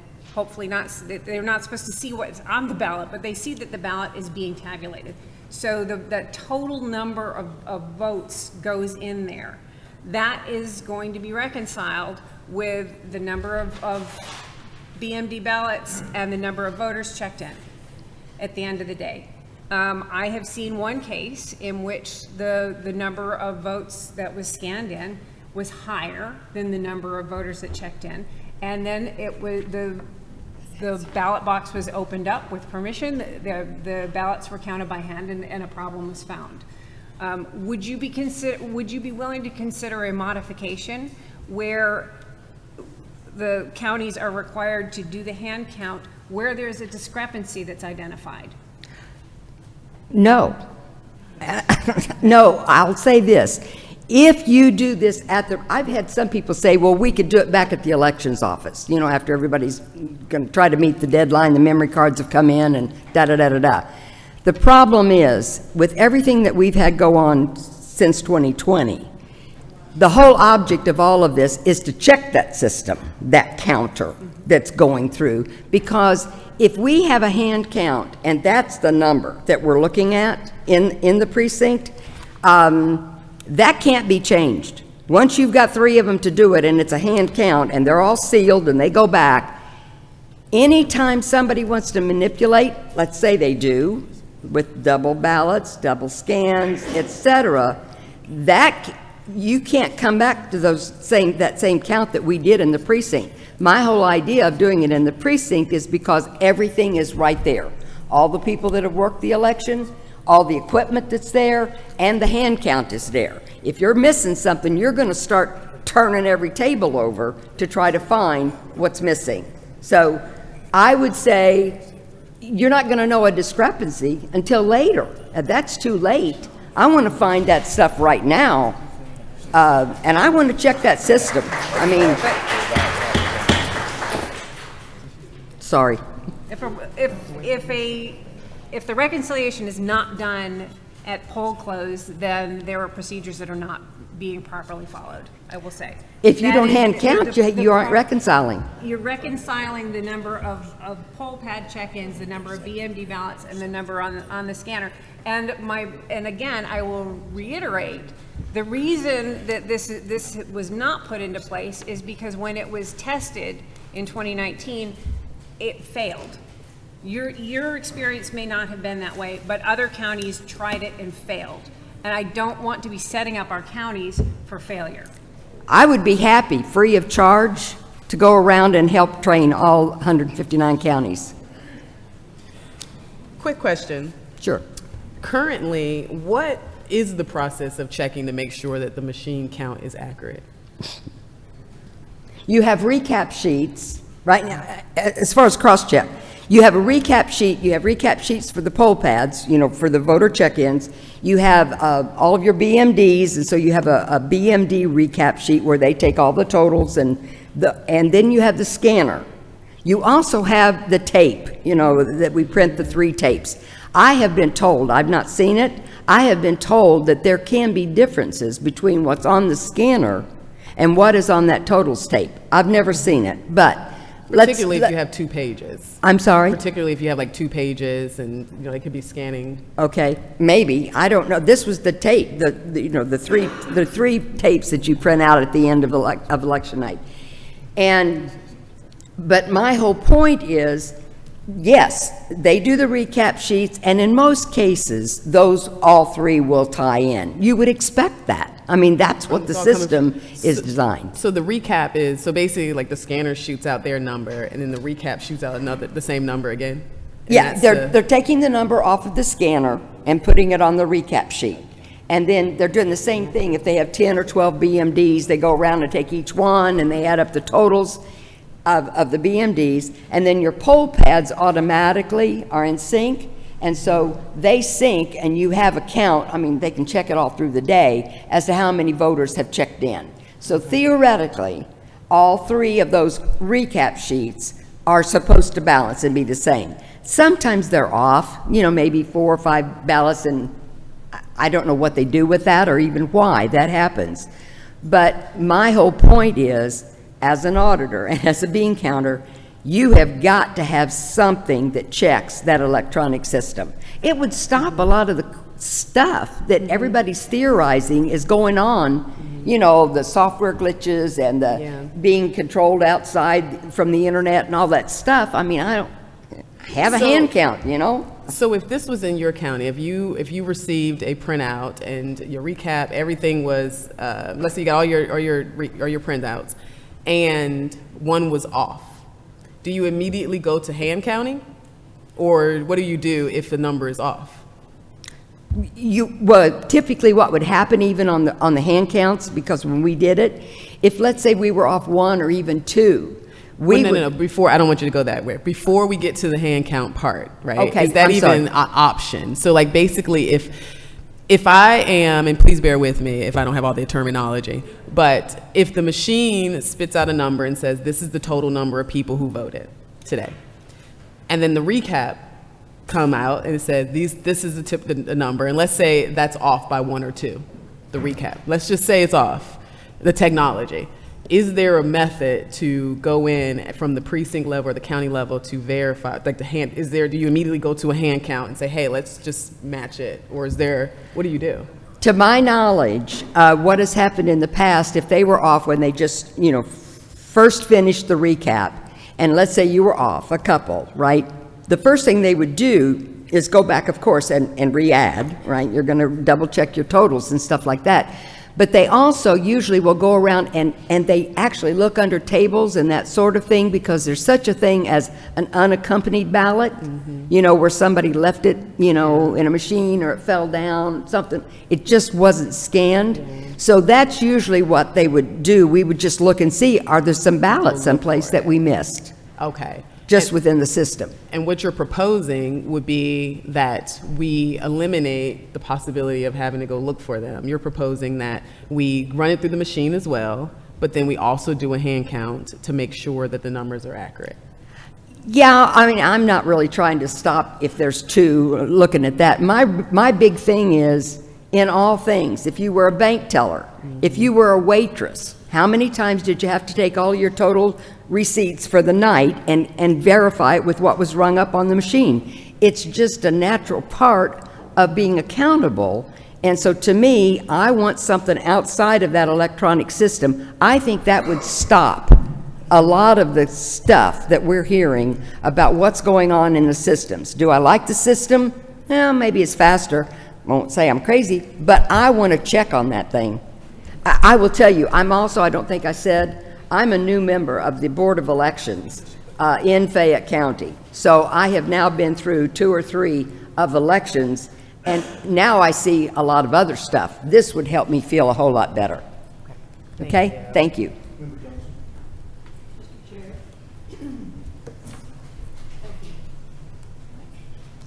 Oh, I'm sorry. Apologize. That's good. Thank you. I've never met Ms. Alexander, and when this petition arrived, I thought it was like a Christmas present. It's exactly what I wanted. It provides uniformity, and not just uniformity in a county, but uniformity across the state. Because my understanding is some counties do hand count, some counties do not. Some precincts do, polling places do hand counts, others do not. And we could make a big step toward achieving uniformity for the state with a simple check and balance process. This complies with the standard chain of custody practices for documents and necessary chain of custody of documents. It provides the accounting of the paper audit trail that is consistent with HAVA requirements to have a system such as this. So I think this is a no-brainer. And I thank you for providing this petition. Yeah. Can we make clear that we're only hand counting totals? We're not separating and doing the individual offices. It's just a double check on totals. I do understand, and I assume that this is any ballots that are removed from any ballot box through any part of the election. Yes, should be, So yes. early in person and election day, Anytime correct? ballots are taken out of the scanner, they Great. need to be counted. Thank you. Yes, thank you. Is that it? Any further questions from the board? Is there a motion? I move that we accept Ms. Alexander's petition and forward it for rulemaking procedures. There's a motion to initiate rulemaking procedures on this petition. Is there a second? Second. Oh, well, Rick got it. Having a motion and a second, any discussion? Hearing no discussion, all those in favor signify by saying aye. Aye. Any opposition? No. The vote carries 3-1. Thank you.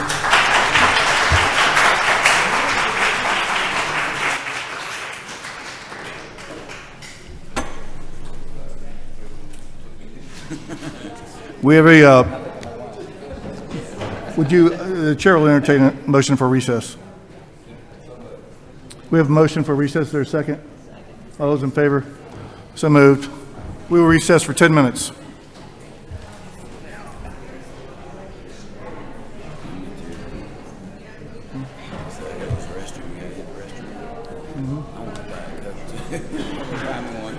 I had to go call my way in the office.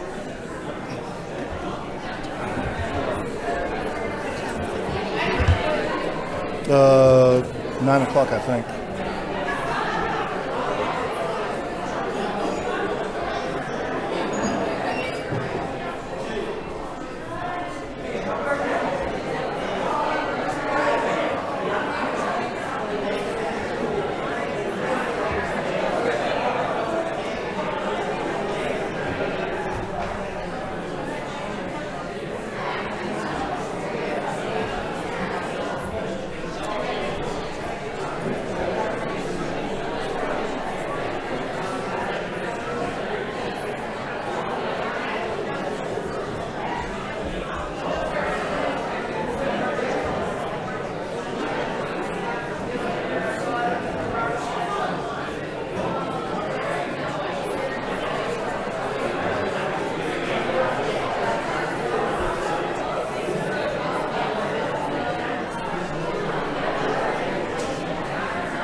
People need the opportunity to speak. I just want everybody to respect everybody's opinions. We all have different opinions on stuff. I understand. I understand. Yes. You're welcome. Thank you.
The next item on the agenda is here to petition for amendment of State Election Board rule presented by David Cross.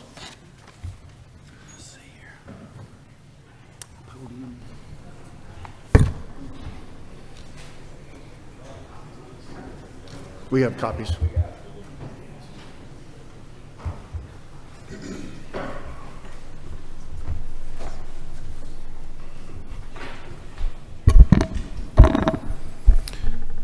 All right, for the benefit of the folks in the room that you don't have this document in front of you, I'll read it off here. This petition is for an amendment to election rule that incorporates a change to the way ballots are mailed to electors in a way that provides for maintenance of chain of custody for ballots. I filed this petition in good faith. The intent of the rule is to maintain chain of custody of ballots in Georgia elections on behalf of all Georgia voters. Item 2, the full text of the rule required to be amended and desired to be promulgated is with regard to Rule 183-1-14-.11, mailing and issuance of ballots. My recommendation to the board is to strike the words during early voting, as I think it's redundant.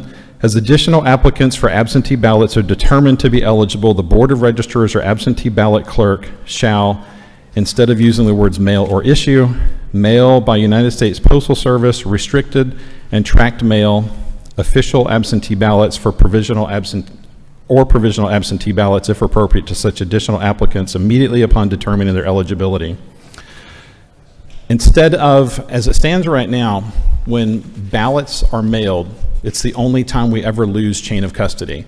When ballots are produced at the printer, they're produced under lock and key. When they're sent to the counties, they're kept under lock and key.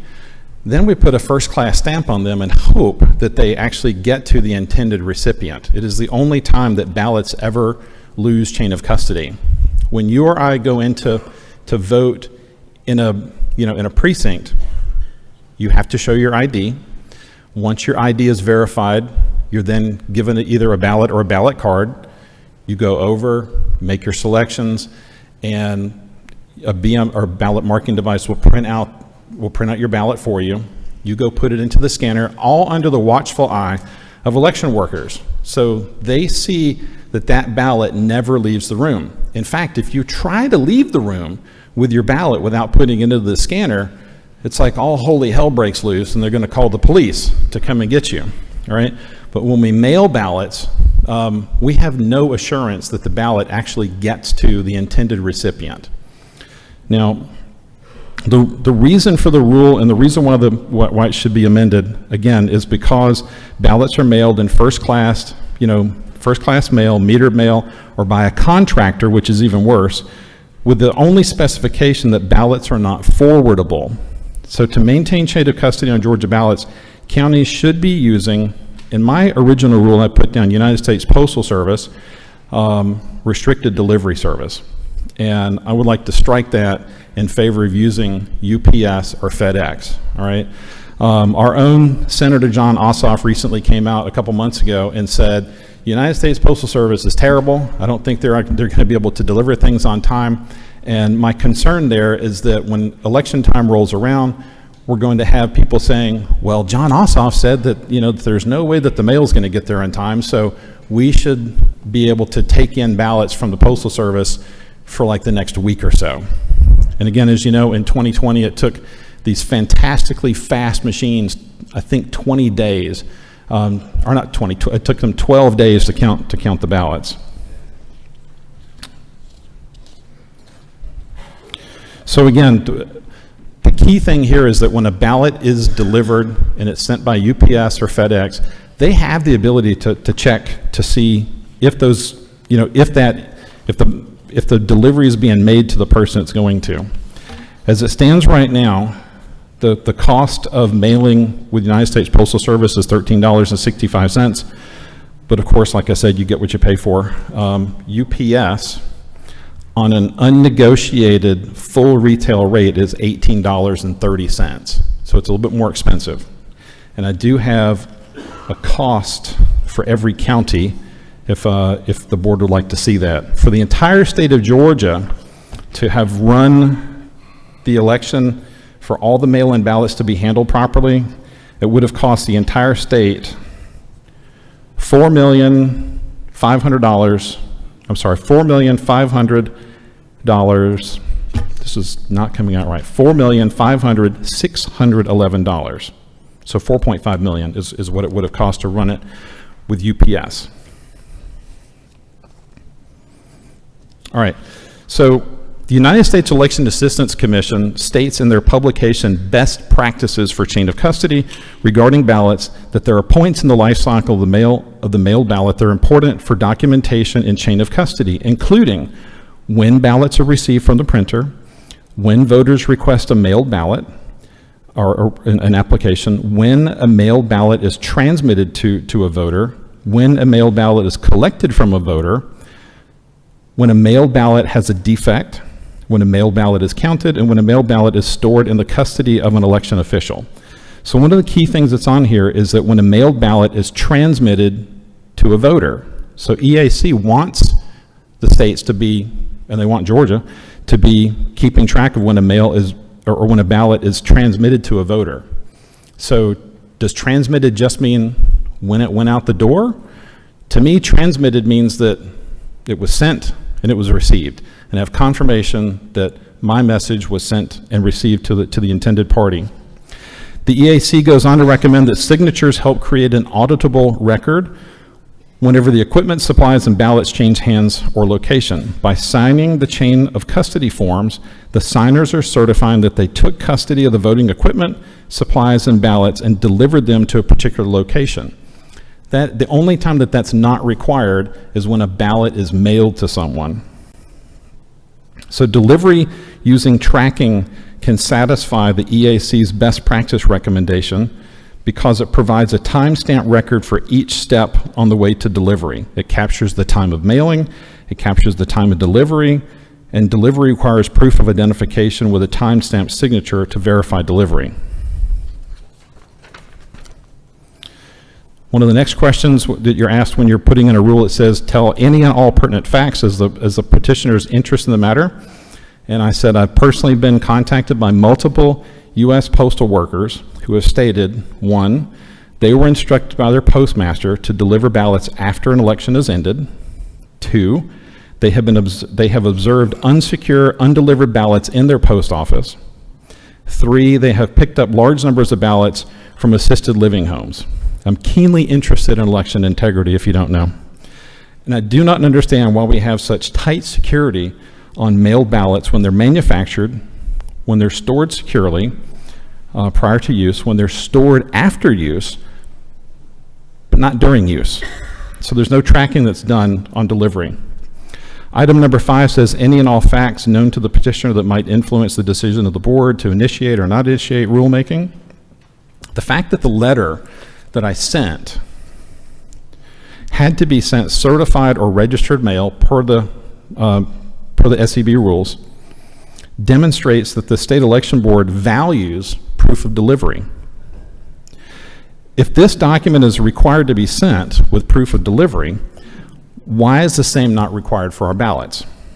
Ballots are infinitely more valuable and consequential than a letter regarding a potential rule change. Now, one thing that's critical, I think, for folks to understand is that the United States Citizenship and Immigration Services uses signature confirmation restricted delivery. They were having such difficulty making sure that people's citizenship documentation was getting to them properly and on time that on April 27, 2018, they put out a press release and they announced that day that the agency will begin phasing in use of the U.S. Postal Service Signature Confirmation Restricted Delivery Service to mail citizenship documents beginning April 30th, 2018. So signature confirmation restricted delivery, they said, increases the security, integrity, and efficiency of document delivery. The signature confirmation restricted delivery process provides better tracking and accuracy of delivery information, improving service to applicants. So I believe that maintaining chain of custody is critical for election security and for the confidence in our elections. The current Georgia rules and regs require that counties mail ballots and that cost of mailing is the responsibility of the county. It's just what the law says. Opponents of this rule, as you heard earlier today, said that it's going to be like an unfunded mandate. It's going to cost a bunch of money. It's going to restrict people. Now, I don't know about y'all, but I think most everybody has put in a delivery with Amazon, and you've gotten your box either delivered at your house, either by UPS or by Amazon. They can get that thing to you. And if you're not there, they'll hang something on your door that says they'll come back at another time. So this is an easy and proven service. Proponents would argue that early voting is an unfunded mandate also, I would say that, where counties employ election workers at poll places that take in just a handful of voters on some early voting days. Both folks are correct, and yet the counties have found a way to integrate the cost of mailing ballots without assistance or significant impact to their budget. Number 6, citations and legal authorities that require the action requested. So OCGA 34-981, contents of written notice and manner delivery specifies that with Georgia workers' compensation claims, written notice shall be given personally to the employer or his agent, representative, or foreman, or to the immediate supervisor of the injured employee, and may be sent by registered or certified mail or statutory overnight delivery addressed to the employer at his last known residence. So if the state is required to deliver unemployment notices or benefits by certified mail, it stands to reason that ballots, being sensitive legal documents also, should be delivered in the same manner.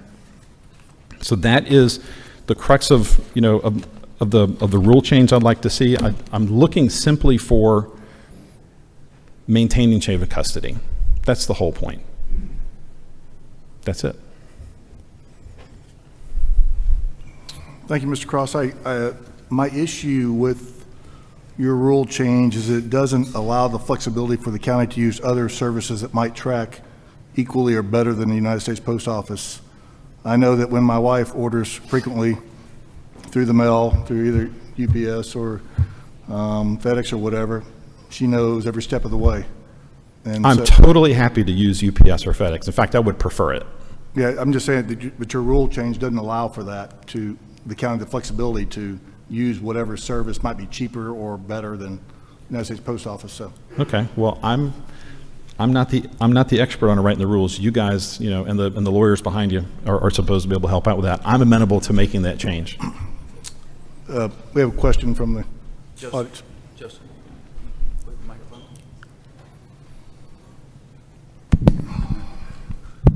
Yes. You want to ask a question? Oh, no, I did not. Well, you hit the Oh, button.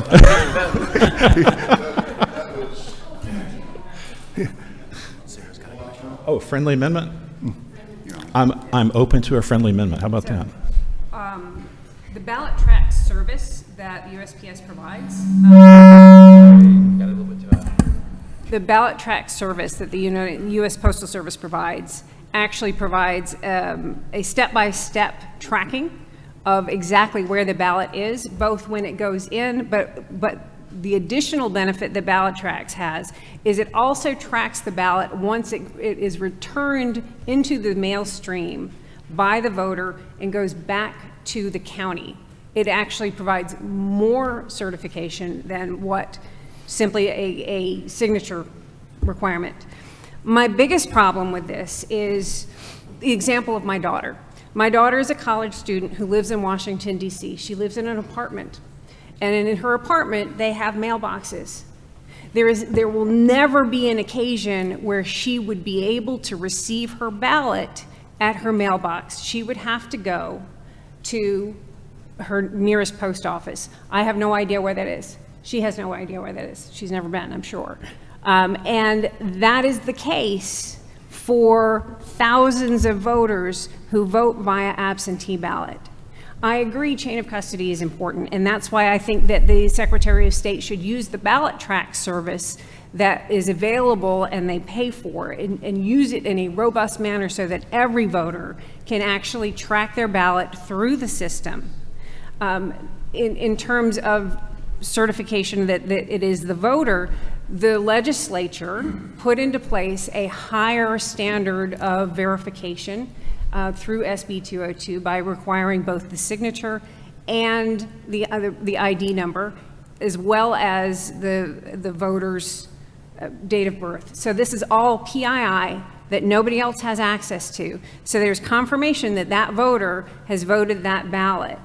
But under this rule, not only does it, I believe, exceed our regulatory authority because of the extreme cost that it puts onto the regulated body, because under the Georgia APA, we have to be able to justify any additional costs that we are causing by our regulations, and it costs that is 18 times what the current cost is, when the same service can be provided by ballot tracks, which is in fact a better service to the voter themselves. I don't think that I don't think that this would even pass muster under the Georgia APA. I don't think we have the authority to pass something that is this extreme. Does the Attorney General's office have an opinion on that? Well, two things. I wanted to correct a little bit of a statement earlier about the idea of substituting in statutory overnight. Under the APA, if there's going to be any substitution to the proposed rule, you're going to have to resubmit that. Second of all, Has she got a microphone? She can use mine. Hey, even better. so any substantive change to a proposed rule is going to require resubmission of that rule and repromulgation of that rule with the 30-day notice period with the changes in it. I would caution that the terms mail and statutory delivery, those are terms of art found outside of our elections code in Chapter 1 and 9.10.10. So if we're going to write rules that refer to mail, mail typically means first-class mail. Registered mail, certified mail are also defined terms. And statutory overnight delivery would be the term that you would use for the delivery of FedEx or UPS. So when we're writing rules like that, please try to use that legal terminology. Second of all, I'm just a citizen. I have no idea how to write the rules. Sure, and I'm trying to offer guidance if there's any further drafts of rules that come around. There are statutes that specifically require to absentee ballot delivery by mail. This board is not authorized to change that. If that is a change that is desirable to the people, they need to take that up with the legislator and not this board. Thank you very much. Okay, so for Member me, King. oh, sorry. For me, I have three things that are a little concerning for me. One is not utilizing the USPS, which means that we will start utilizing an outside vendor, which also means that we'll have to throw out a RFP because we can't direct award to UPS and just tell FedEx to go sit down. So can't do that. But so then it's who's going to review that, who's going to determine that this company gets this award. So that's another, and I'm always cautious around that. And then the 18 times more cost that's hefty to put on the county. And then lastly, I'm one of those people, I don't like to police. I don't want to police voters. Now, I do understand that we have to put in parameters, we got to put in boundaries, we got to make sure there are rules in place. However, once the ballot is sent out, I don't want to ensure the person has it in their hand. That's up to that person, right? You give them the right address, you make sure it's going to an address that's correct, you get the ballot, you vote, you cast, you turn it in. I think that's just the duty of voters. I don't want to police it too much. So that's my concerns. I appreciate that. I'm not really so much concerned about legitimate voters that are asking for ballots. One of my concerns is about theft of ballots when they're mailed out. So when a ballot is mailed out, it's sent in an odd size envelope. It's roughly this size. It's easy to pick out. It has this cool little symbol on it that says official election mail, making it easy to pick out. And again, my concern has to do with the fact that it seems like it would be fairly simple to be able to pilfer ballots out of mailboxes, out of out of mail centers. I think it's fairly simple. With regard to ballot tracks being able to track things, my understanding is that it only tracks when it's going back. It's not when it's going to the voter. I mean, I've asked counties to send me anything that will show that they're tracking ballots being, going out, and I've gotten no such records exist.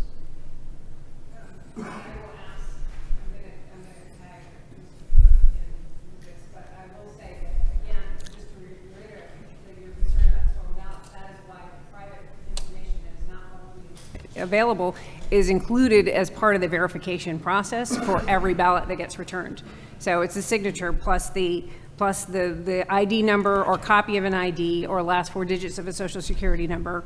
Vast majority of them are Georgia ID and date of birth. This is not publicly available information. This is how it's verified. I can buy that information for everybody in Georgia this afternoon. But there is no evidence that that has ever happened. There's no evidence. I can think of one case in the last 3 years where there was somebody voted somebody else's ballot. It was caught because the signature was not matched. The voter also said it was never counted. The voter reported that she didn't receive her ballot. The reason it was taken is because she didn't update her mailing address. I have not seen one instance of voter identity fraud. Okay. Well, in the interest of, So we're losing. What's going on? creating virtually insurmountable barriers for certain classes of voters, particularly voters who live in apartment buildings, over a fear of a problem that has never been manifest, as far as I can tell, is not an appropriate use of our regulatory authority. But I do want to answer your question on the ballot tracks, and I don't have that because I do think that's an important process, and I will ask Mr. Kirk. So currently, Ballot Tracks is a company that tracks ballots that jurisdictions can contract with. Currently, my understanding is the state uses that service to alert voters to the information that we put in the Jarvis when the ballot's sent, when the ballot's received. There's expanded functionality that would track it in the mail, kind of like tracking your package through Amazon, but we do not currently use that. But that does exist.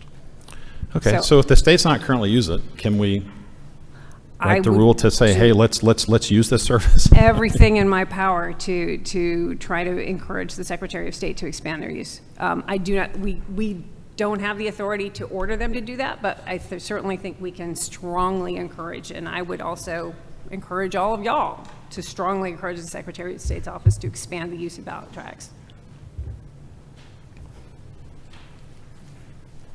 Are there any other questions for the board? Is there a motion on this petition? I move that we reject the petition. Can I make a change to it before you vote on it? Very simple. Instead of using, U.S. Postal Service, restricted delivery, insert ballot tracks in there. Something that's going to allow, something that if I as a citizen want to be able to make sure that ballots were sent and actually received, by people, that anybody can see that. It's all in the interest of transparency, and it's all in the interest of chain of custody. If the AG's office, am I correct that you said that any changes to these rules would require resubmission? And so we don't have the ability to change it at the meeting? No, it would not be appropriate to alter the rule. And that has to do with transparency. The public has a right to know what's being voted on today, so changes to that have to go through that process and be put on the agenda for a future meeting. Well, we violated that last meeting, so. Right? We have a motion in place to deny initiating rulemaking procedures. Mr. Cross, you are obviously invited to resubmit if you would like to. Is there a second?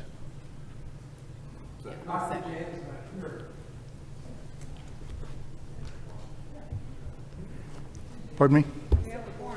Yes, we have a quorum.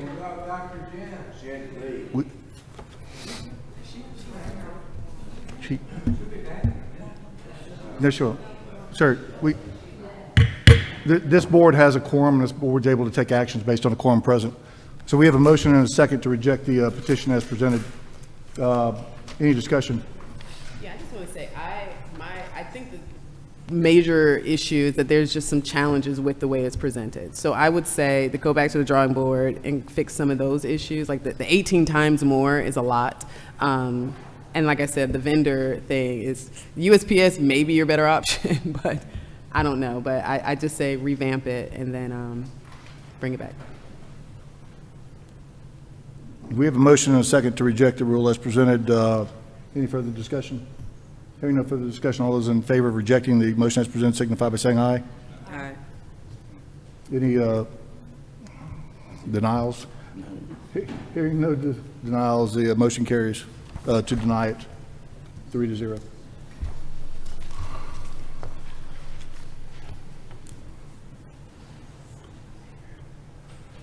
The next item on the agenda is petition for amendment of state election board rule presented by Orion Danjuma. I'm sorry if I messed that up.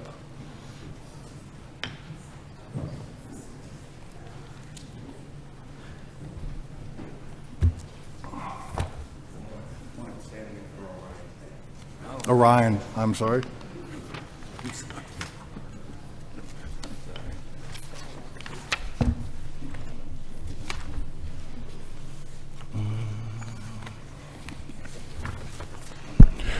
Okay, there we are.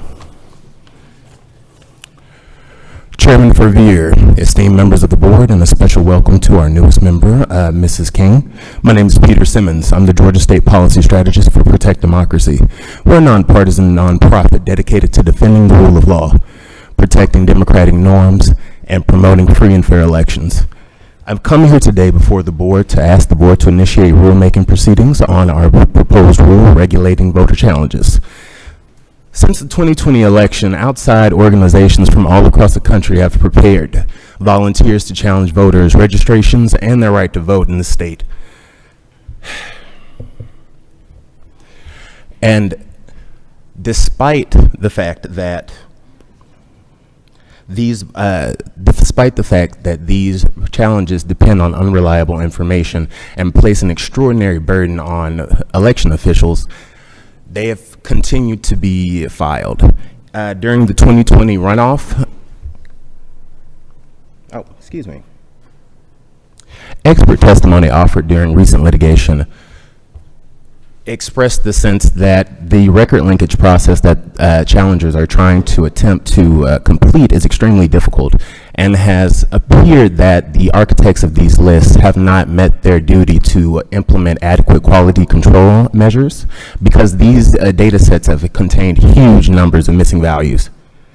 Additionally, the district court judge who was presiding over the case, despite ruling in favor of the challengers on the issue of voter intimidation under the Voting Rights Act 11B, remarked that the challengers' lists verged on recklessness and utterly lacked reliability.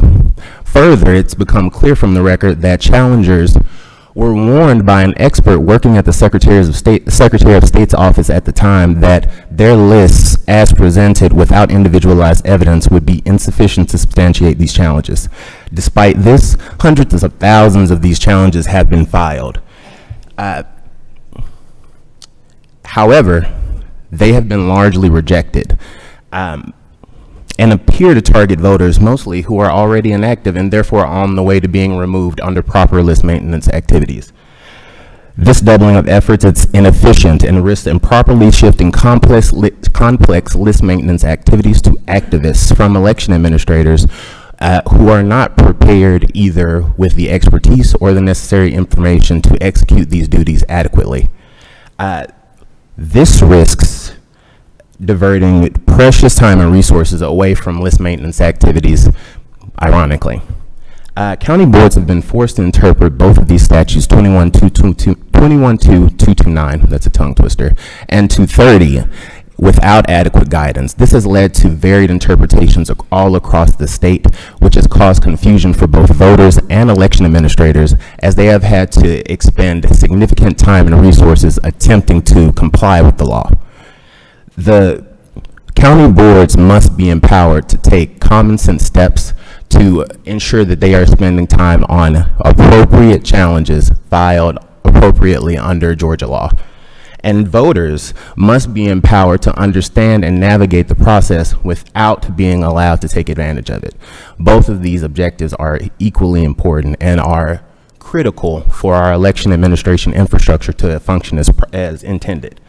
In order to accomplish these objectives, we have developed regulations that first specify who is eligible to submit a challenge.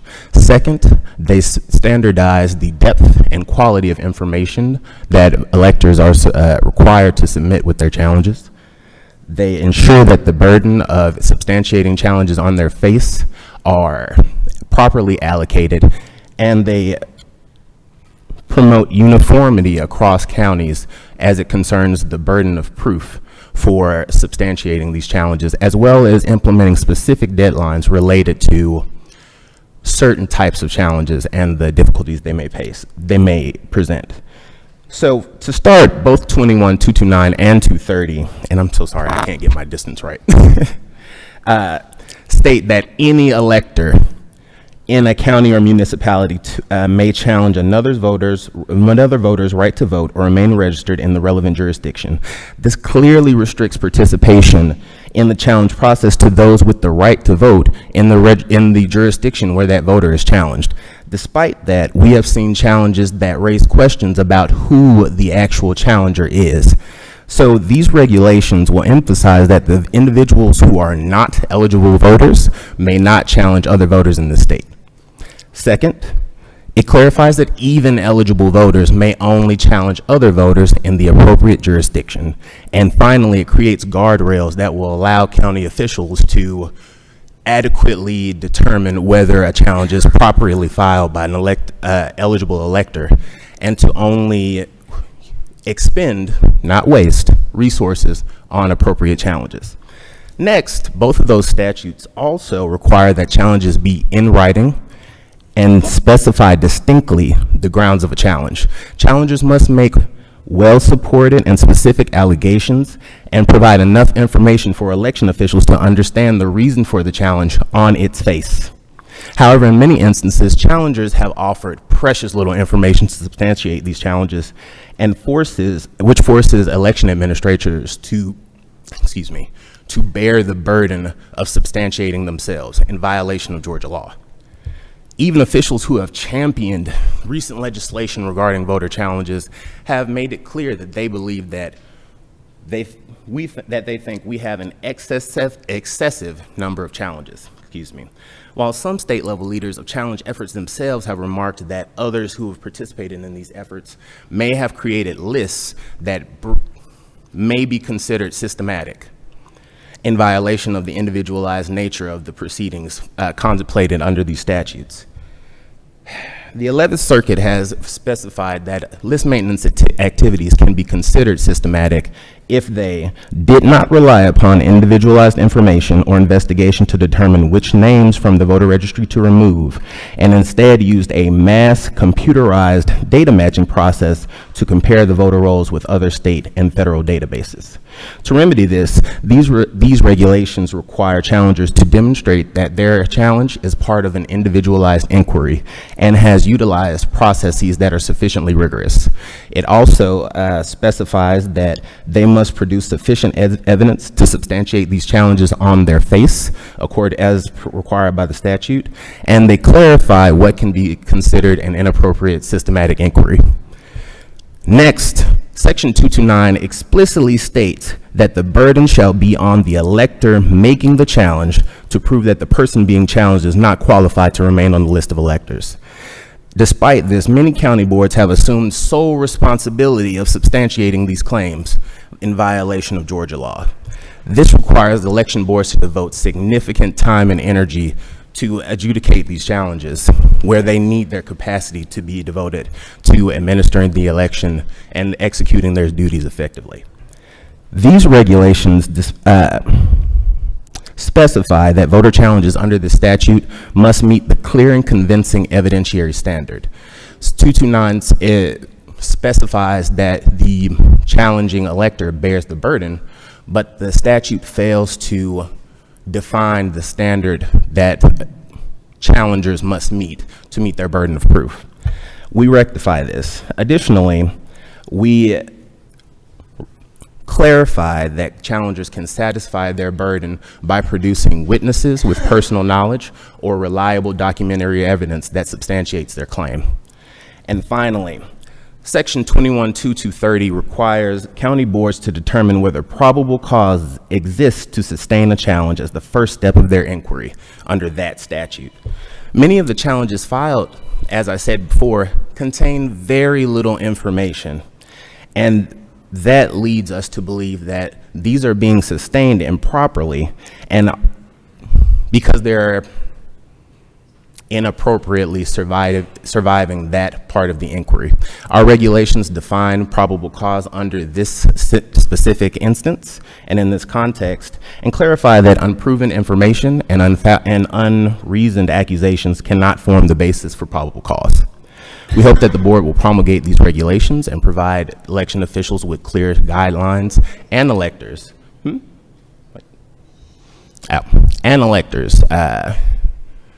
the guidelines they need to adequately engage in this process.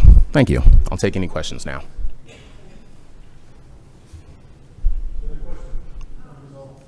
I am going to take my prerogative as a board member and do something that I would be horrified if I were in his position, and I'm going to ask Mr. Manifold to, as the election director of Gwinnett County, as a county that has seen some of the greatest burdens, if he could speak.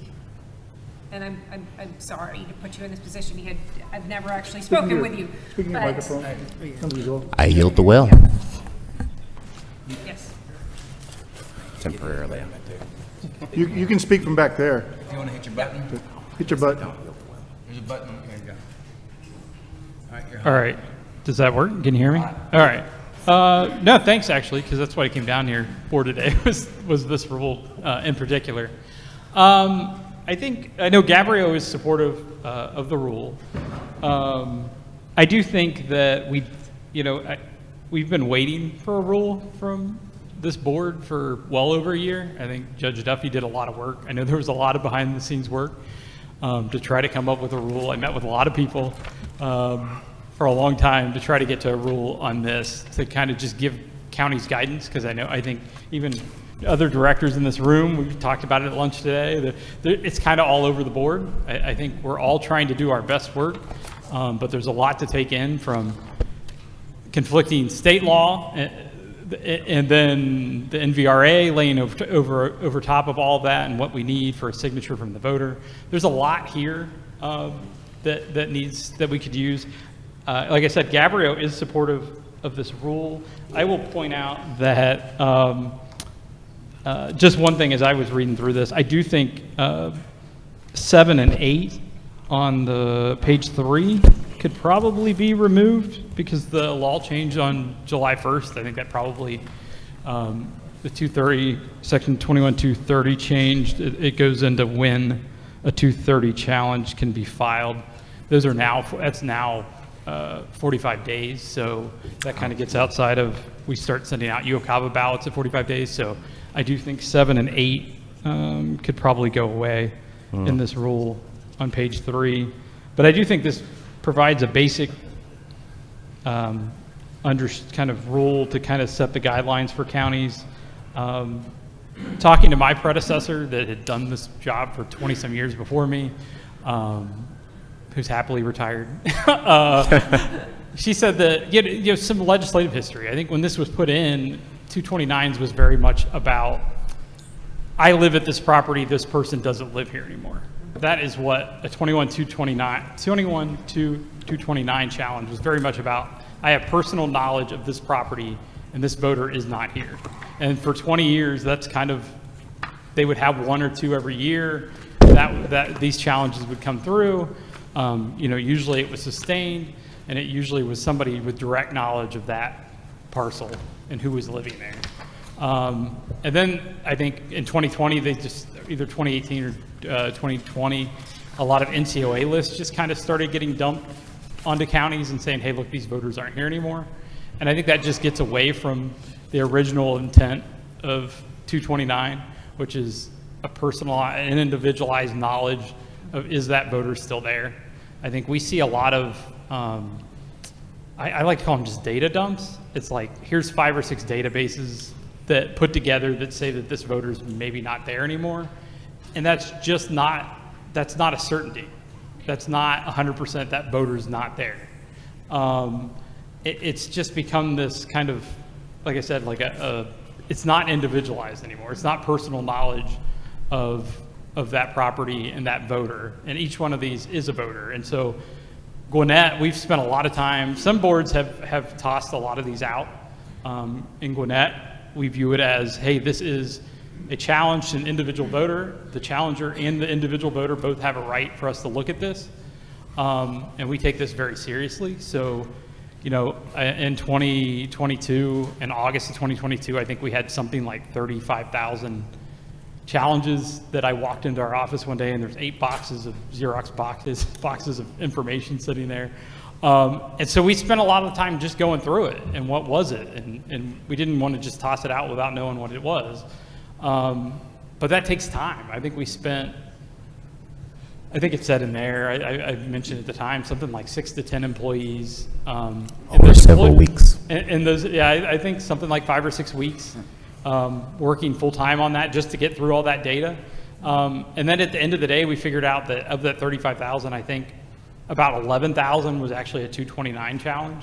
A lot of it was related to absentee voting in 2020, which just isn't a 229 challenge. And then of that, I think it was only like 5,600 or something of those 11,000 were still even registered at that address because the data was, I think, nine months old from when they had pulled it from the Secretary of State. And so I think counties are trying to do their due diligence, and they're spending a lot of time. And then at the end of the day, there's not a whole lot, it's not individualized. And so I will say, I do think we need rules sooner rather than later. I got an email yesterday morning with a pending voter challenge. It was a list of 34,000 voters. So that's 34,000 more challenges that our board's going to have to try to figure out and deal with. And the one that got submitted yesterday it just said that these people were in a new state. There was no information to kind of back it up, even where the data came from. But it still is a challenge that was submitted. So I think, like I said, I think Judge Duffy came to us, I think at the Gabriel conference in 2022, and apologized to Gwinnett specifically that there had been no guidance provided to counties, and we were put through this situation that we spent 6 weeks having to go through this data and really dug in. And so I think, I don't know what is going to happen with this rule, but whatever happens, we really do need a rule on this so that counties can have some guidance. And I really would like to see us start to move back towards a 229 challenge is very much individualized, and you need to have knowledge about the voter at that property. I do think that was the legislative intent decades ago, and I think getting back to that would be a good thing. If I may ask one other question. Okay. I'm sorry. Comment. I think it might be very helpful for the folks here also to understand the systematic list maintenance activities that you all do, so that everyone understands what is constantly going on anyway without the challenge process. And I know that there are extra this year that have not previously been conducted in an election year. Correct. I think there's something like 5 different versions of list maintenance that we go through each year. Anything from NCOA to the ERIC list to you haven't voted in several general elections. You haven't had any contacts, no contact list. So there are, I think, about 5 different large mailings that we are conducting every year to try to clean these up. At the end of the day, I think the greatest frustration, even from the public, is that it all comes down to the fact that the NVRA only gives us 2 ways to remove a voter. Either the voter's got to come back to us with a signature saying, hey, look, remove me, I'm no longer registered. Or they've got to, if they don't return that, we've got to go through that confirmation process, and they have to go 2 federal election cycles. And I get it. It's frustrating. Sometimes I get frustrated with how long it takes for us to get through the confirmation process, but at the end of the day, it's Congress that set it, and we have to go back to them. And when I've met with them, when I go to DC, I talk to Congress, our congressional delegation all the time. We could use some fixes and updates in VRA. So I get it. I get the frustrations, but at the end of the day, it feels like the 229 process currently is trying to be used to speed up the confirmation process. And I just don't think that's the proper use of a 229 challenge. Thank you. You just one moment. If you'd press your button, then at some point I will. Okay. I appreciate you presenting this. I feel like there's a whole lot to unpack with this rule change. And I personally don't feel like I have the ability to make a really educated decision on it today. I would like to better know the intent of the legislature with what they put into law this year and how that would be impacted by this rule change myself. I mean, I'd like some more time to look at this. I don't feel like I've had enough time to really study it and ask the right questions of the legislature itself. That's just my personal feeling. I don't want to make an uneducated vote today on something that I don't fully understand the impact of. So, number 14. Thank you, Chair. My name is Pamela Reardon, and I'm in Cobb County, and I'm very familiar with vote challenges and this new legislation and the rule changes as of July the 1st. This rule that you are proposing is preposterous, at the least. So I'm just saying that it's very simple. It's very simple. If the counties want to really clean up their voter rolls, they can make the citizens that are helping register, they can make them deputy registrars, and they can work with the county and they can help clean up the rolls. They are not taking data from anywhere and everywhere. They are taking data from other states, Secretary of States, and they're comparing the NCOA, they start with that, and then they take another data point if the person has moved to another county or another state, and they're registered in another state, they voted in another state, they should be automatically removed from our voter rolls. It is a no-brainer, and it is in the legislation. It is in the NVRA that you conveniently bring up, but it says that it's on the onus of the state to clean up the rolls and do voter maintenance on the rolls. And then the Secretary of State, Blake Evans, has said, I have the emails, that every single county has to do their own voter roll maintenance. That is the procedure, and that is NVRA stamped, if you want to call it, okay? They stamp it, that's what they do.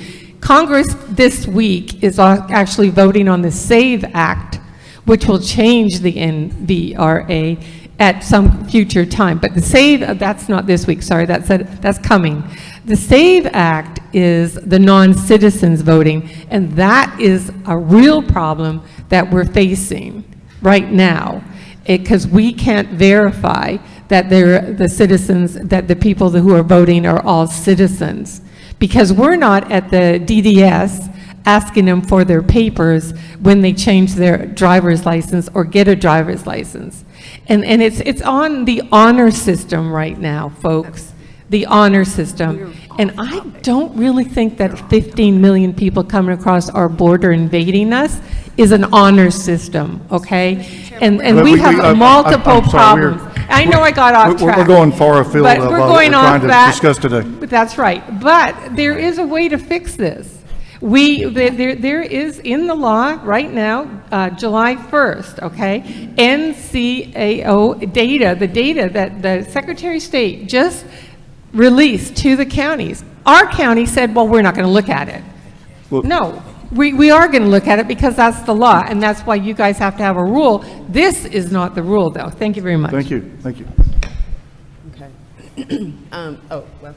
You take it. Member King. Yeah, so I have some serious concerns about this, and that's because it says electorates making such challenges must meet this burden by, and this is where I have a major issue. It says identifying and producing witnesses who can demonstrate personal knowledge of the circumstances proving the challenge voters' ineligibility. I love Colombo, love Nancy Drew, but I don't want my neighbors to start rounding up other neighbors to come and testify against me or something. That becomes way too much. And there's a couple of things in here that alludes to just kind of making the neighbor become the investigator. And we're not paying the neighbor, right? Like we're paying these officials that are at these county offices, and it's unfortunate that, you know, there's so many. And here's where I stand, I agree with you. I had a personal friend who has voted God knows how long, how many times, and she was challenged because she didn't have the Northwest on her address, and that's ridiculous. Like, that's when it starts to become ridiculous. And I do think this can get completely out of hand.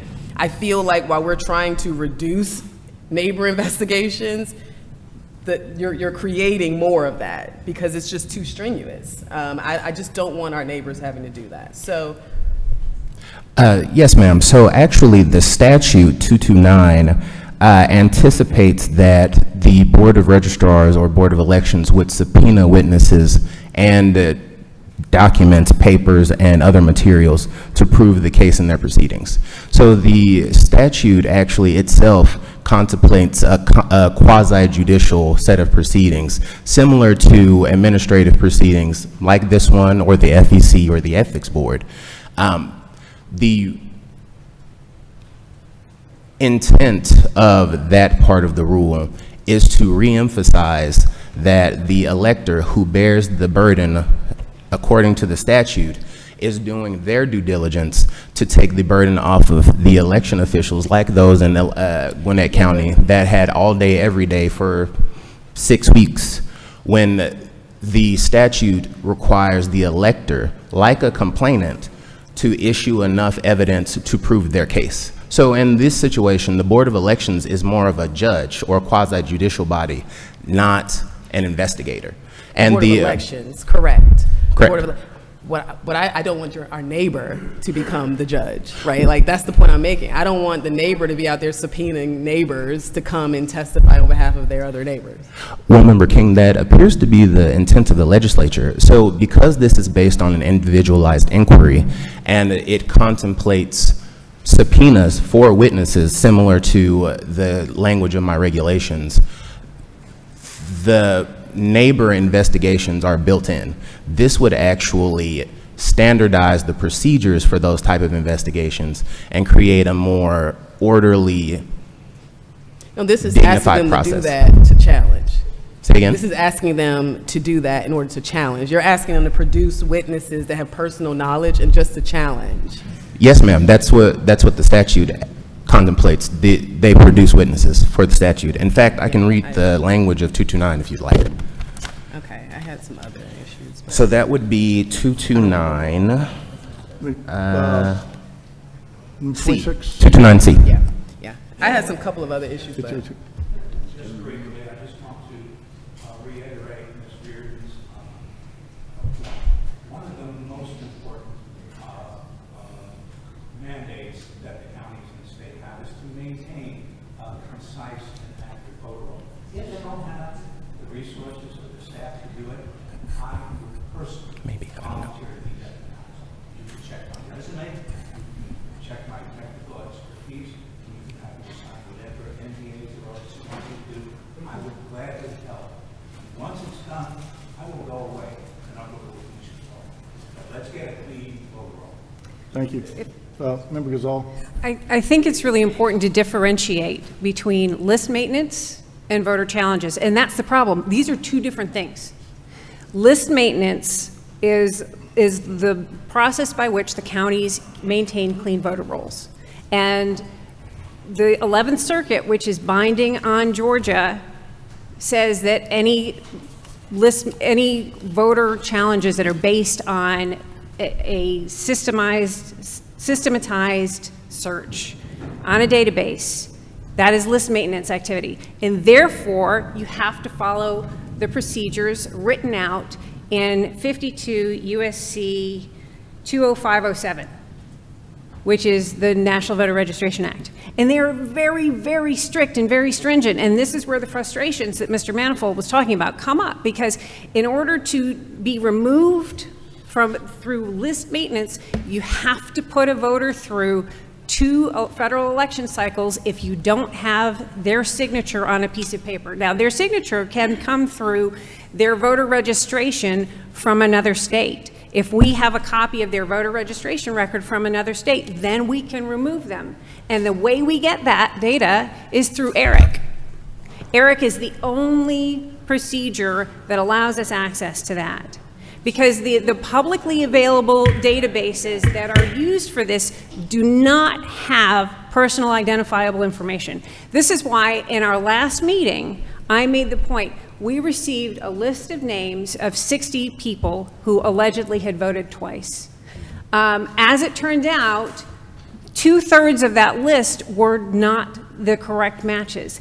People had somebody in the public identified two different names that were the same, but their personally identifiable information turned out they were different people.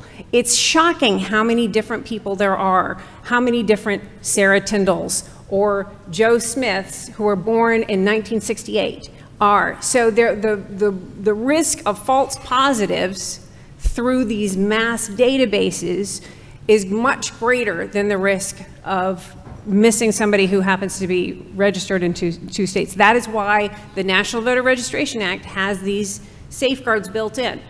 And that's why personal knowledge is required and individualized data for a voter challenge. These are 2 different procedures, and with 2 different pathways to follow. List maintenance is one, voter challenges are another, and the public very frequently mixes those 2 up. Number 28. Hello? Is it live? Yeah. Okay, I spoke earlier in the public comments, and I just want to reiterate again that if everything was needed to be so individualized, and with due respect to the director from Gwinnett, in those days when these laws were set up, we had paper paper poll books, and we had paper ballots.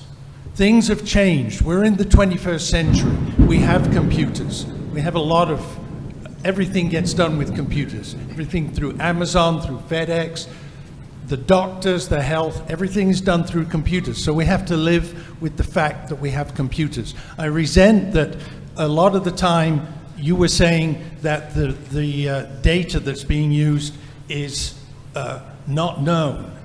The data that is used in a lot of these tools is exactly the same data that's used by ERIC. So if our data's not good, then ERIC's not good. Now, actually, ERIC is not good, because the director again there for Gwinnett, and I know other counties as well, they complain that he's just complained that he got a list of 34,000 challenges, right? I know that most of these challenges are correct. Even if you say, okay, we make mistakes, 1%, 5%, 10%, right? You're still at 30,000 registrations that should not be there. And I mean, if you look at the law, 228, 21-2-228 puts the onus firmly on the Board of Elections. They are the ones responsible for correct voter rolls. NVRA does the same thing. And just now we were told, well, the NVRA has list maintenance and they've got to be on the rolls in an inactive status, and you've got to wait to federal cycles. That's also not true. NVRA actually says if a person has, in writing, said that they are in a new location, then they can be taken off the rolls immediately without waiting. What is that in writing? Doesn't say that the county or the state where they moved from needs to see that piece of paper. Just says it has to be in writing. Applying for a driver's license, applying for a voter registration in your new state answers the NVRA. Thank you. Thank you.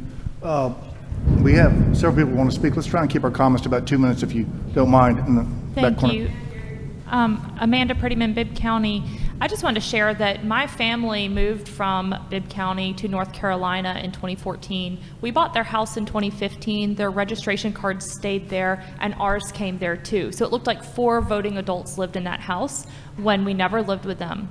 And then we since moved, I believe in 2018 or so, to our current home, and their voter registration cards followed us. In 2020, prior to the election, we thought we'd do our small part to clean up the voter rolls, and I contacted my county. They said, no, you can't do it, your family has to. So I contacted my brother-in-law, said, hey, would you mind doing this? So he reached out to the county, because he believes in having clean voter rolls. And they told him what to do. I followed up with him. He said he did what they told him to do. He remained on the voter rolls. I only was able to get him removed with a change of registrars, and it was, I believe, just this past year. So, when you're saying individual challenges, there are counties who aren't even following the law with that. And this is optional. You're not required to be on a voter. It's an optional list, right? And so he wanted to be off our list, and they would not remove him. And then recently, Bibb tossed several, I don't remember the number, but challenges to voters who had moved to North Carolina, and the voter registrations were provided. Each one was printed, but Bibb did not look at that at all. But I know that my family, they weren't in that list, but they're proof that they were actual people who lived in North Carolina. So I could have requested an absentee, they could have requested it, and Bibb would have counted that absentee, because it would have looked like they belonged in Bibb County when they didn't. Obviously, we didn't do that because we're honest, and he is too, but that was a potential scenario, and it's why the voter rolls need to be clean and accurate. Thank you. This could go on for a while. I understand there's a lot of people that want to talk, and we've heard a lot of comments already. Would the board like to hear more information, or is the board ready to make a motion? I would move to accept the petition and initiate rulemaking.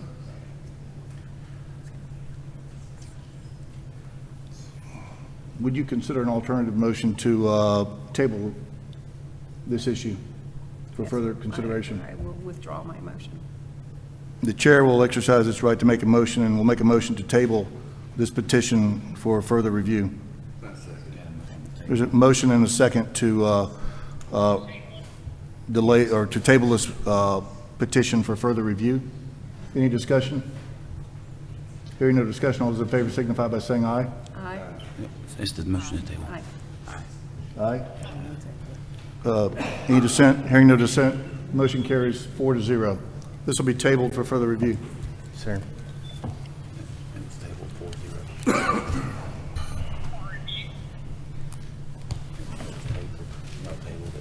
Thank you very much for your consideration and your deliberateness.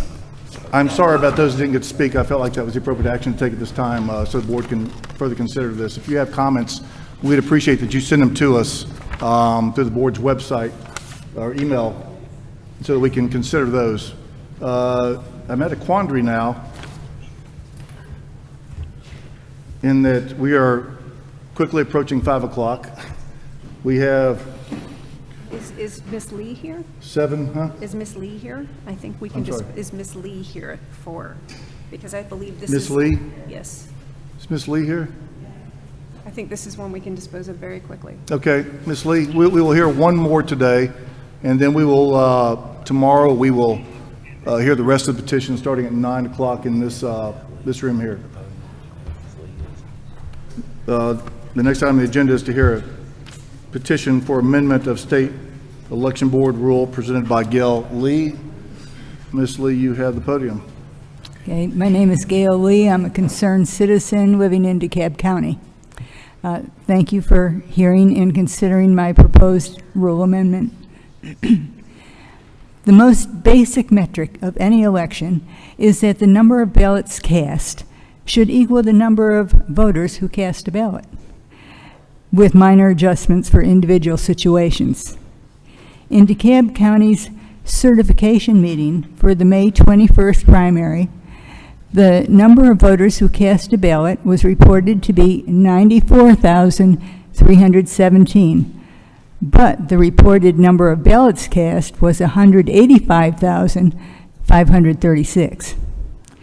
The executive director explained the 91,000 ballot discrepancy was due to some ballots having more than one page, since the machines only count pages. I found that disturbing. How can we know ballots are not being inserted? How many had multiple pages? While poll watching, I did not observe multiple pages being put through the scanners. Perhaps I just missed it.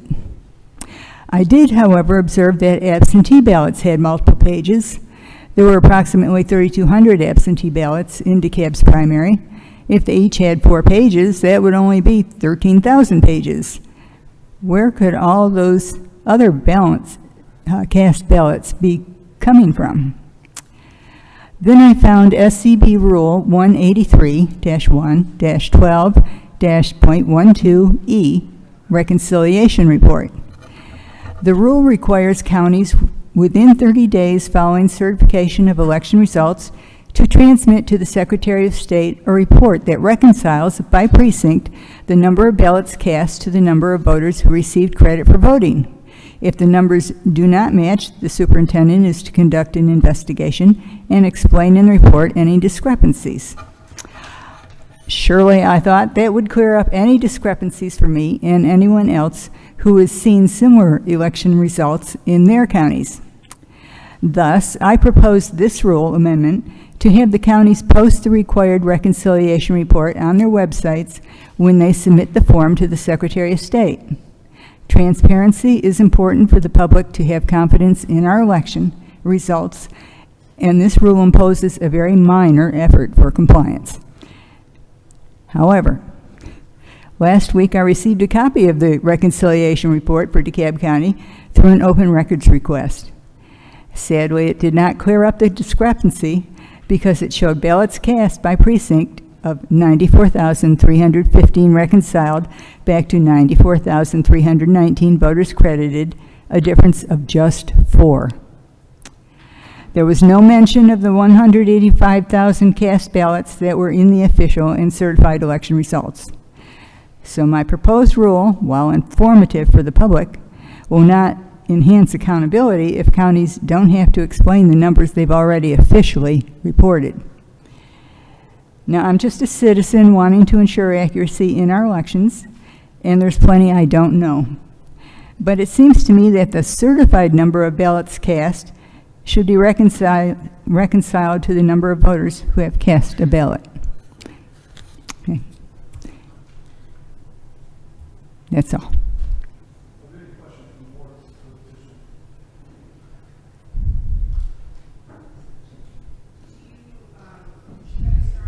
Of whether this information is published by each county or by the Secretary of State? I think it should be published by the counties. Okay. Are there any other questions from the board? The board would entertain a motion on this petition.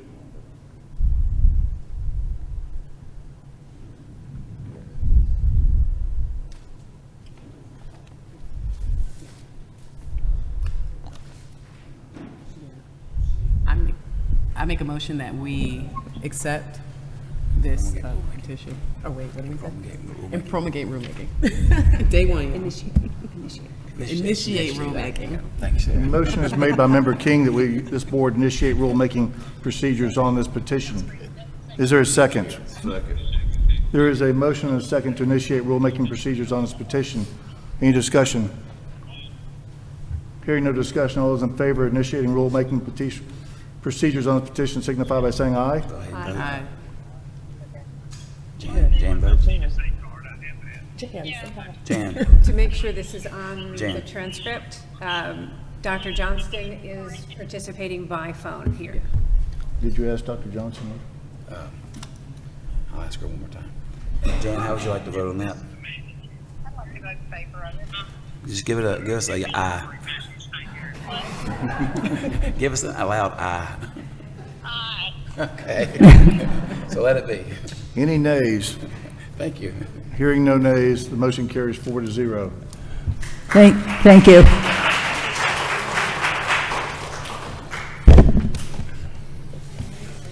I don't believe that we need to go into another rule petition at this time. The board will entertain a motion to recess until tomorrow morning at 9 o'clock. So moved. We have a motion and a second to recess. All in favor signify by saying aye. Aye. Motion carries 4-0. Thank you. It's on. Is Julie Mills here? Pardon me? I mean, Julie Adams, is she here? Of course. Come see me. We will start with petition by Marilyn Marks. Did you want to go first? Or doesn't matter. I'm going to talk to Judy because I think mine's almost identical. Okay. Petition by Marilyn Marks, petition by Julie Adams, and the chair will decide whether or not to have his petition heard or not. And there will be a petition by Member Jeffries also. Yes. Okay, Jan, we're done for the day. Thank you so much. Yeah, you're welcome. I'll talk to you soon.